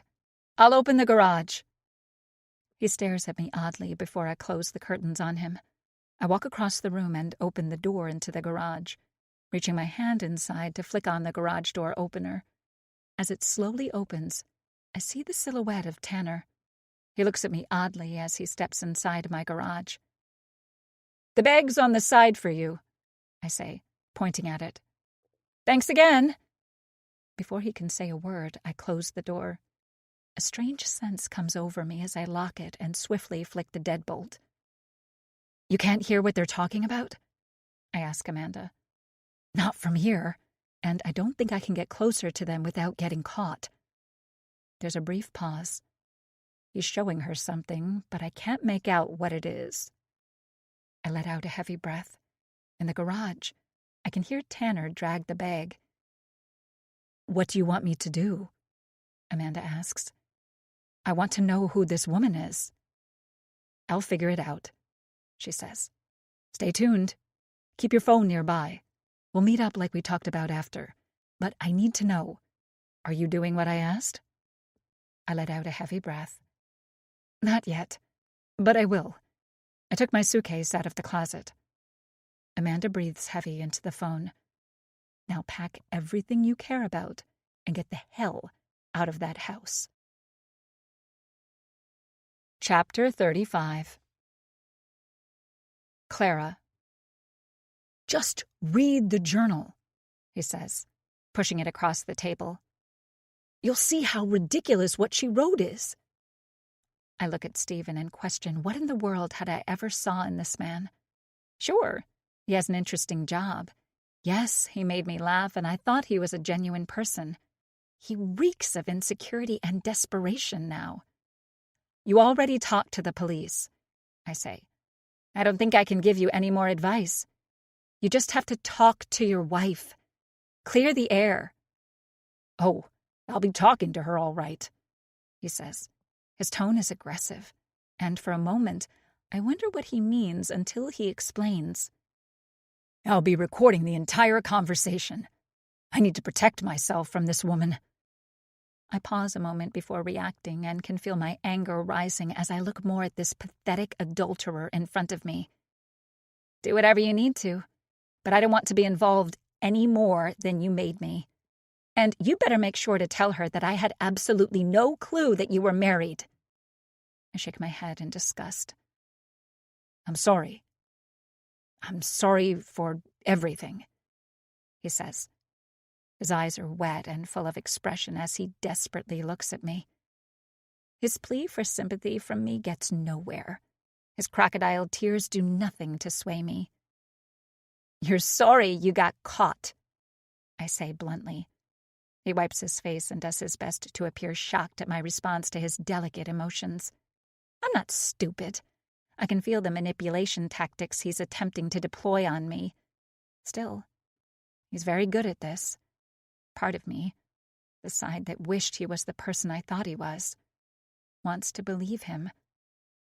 I step back from the table, prepared to be undeterred by whatever crap comes out of his mouth next. I've officially lost my patience. Before I leave, I need to make a point. I need you to listen carefully, Stephen. I do not want to hear from you again. Do not show up at my work. That will have extremely negative consequences for you. As I warn him, he slumps into his chair, defeated. He turns his head and looks inside the cafe. I wonder what has his attention. We're not exactly making a scene. There's only one woman sitting inside the cafe, typing on her cell. Stephen! I say harshly, making sure he looks at me so the message sticks this time.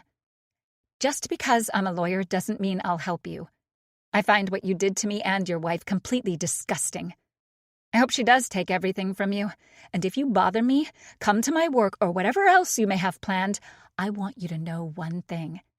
Never piss off a woman with a law degree. Understand?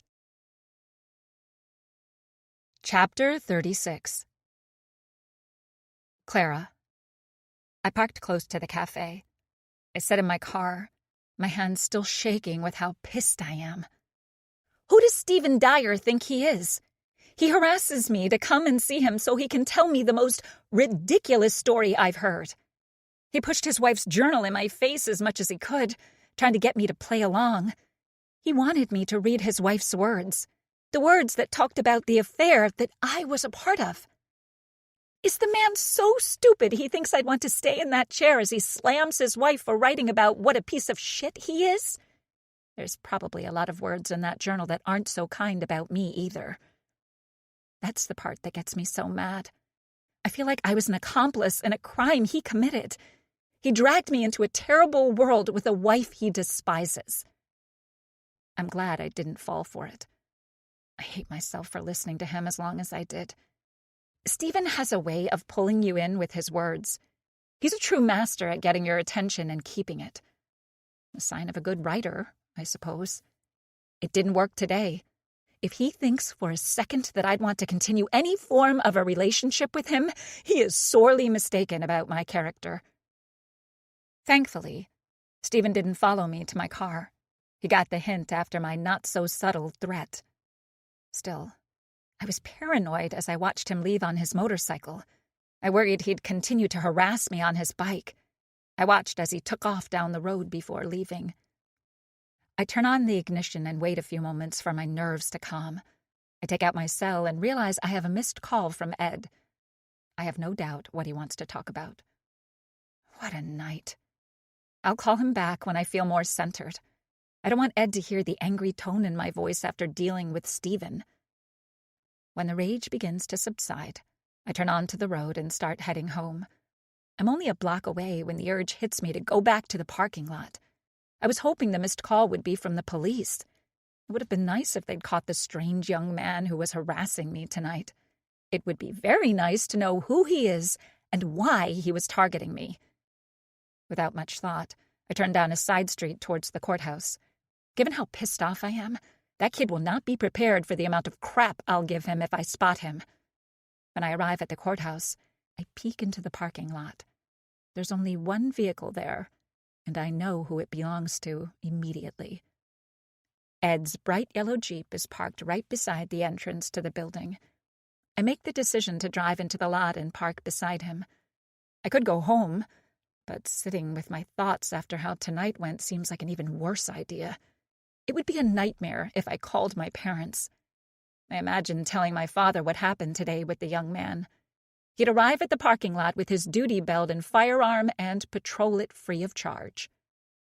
I don't even want to think about what my father would do if I told him about Stephen Dyer. Thankfully, I didn't tell my parents much about my supposed boyfriend. We never called ourselves that. It was never official. I wanted to have that conversation, though.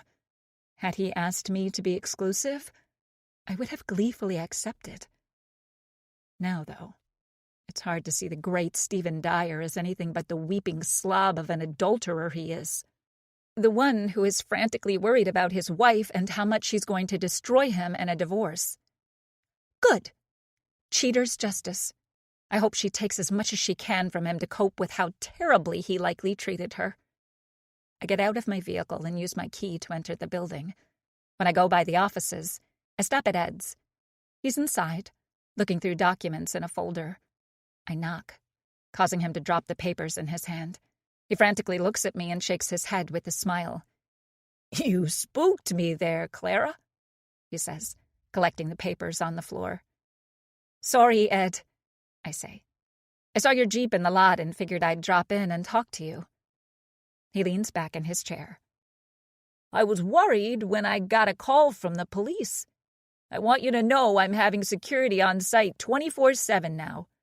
I already talked to their patrol supervisor. They'll have someone here soon." "I'm okay," I reassure him. I got a little spooked. I hope they figure out who the kid is. "Kid?" I nod. If the guy was over 20, I'd be surprised. "Did the police tell you I think I saw the same kid in the lot the other night as well?" Ed raises his eyebrows. "I was informed. I don't want you to worry, though. We're going to have proper security now. I was against it when the city passed a motion to only have a patrol vehicle come by and not have a guard stationed on site. It takes a terrible incident for something to change, like always. Are you sure you're okay?" I nod again. "I swear to the court," I say with a smile. He smirks. "If you need a day off tomorrow, it's completely fine. I don't want you to feel nervous coming into work." I shake my head. "I'll be fine." "Well, go home. Relax.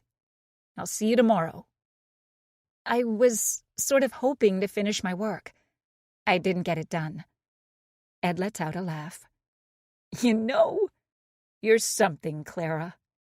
You're going to be a hell of a lawyer in the near future." The truth is, I'd rather do anything but go home and feel how terrible my life is.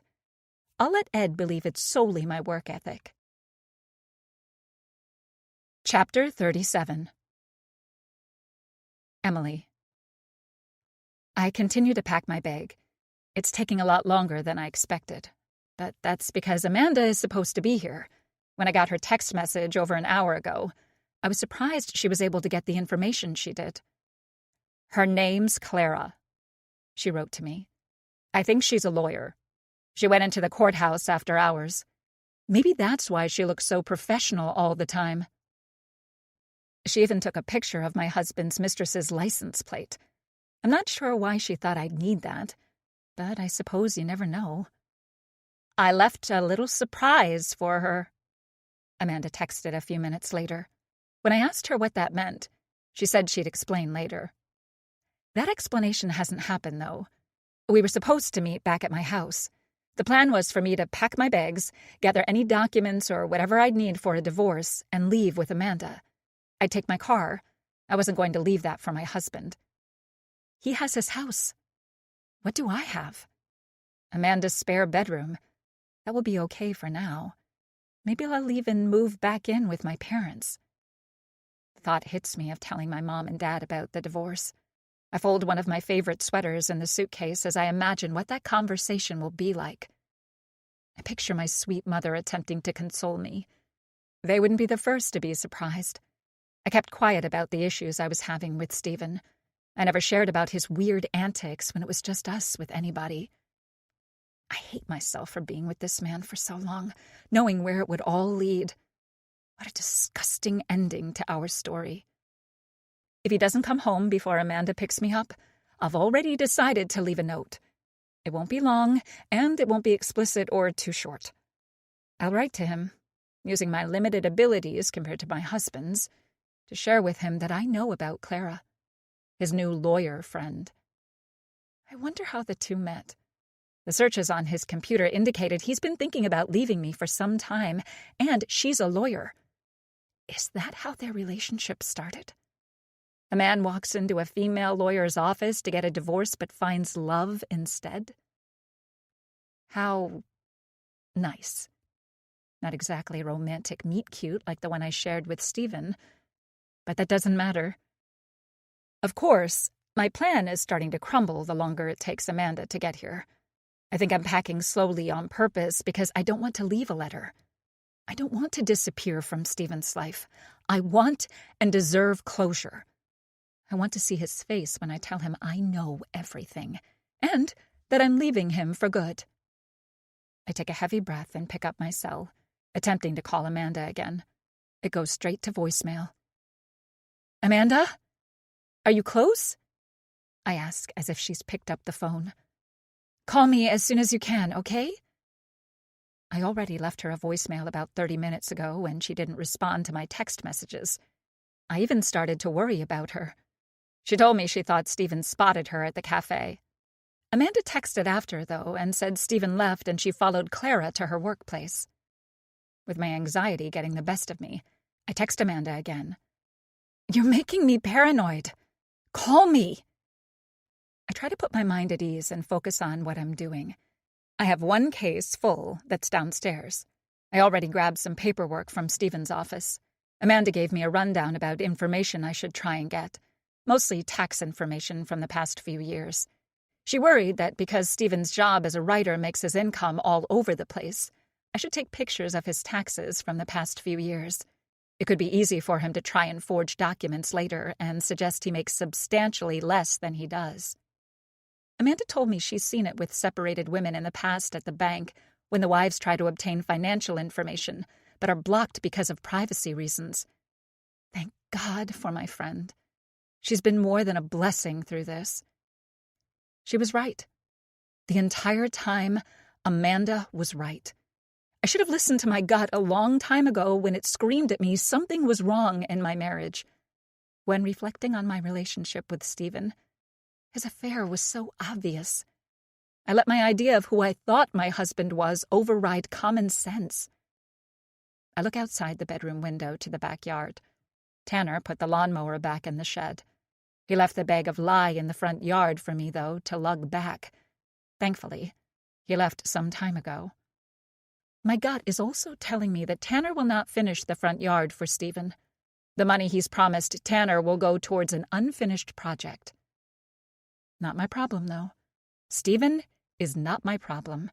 This house is not my problem. Divorce is scary, though.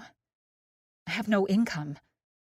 How does one hire a good lawyer when you make $0 a year? Will that mean I'm screwed when getting what I'm entitled to for a settlement?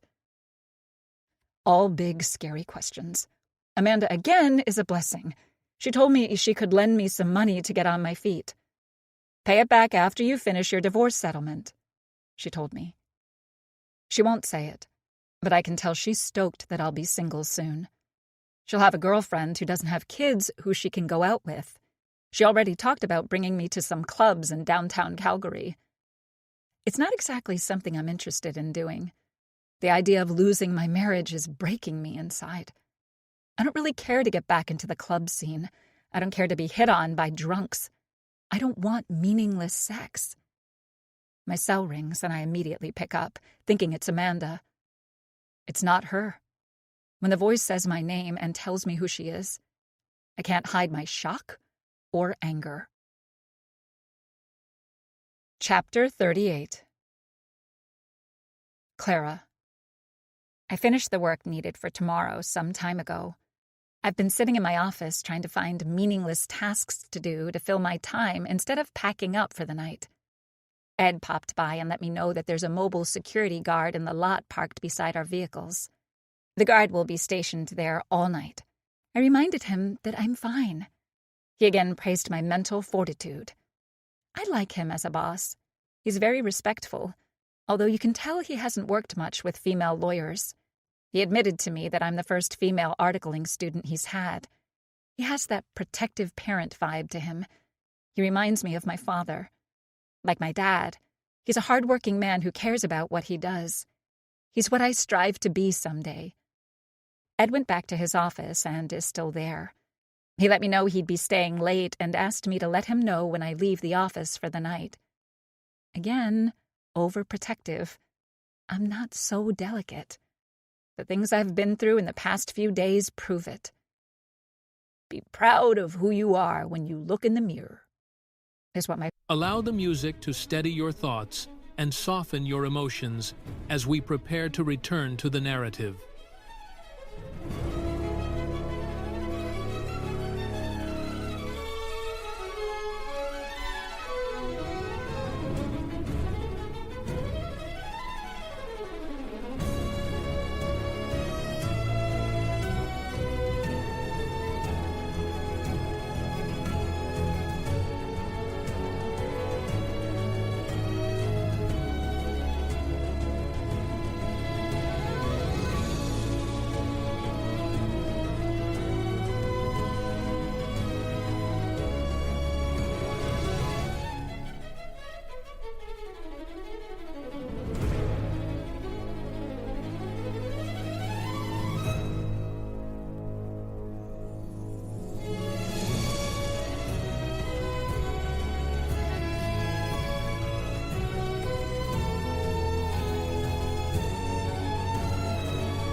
father would tell me.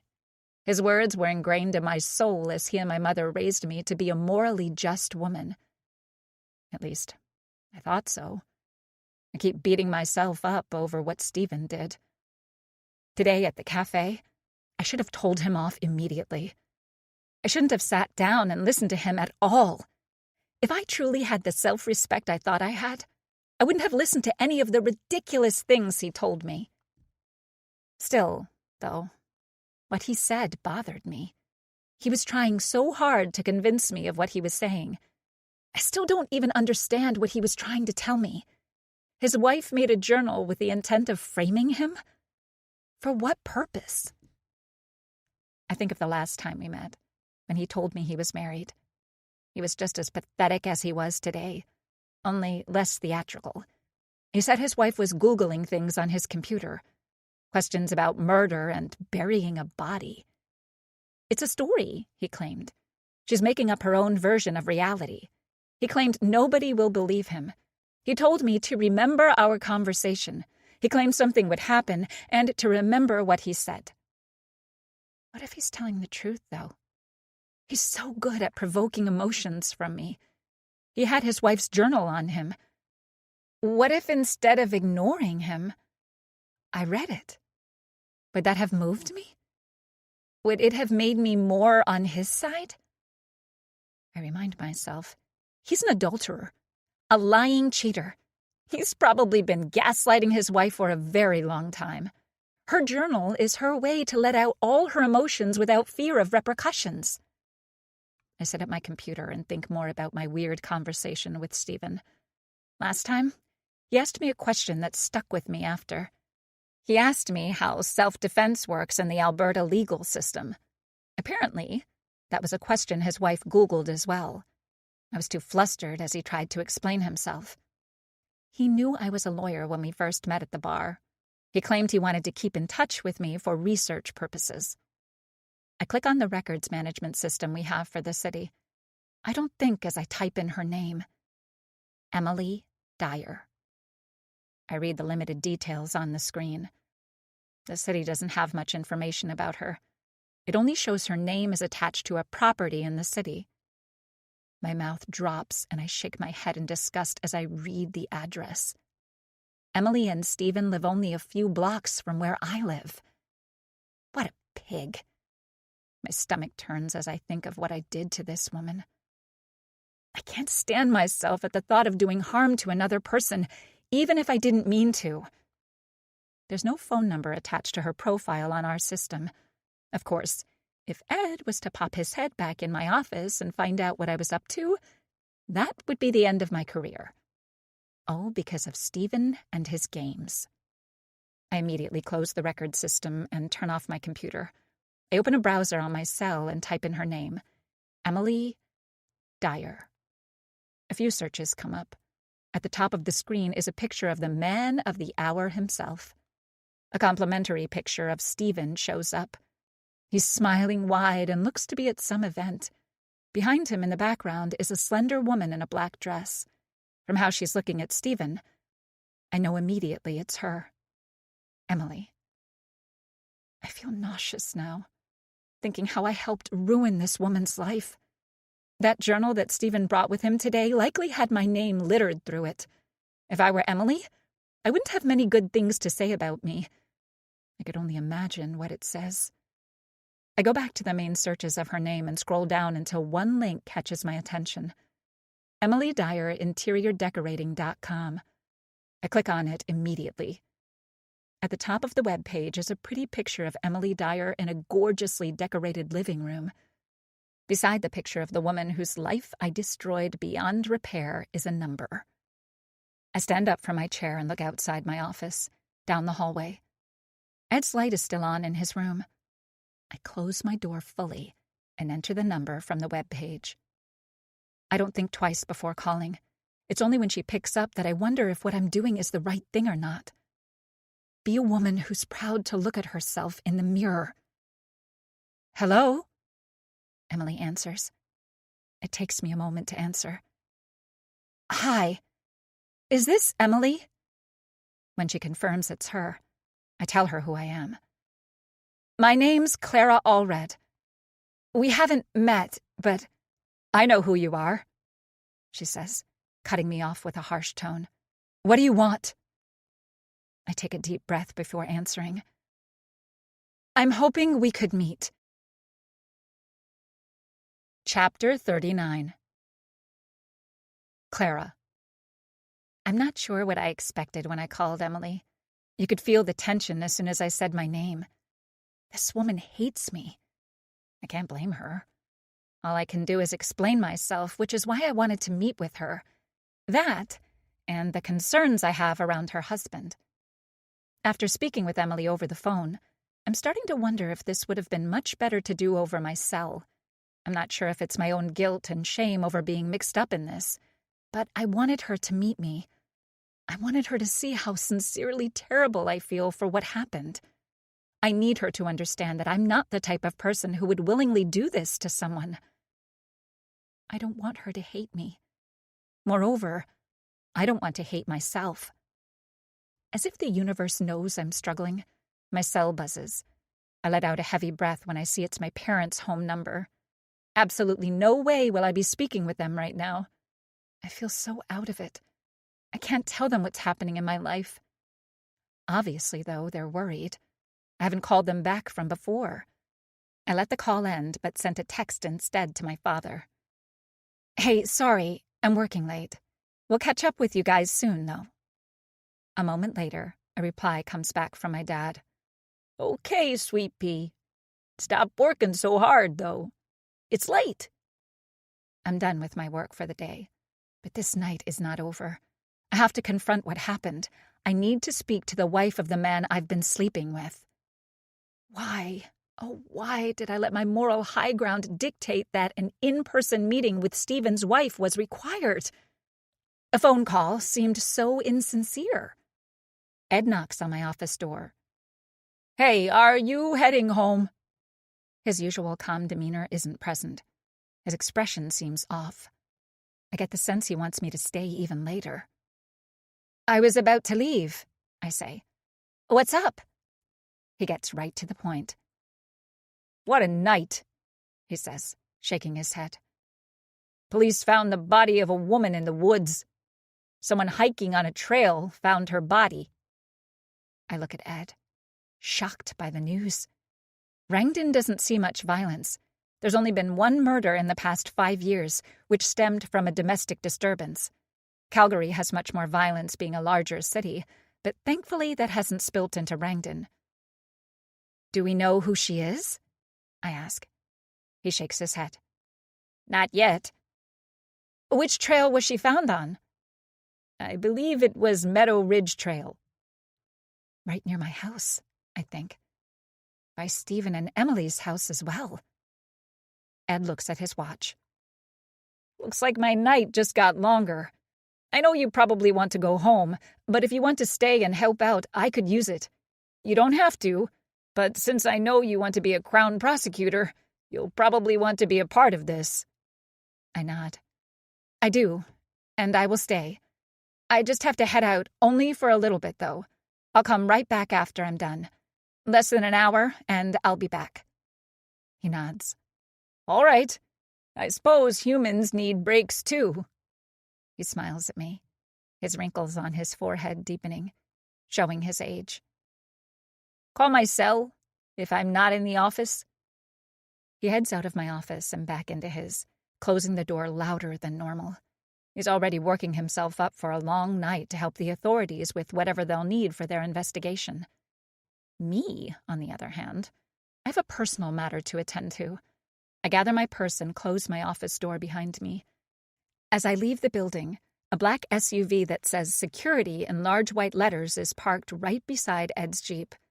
The guard, a thin man who appears to be a senior citizen, is in the driver's side. He nods at me as I get into my car. His presence doesn't exactly make me feel much safer, but I suppose anything is better than nothing. The day guard who works during operating hours at the courthouse looks like a bodybuilder. His steroid-infused muscles are nearly bursting out of his tight uniform. Emily asked to meet me as soon as possible at the Walmart parking lot in town. She said she'd be in the back part of the lot, waiting for me. I open my car door but stop myself from getting inside. Under my wiper, a piece of paper flaps in the breeze. I worry that I forgot to put my employee tag on the rearview mirror before going to work. Did the old security guard actually give me a ticket? When I see my employee tag visible, though, I realize it can't be a fine. I lift the wiper and take the note, unfolding it to read what's inside. It's just one word. Whore. Chapter 40. Emily. I've been waiting in the Walmart parking lot for what feels like forever. Truthfully, it's only been about 5 minutes. My husband's mistress explained that she would arrive within 15 minutes to meet me here. 21? I look at my cell minutes later, and she has yet to arrive. The grocery store parking lot felt like a good setting for our meeting. It's where Stephen and I met up after the bookstore signing. It's where our love blossomed. And here is where I'll find out who my husband really is. I pace the near-empty lot. It's dark out. Most of the cars are parked near the building at this time of night. There's only me, my car, and a few grocery carts scattered around by lazy patrons. At first, I wanted to meet inside, but I don't know how this will go. It's not every day you meet the woman who's been sleeping with your husband. I was angry when she called me. Her voice was calm, though, and had a calming effect on me. It was because of how she approached me that I agreed to meet. Plus, it's curiosity. I want to know who my husband wants to leave me for. I wonder how much my dear husband tricked this woman as well. At first, when I found out Clara was a lawyer, I was ashamed. Stephen got tired of his stay-at-home wife and wanted to move on to a professional woman. No wonder he told me that he wasn't worried about money. Shacking up with a lawyer has benefits I'm sure that a struggling author would enjoy. She's a smart young woman who he could move on with and have a happy life. Maybe they'd even have kids. He always wanted them. I told him from the beginning that I wasn't sure if I wanted to have children. My own parents split up soon after having me. I was 6 when my dad left my mother. I remember their last fight they had. My dad yelled at my mother, telling her that he had enough of all of us. I was playing with my Barbies in the other room when he said the words. Maybe he thought I didn't hear him. But I did. Stephen can't blame me for not wanting kids. He told me he'd be okay with it. I was always concerned that wasn't the case. I see how Stephen is with his surrogate son, Tanner. I know he wishes he could have his own child. My mind floods with thoughts as I wait for my husband's mistress to meet me. Maybe I'm giving this woman too much credit. Perhaps she's not wanting to meet to apologize. Maybe she intends to double down, tell me that Stephen is hers and hers alone. I'd be okay with that, too. My bags are nearly all packed. Amanda still hasn't called or texted. That has me concerned. I take out my cell to try and reach her again when a car slowly creeps into the back of the lot. Inside the driver's seat, I see her. The woman I saw at the cafe, kissing my husband, parks her car across from mine. It takes her a moment to get out. I tend to read people quickly. I was hoping Clara would have some type of sympathetic look to her. She doesn't, though. Oddly, she's the one who looks upset. I know already that this interaction is not going to go how I hoped it would. Clara shuts her door. She glances at me as she approaches. "Hi," she says. "Thanks for taking my call and meeting with me." I nod. "Well, I'm here. Why did you want to meet?" She examines my face, taking something out of her pocket. "Did you put something on my car?" she asks with a stern look. I shake my head. "No." She opens the note and shows me. "It says whore on it." She waits for me to explain to her. It doesn't have the desired effect. All it does is upset me more that this woman called me to meet with her to accuse me of something. I'm the one who wants answers. That's why I agreed to meet her here. That's when it hits me. Amanda. She told me she left a little surprise on Clara's car. I can't hide my smirk and quickly cover my face. I did not leave anything on your car. I tell her again. It's technically true. I didn't ask Amanda to do that. It's juvenile as well. Something I personally wouldn't do, even though I have to admit it's making my day. Clara takes a heavy breath. Have you been having someone follow me? She asks. She stares at me intensely. Does she know about Amanda? I pause before answering her, letting my emotions go wild. I'm going to leave, I say. The last thing I'll do is let some lawyer trick me into admitting anything. Does she think I'm stupid? I turn to my car. Wait! She calls out to me. Sorry, it's just... There's been an incident with someone at the office. Some strange man. It scared me. I didn't mean to blame you. I'm just trying to understand what's happening. I turn to her, relieved that she said it was a man she feared was following her, not Amanda.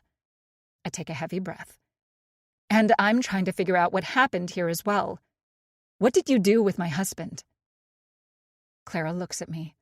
Her cold eyes soften. She looks away a moment before meeting my gaze.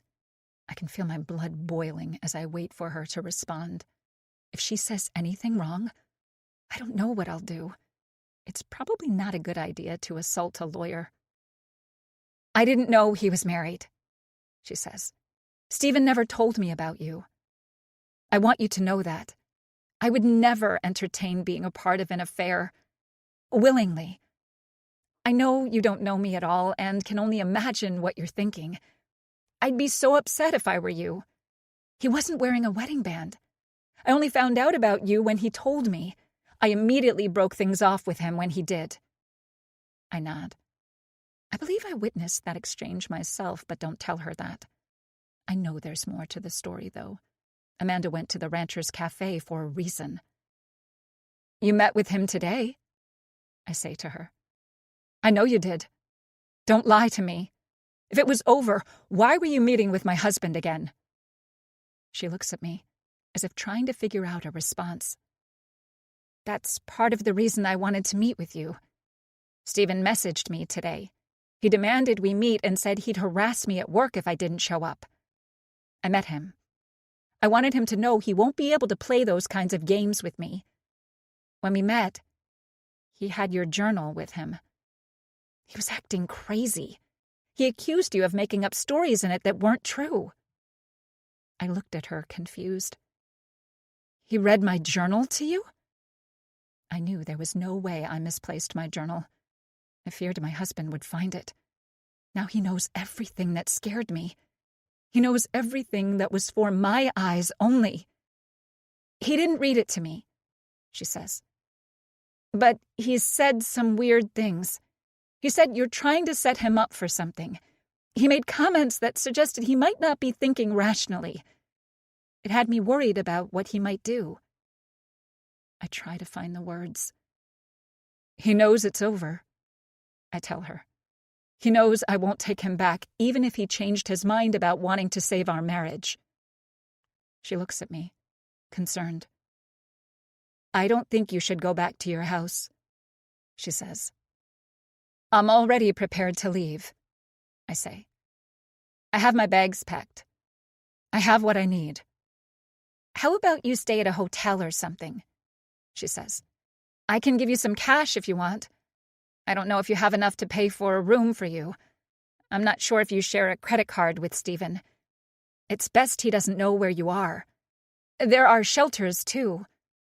When I don't respond, she continues. We could drive to a hotel together. I could pay for a room for you. I really don't think you should go home. I look at her, confused. This woman seems so concerned for my safety. It almost makes me laugh at the idea of it all. My husband's mistress is worried for my well-being? A weird thought enters my mind. What if Stephen asked her to do this? What if the two are still talking to each other? Why would I trust a woman who's been sleeping with my husband? I'm fine, I tell her. I'm staying with a friend. Clara looks at me. There's something in the air tonight. It's been a bad day. I just want to make sure you're safe. There's something about her tone that bothers me. She has such a caring and concerned expression. My husband lied to us both. At least, that's what she's telling me. How much can I really trust her? I'm leaving now, I tell her. I open my car door, but stop myself from getting inside. I turn to Clara, who continues to stare at me. I appreciate you meeting with me. I still question things, though. Maybe I'm wrong about you. I don't know anything about anyone anymore. Emily? She says, her voice softening. She takes a step towards me. I'm just worried. I put my hand up, gesturing for her to stop. Like I said, thanks for meeting with me and giving your side of the story.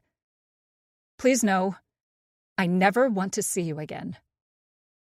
Without another word, I slam my car door and turn on the ignition.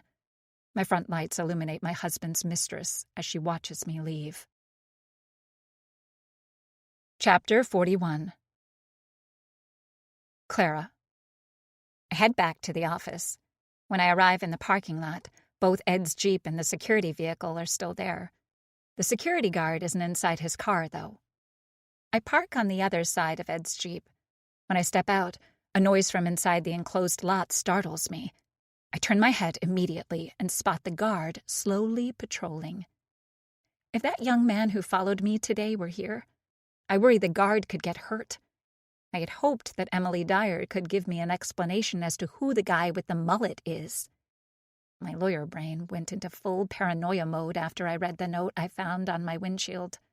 I asked the security guard if he saw anybody near my car, but he said he hadn't, because he's only part of the mobile patrol unit and not part of the same security company who hires the bodybuilder day guard. He doesn't have access to the cameras in the parking lot. The guard made a note of the time I found the letter and jotted it down in a notepad. He said when the day guard arrived, he'd ask him to review the footage from the parking lot. Unfortunately, the camera isn't directly on my vehicle. The chances of it catching anything are slim. The camera is zoomed on the entrance to the court building. As I head to Ed's office, I think about the conversation with Emily. It wasn't a complete disaster, but not how I would have liked it to be. I came off too strong when I asked her about the note and the man following me. I'm just not sure who else would leave such a note on my car. Word of me meeting with Emily will reach her husband. I'm sure this will kick off more issues, but I needed to do it. I had to meet the woman whose life I had made more complicated. I had hoped that she would listen to my words and stay at the hotel. I think about the murdered woman in Rangdon years ago. Ed shared the file with me when I first started working at the courthouse. He was the Crown prosecutor involved in the case. Jeremy Richmond murdered his wife, Sandra, after an argument got out of hand around finances. She was upset at her husband's spending. When she called him out on it, things got abusive. The husband claimed he didn't mean to kill her. It happened by accident. What happened after wasn't, though. He wrapped his wife's body in old blankets, placed her in the trunk of his pickup, and left her body in a wooded area within city limits. Ed did fine work on the case. The evidence was stacked against Jeremy Richmond. The judge sentenced him to 15 years for second-degree murder. I think of Stephen Dyer and how he presented himself today. He was so frantic and concerned. As I walk by Ed's office, he nods at me and gestures for me to come in. "What's the update?" I ask. "Well, her name is Amanda Porter. She's a local. She's 31. She's a banker. Do you know her?" I shake my head. "The detective on site believes she was killed at the spot she was found on the trail." "How?" "A large hematoma was found on the back of the head. Strangulation marks were seen on the victim's neck. That's not official, though. We need the coroner to confirm it." My phone buzzes in my pocket. When I look at the screen, I let out a heavy breath. Stephen's calling. Looks like he heard about my meeting with his wife already. I ignore the call. He can fill up my voicemail if he wants. In fact, as soon as I'm done speaking with Ed, I plan to block him. If he does follow through with his threat and shows up at my work, the old security guard could have some trouble tonight. What will Ed think of me? A stranger stalking me and an ex-boyfriend as well? Great. Ed gives me a bunch of things I can assist him with. I make a mental list of where to start as I head back to my office. My phone buzzes again with another call. I don't have to look to see who it is. Again, I let Stephen go to my voicemail. I close my office door and sit back at my desk, unlocking my cell. When I do, I load up Stephen's profile. I'm about to block him when I get a text. "I knew it!" Stephen exclaims. Immediately, another text pops up. "I told you she was up to something." I shake my head and take a deep breath. I had told him I want nothing to do with him many times over, and yet he thinks I care. "She wants to kill me," his next text says. I pause and reread his message, assuming I misread it. "What are you talking about?" I reply. He immediately responds. "She's planning to kill me. I found a second journal. It's all here. It's all in her journal. Her words." I sit back in my chair, trying to understand what's happening. He's manic. He must have lost his mind.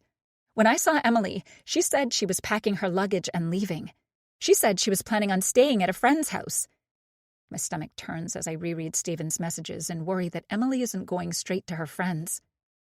"Stephen, where are you?" I ask. "Home." Chapter 42. Emily. I arrive at Stephen's house for the very last time. When I open the garage door, his motorcycle is there. It's a sight I've seen many times. Tonight, though, seeing his bike scares me. Stephen's home. He's probably seen the bags I've packed. I know he'll have questions. I've been worried about facing my husband for some time, and if I park my car beside his motorcycle and enter this house, that's exactly what will happen. The talk that will change my entire life is about to occur. Although there's a small part of me screaming inside of my chest to leave. I should leave a note. Send him a text. Send an email. Break things off far away from my husband. I also can hear Amanda's voice inside me as well. I need to tell him to his face that we're done. I'm no pushover. He'll know that I know about him and Clara. Maybe I'll even tell him I had the pleasure of meeting his mistress this evening. The fear of what I'm about to do is only there for a moment, until I feel calmness wash over me. With my foot off the gas pedal, my car slowly creeps into the garage. I don't bother closing the door. I won't be long.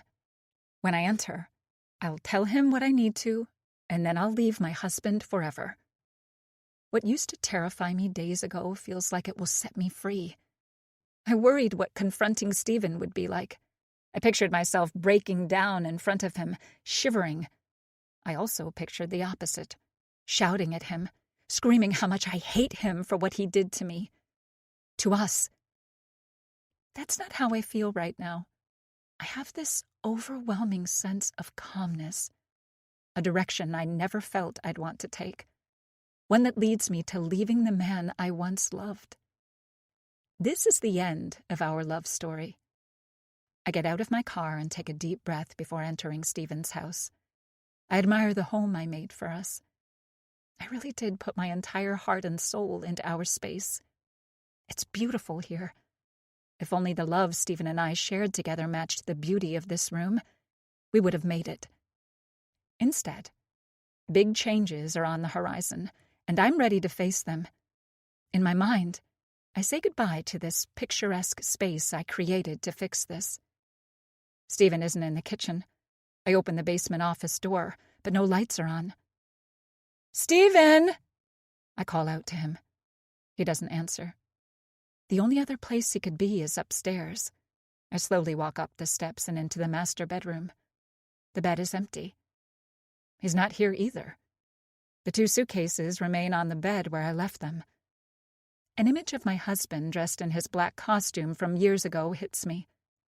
I slowly open the closet door. It's dark, and when I flick on the switch, I confirm it's empty. My husband isn't in our bedroom. Well, that's not entirely true. All that remains of him, of us, is the relic of the wedding photo album we made that sits on the dusty shelf. I walk up to it and flip it face down. I take a deep breath before I leave the closet, turn off the light, and close the door for the last time. That part of my life is over now. I won't be looking at the past any longer. That's behind me. I walk down the steps and call out for Stephen. He doesn't answer. I begin to wonder if he's even home. Maybe he saw the cases and left the house altogether. Perhaps he went out for a walk to clear his head. I'm sure he knows this conversation will be happening and is equally as frightened as I am to have it. I go into the kitchen and look out the back window. My husband isn't there either. All I want is to leave him and leave this house. I grab a glass in front of the upper cabinet near me and fill it from the fridge water dispenser.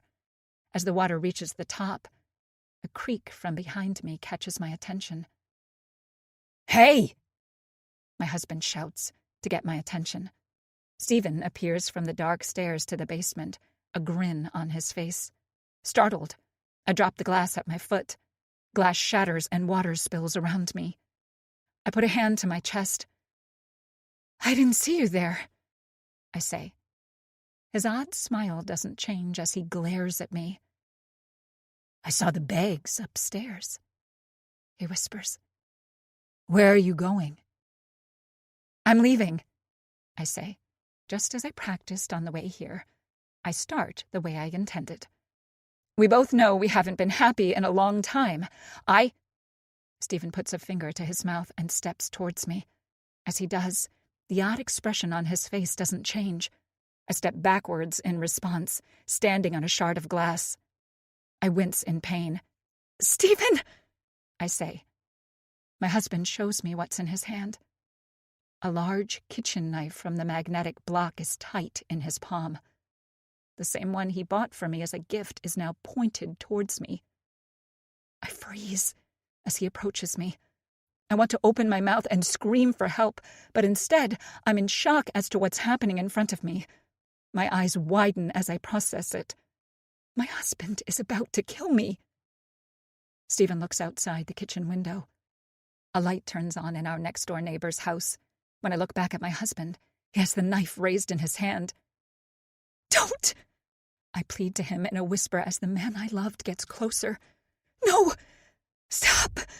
Please, Stephen!" His highlights widen, showing the whites. He looks like he's gone completely mad. "No!" he suddenly shouts at the top of his lungs. "Stop!" he shrieks, mimicking me. "Please!" His voice booms so sincerely that you would think it was him being attacked. He's yelling as loud as he can, as if to get attention. That's when it hits me. The Google searches from days ago that I discovered on his computer. It warned me what he planned to do. "Emily!" he yells at me as he approaches. "You killed me!" Chapter 43. Clara. I can't shake the feeling that something terrible is about to happen. In fact, I know it will. Stephen warned me it would. He told me to remember the conversation we had at the cafe. I should have forced Emily to stay with me. I could have gotten her a hotel, gotten her to agree to a shelter. I let my shame around what I did get in the way of rational thoughts. Stephen has gone mad. His texts prove it. He thinks his wife is trying to kill him. If he truly believed that, why on earth would he confront her about it? None of it makes sense.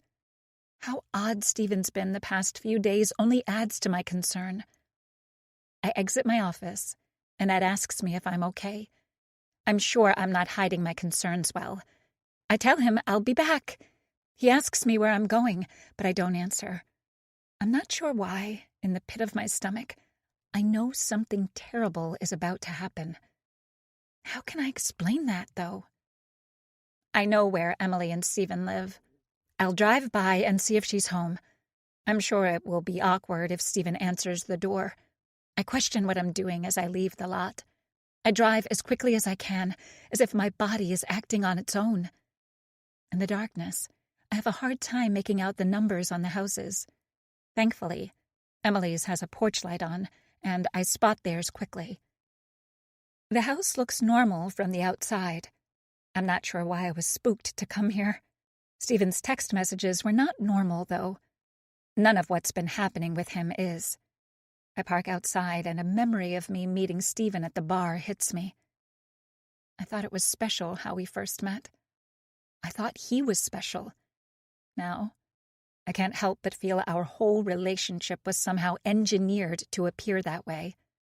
With Stephen, nothing is as it seems. The garage door is open. Inside, I see Stephen's motorcycle and Emily's car. I step outside and again ask myself what I'm doing. That doesn't stop my body from walking up onto the front porch and knocking loudly on the door. Nobody answers. I take out my cell and attempt to call Emily's number. I already tried to call her before arriving, but she didn't pick up. I'm not sure what I'm expecting as a response this time. As the number continues to ring, I realize that I can hear the faint sound of a phone inside the house. Emily's home. I knock on the door, but still nobody answers. "Emily?" I call out. "It's me, Clara. Can you open the door?" Stephen's home. His bike is in the garage. Maybe I caught them at an odd time. They could be talking inside. Here I am interfering. Nothing like a mistress coming by and knocking on your front door to make things even more complicated. "Stephen?" I call out. "Are you inside?" I peer through the front window. The living room is dark, except for a dim light from the kitchen. I see a shadow moving near the stove. The house doesn't have an open layout, though, and it's hard to see what's going on in the kitchen. "I just want to make sure everyone is okay," I call out. I peer inside again and see the floor is dirty. My eyes widen as I realize it's blood. A dark pool spreading on the kitchen floor. I take out my cell and immediately call 911. The operator answers, and I tell them what I see inside. I explained that nobody was answering the door, but I saw someone inside. "Police are on their way," the female operator tells me. I attempt to open the door, but the handle doesn't move. "It's locked," I say to the operator. "The front door's locked." I realize the garage door may not be. "Police are on their way," the operator reminds me. "Stay outside." I can't.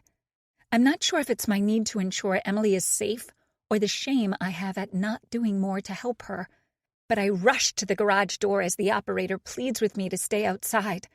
My own safety isn't a thought as I try and get inside. I reach out to the door into the house from the garage and slowly turn the handle. The 911 operator's voice cuts through the darkness. She warns me again to stay in a safe place until police arrive. I hang up on her, scared the operator will be heard by whoever I saw. I realize what I'm doing is dangerous. There's blood on the floor. I saw someone inside. That doesn't stop me from slowly moving through the living room into the closed-off kitchen area. The pool of blood widens with each step I take, until finally I see the source. On the ground, Stephen's body lays still. Suddenly, his leg jolts and his arm stretches out, but immediately it loosens again. Blood is everywhere, all over the white walls and stainless steel appliances. Blood splatters streak the upper cabinets. That's when I see her. Emily is shivering, curled in a ball on the kitchen floor. "Emily?" I say to her. "Are you hurt?" Emily doesn't answer. Her eyes are fixated on her dying husband on her kitchen floor. I look at Stephen and see the handle of a knife sticking out of his back. The sirens get closer as I turn back to Emily. "Are you hurt?" I ask her again. Emily stops shivering. She doesn't look at me, but finally responds. "He tried to kill me." Chapter 44. Clara. I watch as a paramedic speaks to Emily, who's sitting in the back of an ambulance. Emily appears to be talking now. She didn't say much to me when I found her in the kitchen. All she could do was repeat that her husband tried to kill her. "So, can you go over this again with me, Ms. Allred?" an officer asks. "When you entered the house, was Mr. Dyer still alive?" I think of his terrible question and the terrible reality. "No, he was dying." I don't get into the grim details as to how his body twisted one last final time. "How did you know he was dead?" he asks. I take a deep breath and lean further back onto the constable's police cruiser as he waits for my response with his pen in hand. I notice his body camera is facing me as well. A red light indicates it's operating. "I'm not sure," I say. "I made an assumption." "This man was your boyfriend?" the officer asks. "How long have you two been seeing each other?" The policeman asked me this already. I know what he's doing. I understand how cross-examination works in my line of work. He's trying to trip me up. He wants to see if I'll remain consistent with what I already told him. He wants to see if I'll give him reasons not to believe me. I don't tell the officer that I know what he's doing. He's doing his job, after all.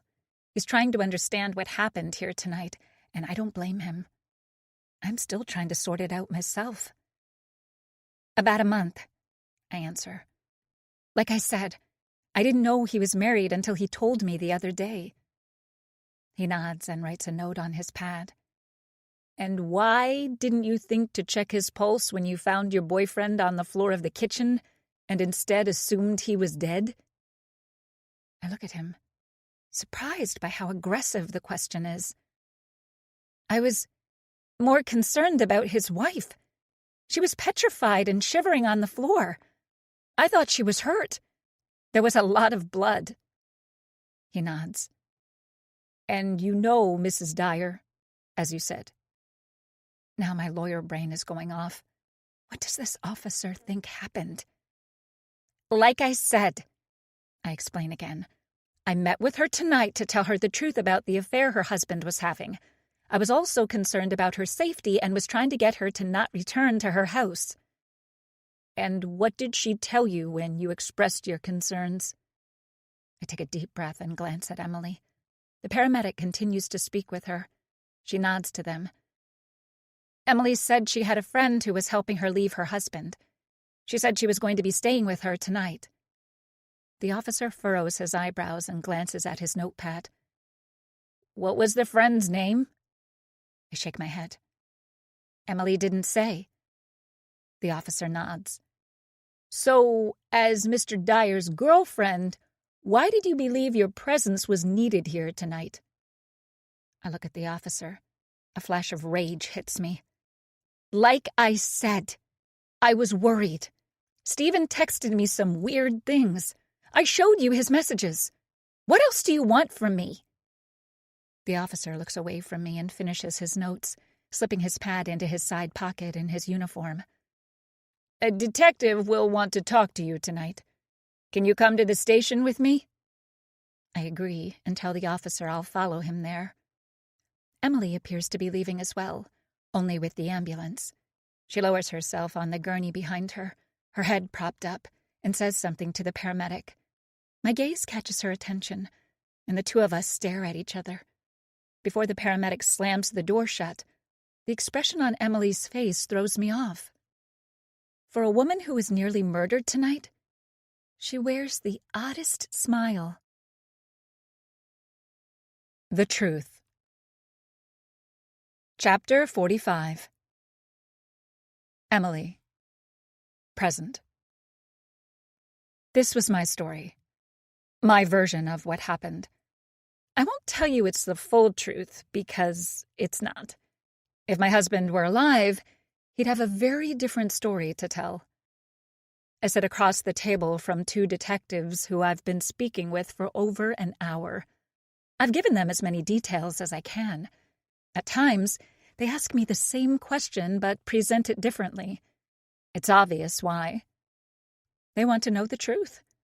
So long as I stay consistent with my story, what I say will become what happened. Stephen taught me many things about how to write a story. I used that information well to make my own, only mine was darker than his could ever be. "We're hoping you can help us understand what happened in your kitchen," one of the detectives asks me. "Can you go over it again?" I practiced this exact conversation over and over tonight as I waited for Stephen to come home. "What's the truth?" I waited for him to come back up the stairs from his office and into the kitchen. It was dark. He didn't see me. I ambushed him, slipping the sharp kitchen knife he bought me for a gift into his back. He cried out to me. He shouted at me to stop. I didn't quit removing and digging the knife into him until I was certain he was dead, or close to it. He wasn't able to fight me after the first few puncture wounds. He didn't have the energy to say much as he died in front of me.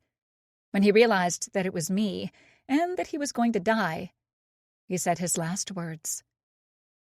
"You killed me." Of course, this is not what I can explain to the detectives. "Everything's a blur," I say to them. "I'm not sure. I just remember him coming towards me with the knife. I fought back with everything I could. I knew my life depended on it."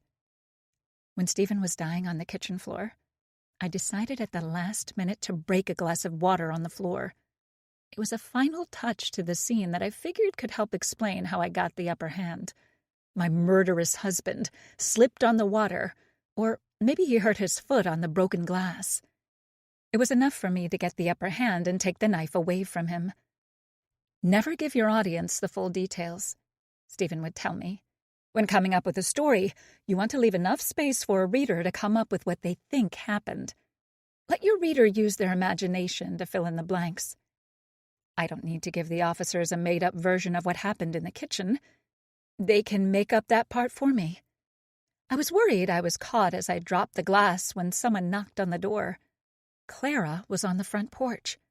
I had enough time to sit in the corner and wait for her to enter my house and find me on the kitchen floor. "Can you go over again why you didn't leave your house tonight?"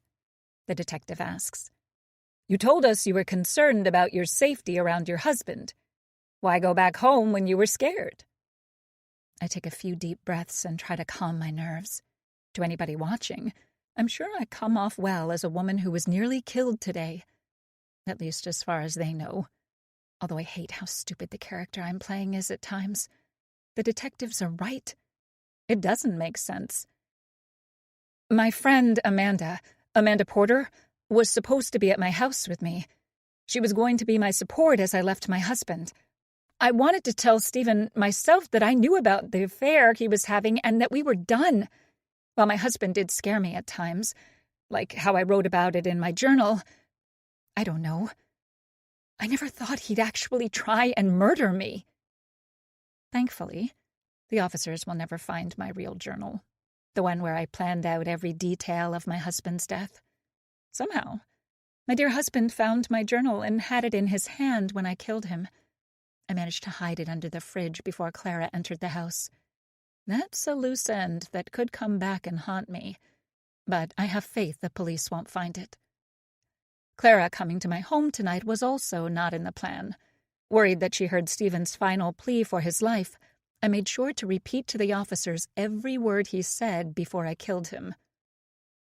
The detectives share an exchange when I give my phony excuse as to why I went back to my house tonight.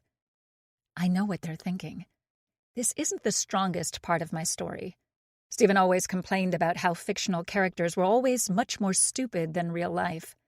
In real life, if you thought someone was going to murder you, You'd never willingly be near them.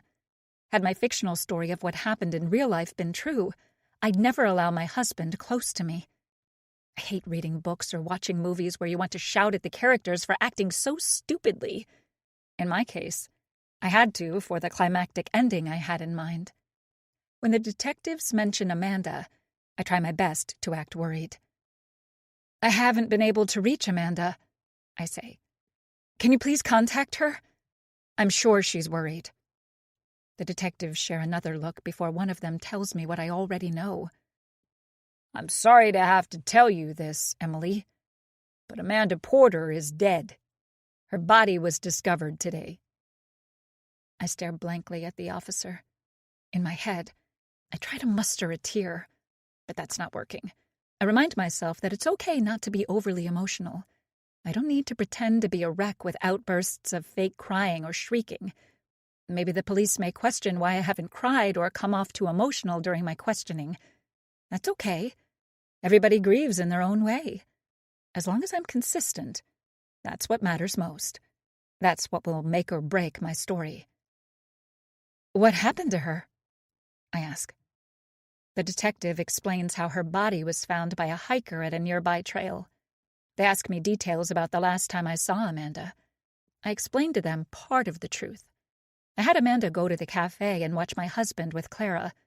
Amanda followed Clara to the court building. The note she left on Clara's car was a surprise to me as well. I show the detectives the message she wrote me about it. The part I leave out is where Amanda and I met up at Meadow Ridge Trail like we agreed to.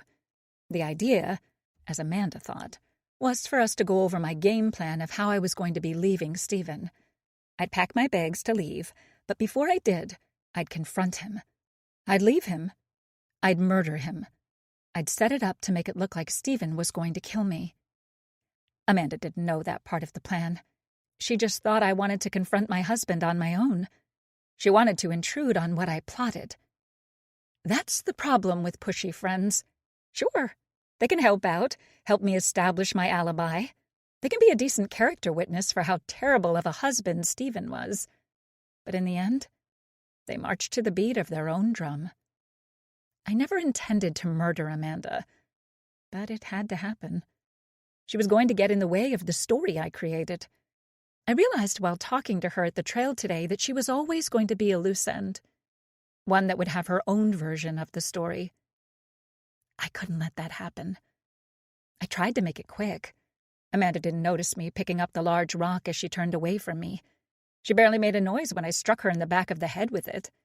To ensure the loose end was taken care of, I wrapped my hands around her neck and squeezed until I felt nothing. Amanda always annoyed me anyway. In her last moments, she knew I'm far from being a pushover. Who did that to her? I say to the detectives, looking down at the white-tiled floor. We're still looking into what happened, the one detective says. Do you know Mr. Dyer's whereabouts when you were speaking with Ms. Allred? If I could, I'd smile freely. It's coming together well. My husband always comes and goes, I answer. I never know where he's at. Probably why he was able to have an affair so easily. One of the detectives purses his lips. I feel how angry he is, and love it. I take a deep breath. I've practiced this story for a long time. I lived my story. I gave it life by knowing every beat of what happens. It's not enough to know the major pieces of a story. As the writer of a fictional piece of work, you have to live it. You have to believe it. You need to know all the small details. Every little detail needs to be realized. Stephen says his readers complain about all the unnecessary details in his books. All the fluff or filler, as they call it. But those details are what give a story life. It's what helps his readers believe him when he lures them into his fictional world. That's what I did. The truth is much more boring and less fantastical. An unhappily married woman discovers her husband is planning to divorce her. I was livid when I found the searches on his computer. I knew our marriage was coming to an end. I also knew what that meant for me. We'd split whatever Stephen had left in savings between us. After paying our legal bills for the divorce, I wouldn't have much left. I wouldn't get anything from his house. He had bought it before we were married, and I didn't contribute to the mortgage. I had a free consultation with a divorce lawyer who confirmed that I wouldn't be getting much of a settlement. You can't get blood from a stone, the lawyer told me. You can get life insurance from blood, though. I didn't want to have half of nothing. I wanted all of everything. The house, the savings, it would all be mine. The life insurance would be the cherry on top. It would be enough to ensure I'd have a comfortable life for a good amount of time. If I saved and invested well, maybe I wouldn't even have to work again. I'd keep the house I made for Stephen and me. All the beautiful decorations and time I spent arranging it would not be for nothing. A divorce from Stephen would have been unfair. When I married him, he promised me the world. Call it writer's block or just depression, but the man was a dud. A loser. He couldn't give me the life he promised me. I had a vision when I married Stephen, and none of it was happening in real life. He tricked me. Divorce was not an option. That left me few alternatives. Of course, when you're making up a story, things can pop up that make you go in a different direction. Stephen would always joke with me that his characters were always surprising him when he was writing a book. I never knew what he meant, since weren't these characters all in his head? How could he not know where things were going? I was surprised when writing my story that the same happened to me. The affair with Clara Allred was a big twist that even I didn't see coming. I never thought Stephen was capable of such moral bankruptcy. I had to change things around. I had to rewrite some of the narrative I'd already made. I had to write a new journal, now involving a new character, Clara. That wasn't fun. I don't like big twists as much as Stephen's readers do. I had my story, and I didn't want to change it. Adapt or die, as the saying goes. I changed my story to make the new facts of his affair work in my favor. Plus, I have to admit, his two-timing made it much easier to follow through with what I planned. And I planned it well. Looking at the two detectives in front of me, I know that even with all the inconsistencies and the plot holes in my story, they believe me. Stephen once gave me this lecture during one of our usual boring dinners together, how powerful fiction can be. Stephen claimed that if you tell yourself a fake story over and over, you can even fool a lie detector test. I hope I won't be asked to prove that theory. I planned every detail of the story I had for Stephen and me. I worked hard to create a journal to back up my version of this reality. I look at the officers and wait for them to give me more questions. I'm prepared. As the author of my husband's death, I know everything I need to share. I know how to be consistent in my story because I lived it. I'm prepared to give all the consistent details over and over. I won't slip up. Even with the twist of Clara, I'm prepared and ready to give the same story. The officers stand up from the desk, and one thanks me for coming to speak to them. Before I leave the room, one of the detectives stands in front of the exit. He looks down at me. His bushy mustache twitches a moment. "We have a social worker we can call if you want someone to talk to." For a moment, I'm taken aback, until I realize that most people would be a complete mess right now. I killed my husband in self-defense. My friend was found dead, and I was just notified. How does someone act in this moment? I remind myself that all I need to focus on is my story and the facts I created to reinforce my version of the truth. Stay consistent. That's all that matters. Acting overly emotional may be more detrimental for me. I don't know what to feel right now, I tell the detective. I'm so out of it. I don't even feel like I'm here. It doesn't feel real. The detectives let me leave, and I follow them down a long hallway. As they guide me towards the exit, one explains that because my house is a crime scene, I'll need to find a place to stay tonight. I thank them again as we near the front desk of the station. I've told my story, but I know I'll be saying it many times over from here. This was just my first test. I can't add many more details. If anything, I'll say less. Always go back to the basics when you're telling a story. The insights a crime writer has about murder were always interesting. My husband, the author, taught me a lot. He often joked to me that when you're reading a book and you're not sure who the real murderer is, to remember the simple truth. The husband always did it. I like to think I honor my late husband by telling a perfect story that he would have been proud of had he not been the intended victim. That's when I see her. Clara Allred is being escorted in by a uniformed officer. She's heading directly towards me. The two of us exchange a glance as we pass. The only thing I have to worry about is what story Clara will tell. Chapter 46. Clara. The past few days have been a nightmare. From finding out that the man I was seeing is actually married, to meeting his wife, to discovering his body. I didn't think it could get much worse. It did. Much, much worse. I found out from the detectives questioning me at the police station the other night that the woman whose body was discovered in the woods is Emily Dyer's friend. Amanda Porter was the one who was supporting Emily through her leaving Stephen. She was going to have Emily stay at her place. Of course, that never happened. Stephen saw to that. The murders are all being tied to the crime writer. I don't know this because of my placement at the courthouse in the city. Just like everyone else, I'm seeing all the headlines. Crime writer turned killer, charged with murder of local woman. The same image Stephen uses on his published works was front and center. A small square to his right showed his victim, Amanda Porter. Below was an image of Emily Dyer. One of their neighbors from that terrible night took a picture of Emily in the back of the ambulance. As I scrolled and read the article, it didn't take long for me to find my name printed with the rest.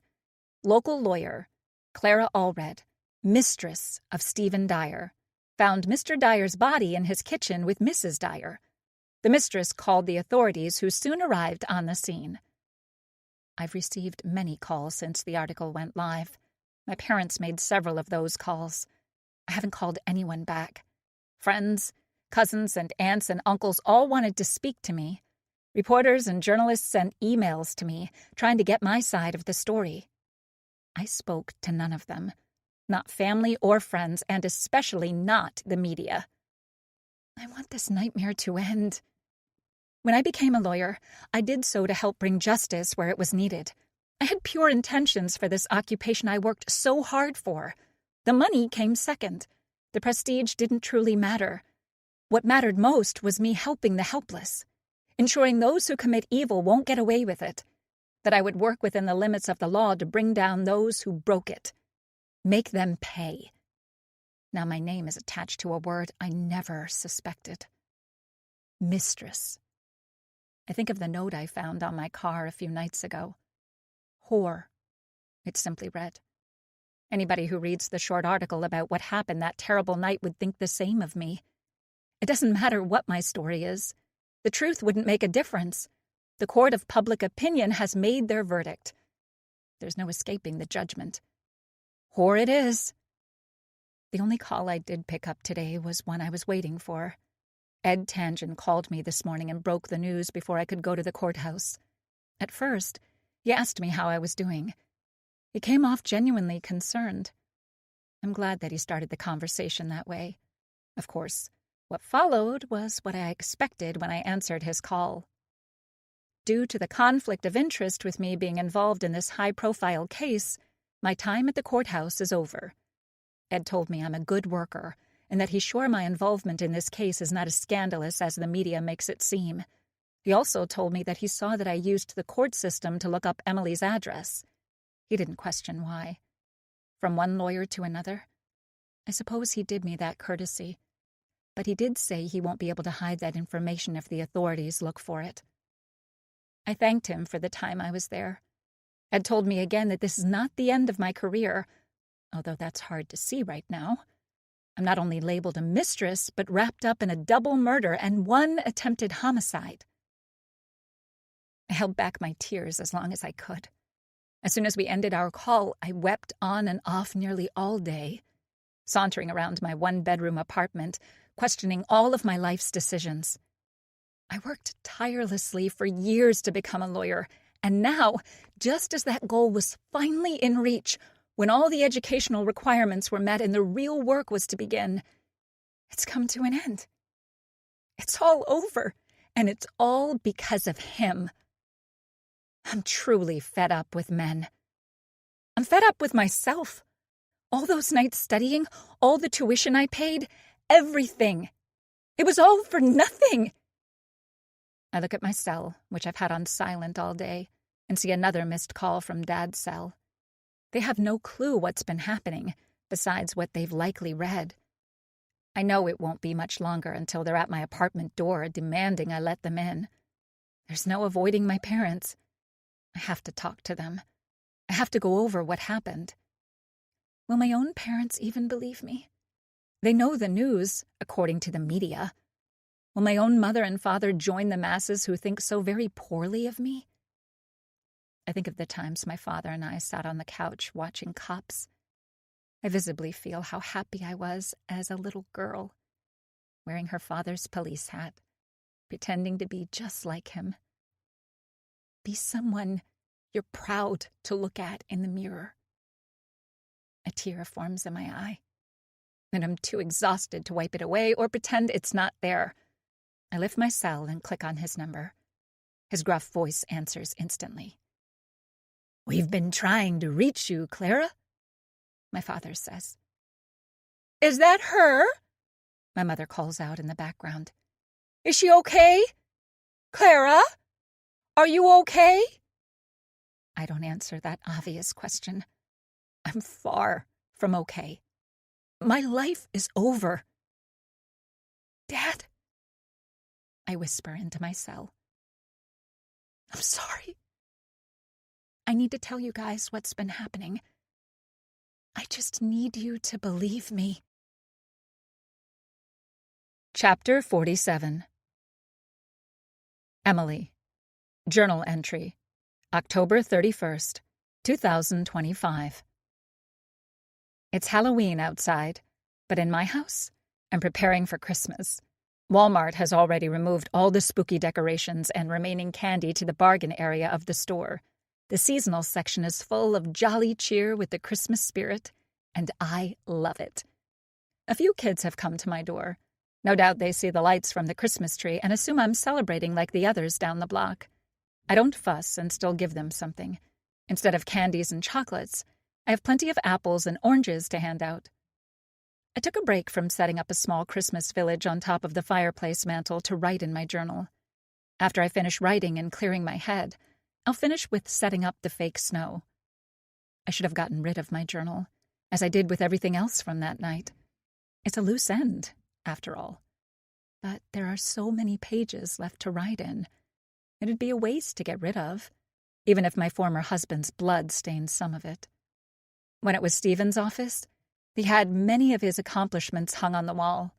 This journal is full of everything I succeeded in. I plotted and planned. It worked. Every page of this journal is a mini trophy of how I got to where I am now. With it being Halloween, Stephen has been on my mind a lot. This was one of his favorite days of the year, after all. Halloween was one of those days where I let him decorate as terribly as he wanted. Fake spider webs, sure.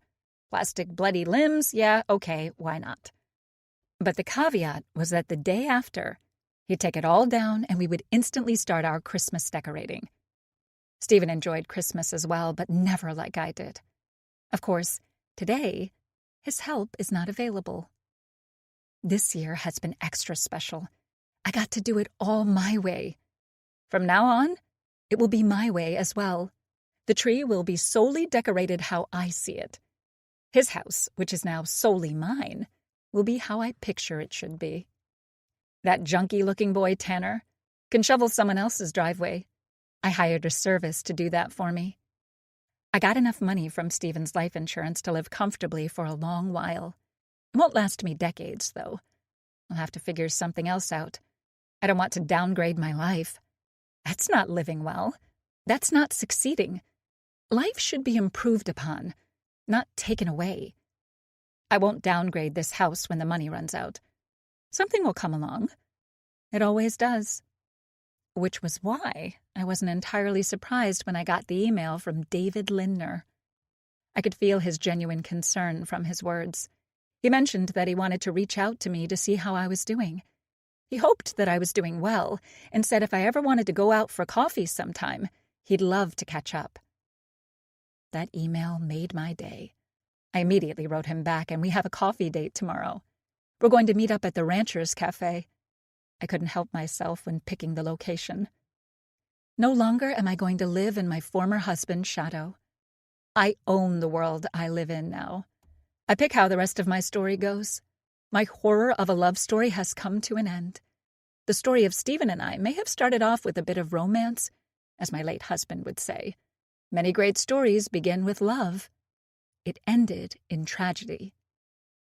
In Stephen's books, at the end, it's usually bittersweet. The main character had to go through so much to get there, and maybe people died along the way. So you can't be entirely happy for them, given the cost it took to win over evil. But his stories never go on after the ending. They never show the triumphant comeback of the main character. He never wrote how they would find love again. I think about my date with David coming up and can't help but wonder with excitement what the future holds for me. After all, it's the perfect beginning of a new start. A woman who survived a murderous husband finds love again with her high school sweetheart. A man who was always there for her from the beginning is there for her at the end. It's touching, really. I no longer have to live in my husband's world of dark thrillers. I choose the genre now, and I choose romance, and that chapter is about to begin. As for my late husband, that novel has to come to a close. That book is over. The fictional story I made up of his death is done. I killed my husband, and I got away with it. The end. Chapter 48. Clara. 2 years later. I sit in my office at the Calgary courthouse, finishing my work on the Hudson file. In a few months, we'll be heading to trial. My first big case. I'm not the lead prosecutor, but I'm doing essentially all the grunt work to ensure Daniel Hudson won't be a free man for a very long time. A high school teacher who used his power over his students to abuse children. I've hated working on this file. It's disgusted me to my core. With every piece of evidence I collected and arranged for the prosecution, I felt sick. Reading the testimonies of the teenagers and their parents had me skipping meals. One parent assaulted Mr. Hudson after his daughter told him what her teacher did. He went right into the teacher's homeroom class and decked him right in front of all the students. Truly, this parent deserves a medal.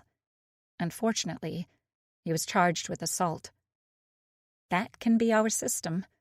It's so frustrating. One moment you think justice will prevail, and sometimes you're let down. This is the job, though. Lawyers have a code of ethics, and I ensure I follow them. That's why I put my heart and soul into the Hudson files.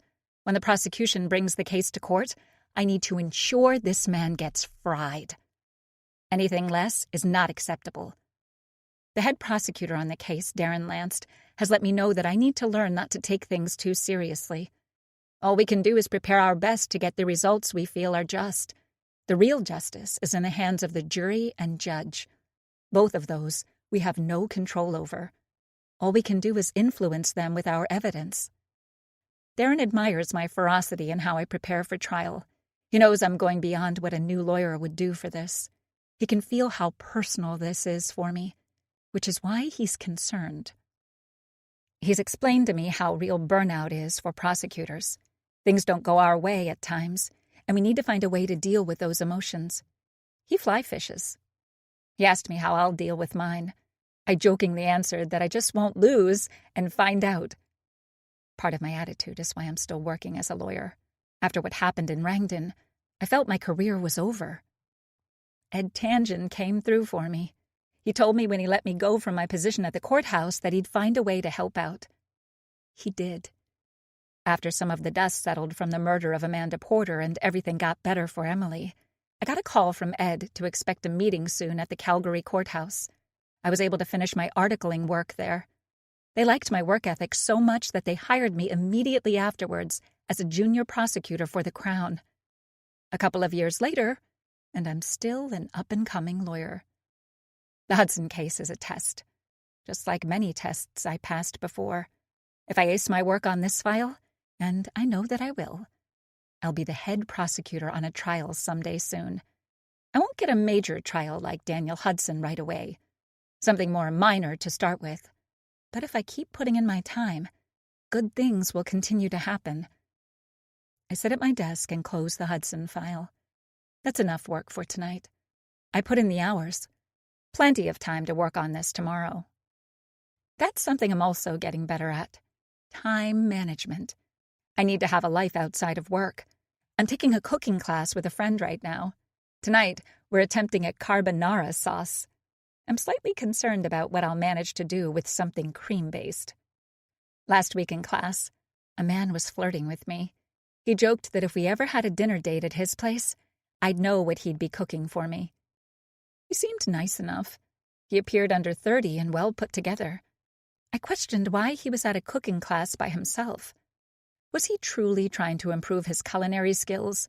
Or was this a place for him to pick women up? I still find myself more hyper-vigilant around men in general. Maybe that's not a bad thing. After what Stephen put me through, I have to give myself some grace.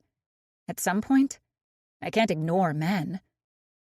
It would be nice to have a little Clara or two running around. My father and mother bug me all the time that I'm too driven at my job. I need to focus on what matters most in life. Family. I look at the picture on my desk of my mom and dad. They're proud of me. As much as I'd love to give them grandchildren, I need to get myself to a place where I can make a difference in this world. And that's right here, starting with the Hudson files. As I gather my things to leave for the night, I realize the date. It's been 2 years since I entered the Dyer's kitchen and found Stephen dead. I found Emily Dyer, curled in a ball on the kitchen floor, scared for her life. I take a deep breath, wondering how I didn't realize it was today. There isn't a day I don't think about that night or Stephen and Emily. It doesn't happen often as much anymore, but the nightmares I had of the bloodbath in the kitchen still haunt my nights. The white kitchen was covered in Stephen's blood. His body was a mess on the floor. I witnessed his last breaths and wondered what I would have seen had I entered that house only a few minutes prior. I would have seen Stephen attempt to murder his wife. Somehow, this petite woman managed to overcome him. It's something that I and many others have wondered about. How did Emily Dyer live? I don't think many women would have survived. I sit in my chair and open my Facebook app on my cell. On the first year of the anniversary of his death, I looked at Stephen's profile on Facebook. I was surprised it was still active. His personal Facebook was no longer live, but his author profile was. Last year, his feedback was filled with hateful comments. Former fans lashed out at how an author they once admired could be such a monster in real life. It was a real rug pull for many of his followers, a major twist I'm sure his readers didn't see coming. I wonder if the author profile is still active. It doesn't take me long to see that it is. I look at the picture on his profile. It's the same one they used in many of the articles and news reports that went out across the world. Stephen Dyer became much more famous in death than he ever could have in life. I read an article soon after his death that said with all the media coverage, his books were selling more than ever, which I couldn't believe. Who would want to buy books written by an actual murderer? Apparently, the answer was many. Thankfully, I saw from the article that the rights to all of Stephen's work had been transferred to Emily. She would receive every penny from the books bought post-mortem. I couldn't think of better justice than that. I scroll down the Facebook feed on his author profile page. It seems like I'm not the only person who remembers this date. One woman named Phyllis, an elderly woman holding what I assume is her grandchild, has written, "Rot in your grave." Another much older woman sitting in a wheelchair has written, "I can't believe I loved your books. Monster. There are several more nasty comments before I find one that catches my attention. R.I.P., Mr. D. Miss you. The kind word stood out from the rest of the heated commentary on the profile. It isn't just the words that stand out, but the fact that it's a young man and not a senior citizen writing. My entire body freezes as I look at the profile picture of the man. It's someone I've seen before. I recognize him immediately from his terrible mullet. I read his name. Tanner Gates. Chapter 49. Clara. I knock on the front door and wait patiently. I know he's home. I saw the mullet man named Tanner walking by his front window minutes ago as I parked outside his townhouse. This guy knew Stephen. He lives only a few blocks away from where Stephen Dyer lived. I saw an older woman living in this house as well. She was doing some gardening in the front yard, planting a flower before heading inside a few minutes ago. I wondered if I should have called the police when I saw Tanner's Facebook profile. I changed my mind as I clicked on his account. It wasn't hard to find where he lived. He'd taken a picture in front of his townhouse with the older woman I saw. I recognized the street immediately. Something tells me that this young man doesn't want me to escalate this matter to the police. I do, however, need to hear him explain himself. I hear rustling inside that stops at the front door as it slowly opens. The older woman looks at me, confused. "Hi," I say. "Is Mr. Gates here?" Worried that his father could be living with him, I clarify. Mr. Tanner Gates?" The woman doesn't respond. Instead, she glances at me, taking in my black pantsuit. "Are you a cop?" she asks. "No," I say, "but I may need to call one. I need to speak to Tanner. Is that your son?" She doesn't reply. She looks behind her and calls out to him. "Tanner? A woman is here to speak with you." A few moments later, Tanner himself is at his door. "Thanks, Mom," he says as he looks at me. Immediately, his face drops as he realizes who I am. "I'm not looking for trouble," I confirm for him. "I just need answers." "Why are the police at our door again, Tanner?" his mother shouts at him. Tanner looks at me and his mother. "It's okay, Mom." A younger woman appears behind Tanner's mother. She's wearing shorts and a shirt that barely covers her round, very pregnant belly. Tanner looks as white as a ghost as he stares at me. "Please," he begs in a whisper. "I'm not going to involve the cops," I say. "We need to talk, though." He glances back at the young woman and his mother. "It's okay, guys. Everything's all right. I didn't do anything. I just need to talk to her." He closes the door behind him and steps onto the porch. When he looks at me, his eyes are wet and full of emotion.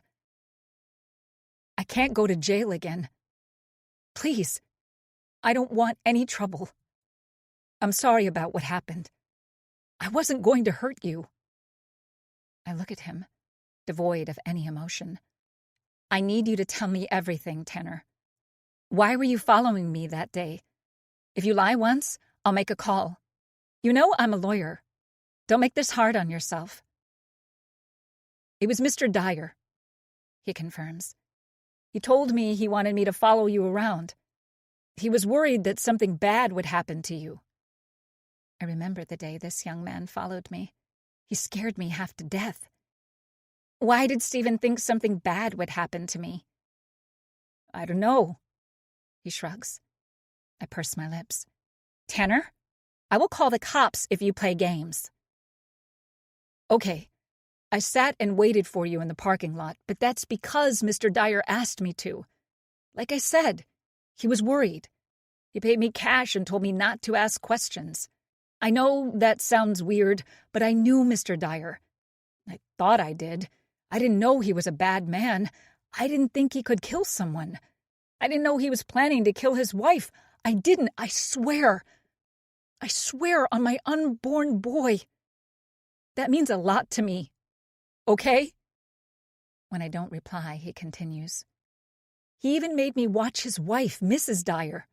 I watched outside the house." "What were you watching her for?" "He didn't tell me what to look for," he says. "He just wanted me to watch her, report where she was and what she was doing. One night I told him what I saw. It was nothing. She took out her journal. She hid it behind a picture frame, which I thought was weird. Whatever. I told Mr. Dyer that." "A journal," I repeat. "What did Stephen tell you about the journal?" He hesitates before saying anything. I remind him that he needs to be upfront with me. "I don't want to get mixed up in this more than I am. I didn't know what he was planning on doing, okay? He started calling me, telling me that he found a second journal in the house. He said he found it behind another picture. He said it revealed Mrs. Dyer's plans. I don't know. He was mad. He tried to tell me that Mrs. Dyer was planning to kill him. Look, I know I got played. He was using me. I know that now. I needed the cash at the time. I didn't know he was going to hurt anybody. I didn't know he was going to hurt that woman, Mrs. Dyer's friend." "Amanda Porter," I say. He nods at me with concern. "That's her name?" "Look, I just want to forget about this. Forget about everything. I'm going to be a father. I'm clean. I'm sober. I don't need any more trouble in my life. I'm trying my best to do better. I swear. Please." I look at him and think about that terrible night. I remember all the blood that belonged to Stephen in the kitchen. I think of the knife in his back. Emily was unharmed. I still think about that look she gave me in the ambulance before being taken away. Tanner pushes his hair back. "I don't want trouble, miss," he says again. "Come on. Don't do anything about this. He's dead. It doesn't matter anymore." I shake my head. "I need you to tell me everything from the start. Leave no detail out." Chapter 50. Emily. It's been an eventful day. David's getting his daughter, Daphne, ready for bed. Before she gets changed into pajamas and put to sleep, she runs up to me and kisses me on the cheek. "Good night, Aunt Emily." I smile and wish her a good night's sleep with no bad dreams. I say that mostly for myself. Do you know how terrible it is when you're attempting to rest and feel something small wiggle into the covers beside you in the middle of the night? Daphne sleeps diagonally when she sneaks into our room. She's only 6 years old, but manages to take up the entire king mattress on her own. I've talked David into taking her back to her bedroom so as not to disturb us when we're attempting to rest. Or do other things. He agreed. I'm sure when it was just him and Daphne, it was fine. He probably liked having his daughter in the room. I'm sure it comforted not just her, but him to have his daughter nearby. The two needed each other after David's wife passed from cancer. Now they have me, though. It wasn't my choice for Daphne to call me aunt, but David introduced me that way to her, and it stuck. Soon, though, in only a few months, I'll be her actual stepmother. David surprised both Daphne and me when he took us for a surprise weekend in Banff. We stayed the entire weekend at the Fairmont Banff Springs Hotel in the mountains. It's the very same hotel that the Queen of England visited, as well as many other celebrities. While on our mini vacation, he got down on one knee in the middle of the restaurant and proposed. Daphne's smile was just as wide as mine as I said yes. Soon, I'll have my happily ever after with a man I was truly meant to be with. A successful man who knows how to provide for a family and his soon-to-be wife. At first, I was wary when things became more serious with David. I knew he had a young child and wasn't sure how I felt about that. I never wanted children. I worried what it would do to my body and my personal life. I've seen what mothers have to go through when I speak to my struggling friends who run around all day taking care of their little people. They all explained it the same way to me. When you have a child of your own, you'll understand how much love they bring to your home. The stress they also bring will be forgiven. Daphne is a sweet child. She's in school now. She can get on my nerves extremely quickly, though. Her little mini tantrums are getting old. She needs more discipline, and unfortunately, David doesn't know how to do that. Perhaps him losing his wife made it difficult for him to properly parent his child. It's a good thing I'm here to help. I helped David in so many ways already. When he invited me to move into his home, it was a big deal. He had a child and didn't introduce many women to her. After he proposed to me, he insisted I move in. I sold Stephen's house and made a small fortune from it. David insisted I keep that money in savings for myself. He would take care of all my needs in his beautiful 3,500 square foot house. Well, it wasn't exactly gorgeous before. It was only after a makeover from me that the potential of this house was revealed. David's wife was beautiful. There's no doubting that. But somehow her good taste didn't translate to her home decorating. Within months of moving into their house, I turned it into a show home. It's immaculate now. Like Stephen, David had his small demands. He had a small office upstairs which he wanted to keep the way he liked. No problem. Sure, I made my comments about his taste in poor office furniture. It was up to him if he wanted to use my skills or not. Just like Stephen, David also loves Halloween. I have to admit that even I enjoyed it this year, but that was mostly because of our shared costume theme. Daphne dressed as Cinderella. I was Snow White, and David was Prince Charming. We had gorgeous pictures that my followers on social media loved. That's another benefit of what happened that night with Stephen and all the media coverage afterwards. I've gained nearly 200,000 followers over the past few years. I'm nearly at influencer level. People follow me for my decorating skills mostly, although many love my references that I put out here and there about what happened when my author husband was plotting to kill me, and failed. A true heroine story that the majority of my female followers eat up. I'll easily hit 250,000 followers once news of my book release comes out.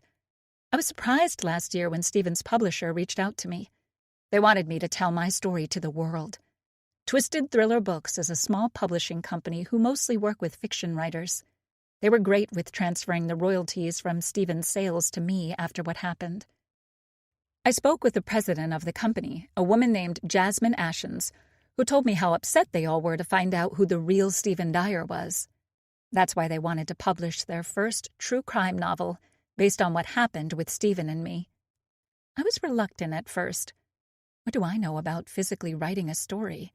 Stephen was the actual writer in our marriage. I don't have the patience or skills to fully write a story. The one I constructed for Stephen and me was mostly written out in bullet points. Jasmine said they would hire a writer to help me, but what they needed from me was for me to tell my story to the co-writer. I agreed. I told my story to the writer. I've practiced my fictional story enough times to know it front to back without being inconsistent in what I already reported to the authorities. I wasn't worried about that. Obviously, I'd leave out much of what happened after the murder of my husband, for obvious reasons, although readers do enjoy a happy ending, which is what I gave them. I just got the manuscript a few days ago. I was so proud to read my own story. I couldn't help but let out a small laugh at the title they chose. My Husband's an Author. The True Story of Emily Dyer, wife of author/killer Stephen Dyer. Below the title, they had a catchy subtitle to grab true crime fans. Our Love Story, period. Our Horror Life. I let David read some of it, but he couldn't make it through the manuscript. It wasn't because he's not a fan of reading, but he just couldn't stand to read what Stephen put me through. The world already found out how terrible a man Stephen Dyer was. Now they'll read about it. I'm excited for its release, which should be late December, in time for the holidays. Speaking about my favorite time of year, David would not allow me to put up any Christmas decor until after the 31st of October. Another unfortunate trait he shares with my previous husband. Thankfully, today is November 1st. This is why it's been a busy day for us. David and Daphne took down their Halloween decorations as I started with the tree. It's always my favorite part. David was a little put off when Daphne hung an ornament, only for me to immediately move it to a preferable placement. He told me that before he would put up the tree together with Daphne and his wife. He felt it was more fun that way. We can do that, I explained to him. But in the end, little kids don't have the best visual sense of where to place ornaments. They're short and can't reach so high. The lower part of the tree has a disproportionate amount of ornaments. He'll thank me when he sees how gorgeous the pictures will look when we take family photos together. I sit by the tree now and take in its beauty. The dim lights complement the wood fireplace. David started a fire for me before he started the process of putting Daphne to sleep. I get to sit in this room, a glass of wine beside me, and take in the beauty of the home I made for us. Life is special. A few years ago, I was unhappy. I wasn't getting what I deserved. Unlike the rest of the lazy people in this world, when the universe gives you lemons, I don't make lemonade. That's what people with no drive do. Instead, I demand a new fruit. My life is watermelon now. As I take in the glow of the tree, I decide to document my thoughts. I stand up and think about what I'll be including in my journal entry tonight. I'm careful that no one is watching me as I reach behind a framed picture frame of David, his daughter, and me to grab my journal. As I think about all my accomplishments I want to write out, my eyes widen when I realize it's not there. I tilt the entire frame away from the wall, but it's gone. I go on my hands and knees to attempt to find it under a nearby sofa. It's not there. My journal isn't under any furniture or behind any of the pictures in the room. I look tirelessly for it throughout the house, even disturbing David while he's putting Daphne to bed. I ask her if she found anything that belonged to Auntie, but the child says no. I remind her that it's not nice to lie to anybody, especially your future stepmother, but Daphne again says she didn't find anything. David looks at me oddly and asks what I'm searching for. As I open the girls' dresser and search under furniture, I apologize to them both before leaving. When David returns to our bedroom, he has questions as to why I was acting so erratic. I ask him if he read my journal. David knows I like to write, and I've told him my private thoughts are not to be read by him, and that this was a deal-breaker for me when it comes to our marriage. I need to trust him. He tells me that if he found it, he would immediately give it back to me. He mentions that the cleaners that came by a few days ago didn't mention anything about a journal. That sends me into a frenzy. I don't tell my husband to be why I need to ensure my journal is found. I try my best to rest that night, but it's difficult. I wake up early and attempt to search for it again. It has to be in storage, or somewhere in the basement. With me recently moving to David's house, I must have misplaced it. I'm certain I kept it behind the picture frame of the three of us, though. David wakes up at his usual time. He takes Daphne with him as he leaves to go to work. He'll be dropping her off at school on the way, which is perfect for me. I had big plans to start decorating a Christmas village today, but that'll need to be put on pause until I find my journal. It doesn't take me long to put the pieces together as to what happened to it. A knock at the door changes my entire life. When I open the door, 2 detectives greet me. One of them shows me paperwork and advises me that they will be searching the property. The other takes out his handcuffs and demands I comply with his demands. Frantic, I scream, "What are they doing in my house?" "You're under arrest for the murder of Stephen Dyer and Amanda Porter." Chapter 51. Clara. I sit at the desk with the head prosecutor as we wait for the jury to deliberate. It's already been a full day, and they have not yet made a decision as to the fate of Daniel Hudson. Darren confirms the worst. This is not a good sign. All the evidence and hours I put into this trial, and yet the jury needs this much time to see what's obvious? Daniel Hudson is guilty. He deserves a long prison sentence. He deserves to never be a teacher again or a free man for a very long time. What could have this jury so hung up? Darren warned me this could happen. He told me I should have a way of handling the stress of court. He told me we can't control the minds of the jury or judge. Well, how stupid are these people not to see who Daniel Hudson is with the mountain of evidence presented by the Crown? Did we not watch the same trial? I think of Emily and how she's rotting in a cell herself. I can't help but smirk at that thought. What I did with her was only a one-time matter. Good lawyers work hard and diligently, but most importantly, they have a code of ethics. Those ethics do not include spying on people, breaking into their home and removing private journals. They don't include anonymously sending what they stole to the authorities with a printed note confirming the information inside.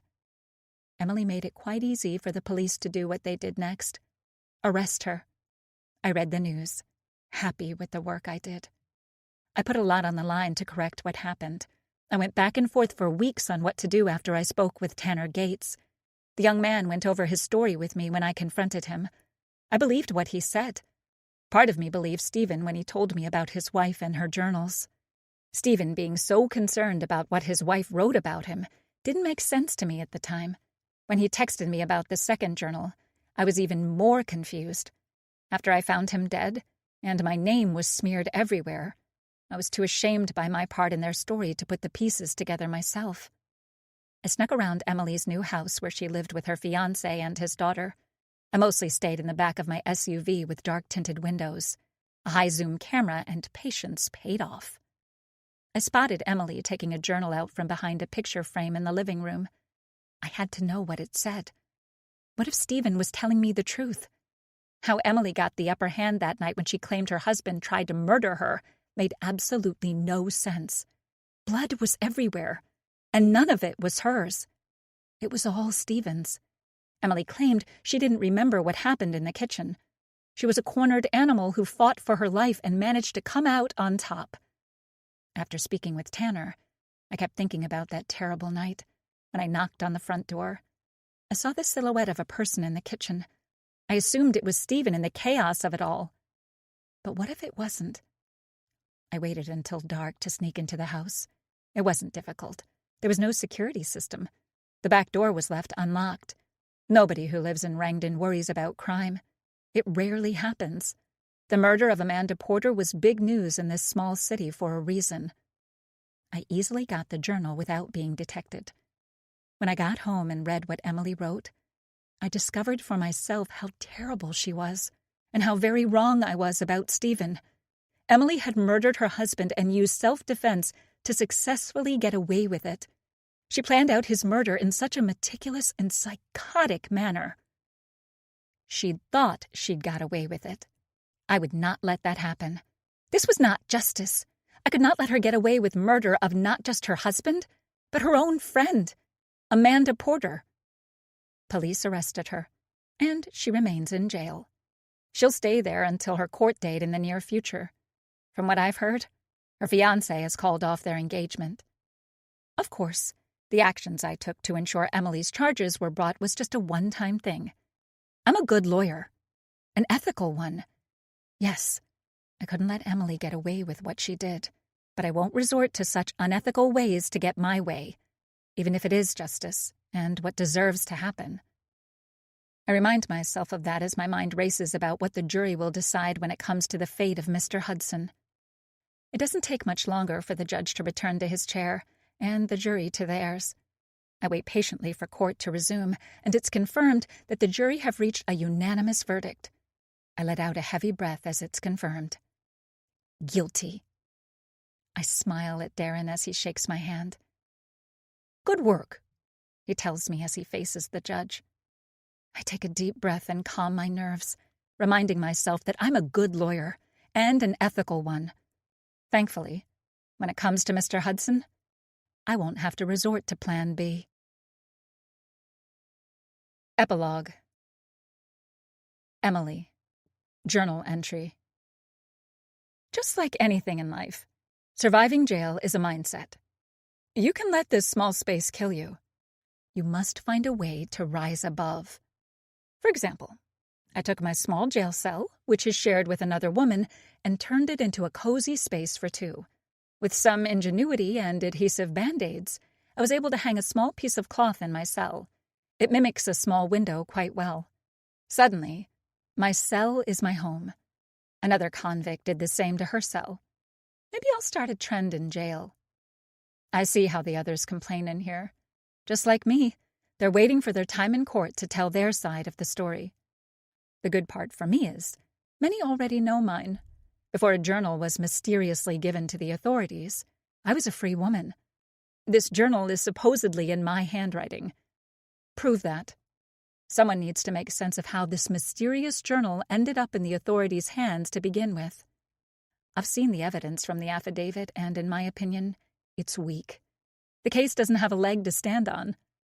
Nobody was there that night when Stephen tried to kill me in our kitchen. I survived that terrible night, and I will survive jail. I will be free again after my time in court. There's 12 people on a jury. All I need is for one to see my truth. I need one person, one good soul, in the near future to see what I lived through. The media doesn't help. They've already twisted my story for the world to see. My author husband planned to murder me, but now he's seen as the victim. I read the blood splatter analysis that suggested I attacked Stephen from behind with a knife. The blood splatter is not conducive to claims of self-defense. The media has made me into a monster. I'm a survivor. I'm a woman who's been through hell and lost everything, including my freedom. For now. Not only have they said I killed my husband in cold blood, but also my best friend, Amanda. My friend who was always there for me, who always had my back. They are now saying I killed her as well. Disgusting! I truly have lost so much from these false charges. David left me. I've tried to reach out to him several times to come to where I'm staying so I can explain myself. He has yet to come. I hope someday, when my story is published, he'll see the truth. I hope that when I'm found not guilty, he'll see who I really am. A woman who would have done anything for him and his lovely daughter, Daphne. My love story with David ended before it could even start. Not the happy ending I was expecting. Twisted Thriller Books, the publisher who I've been working with for the past year and a half to publish my book, has backed out of the deal due to these charges. I understand their position, but it's ridiculous. The book is already written. Publish it. They've refused, but I'm going to release it anyway. I already have the manuscript. The work is done.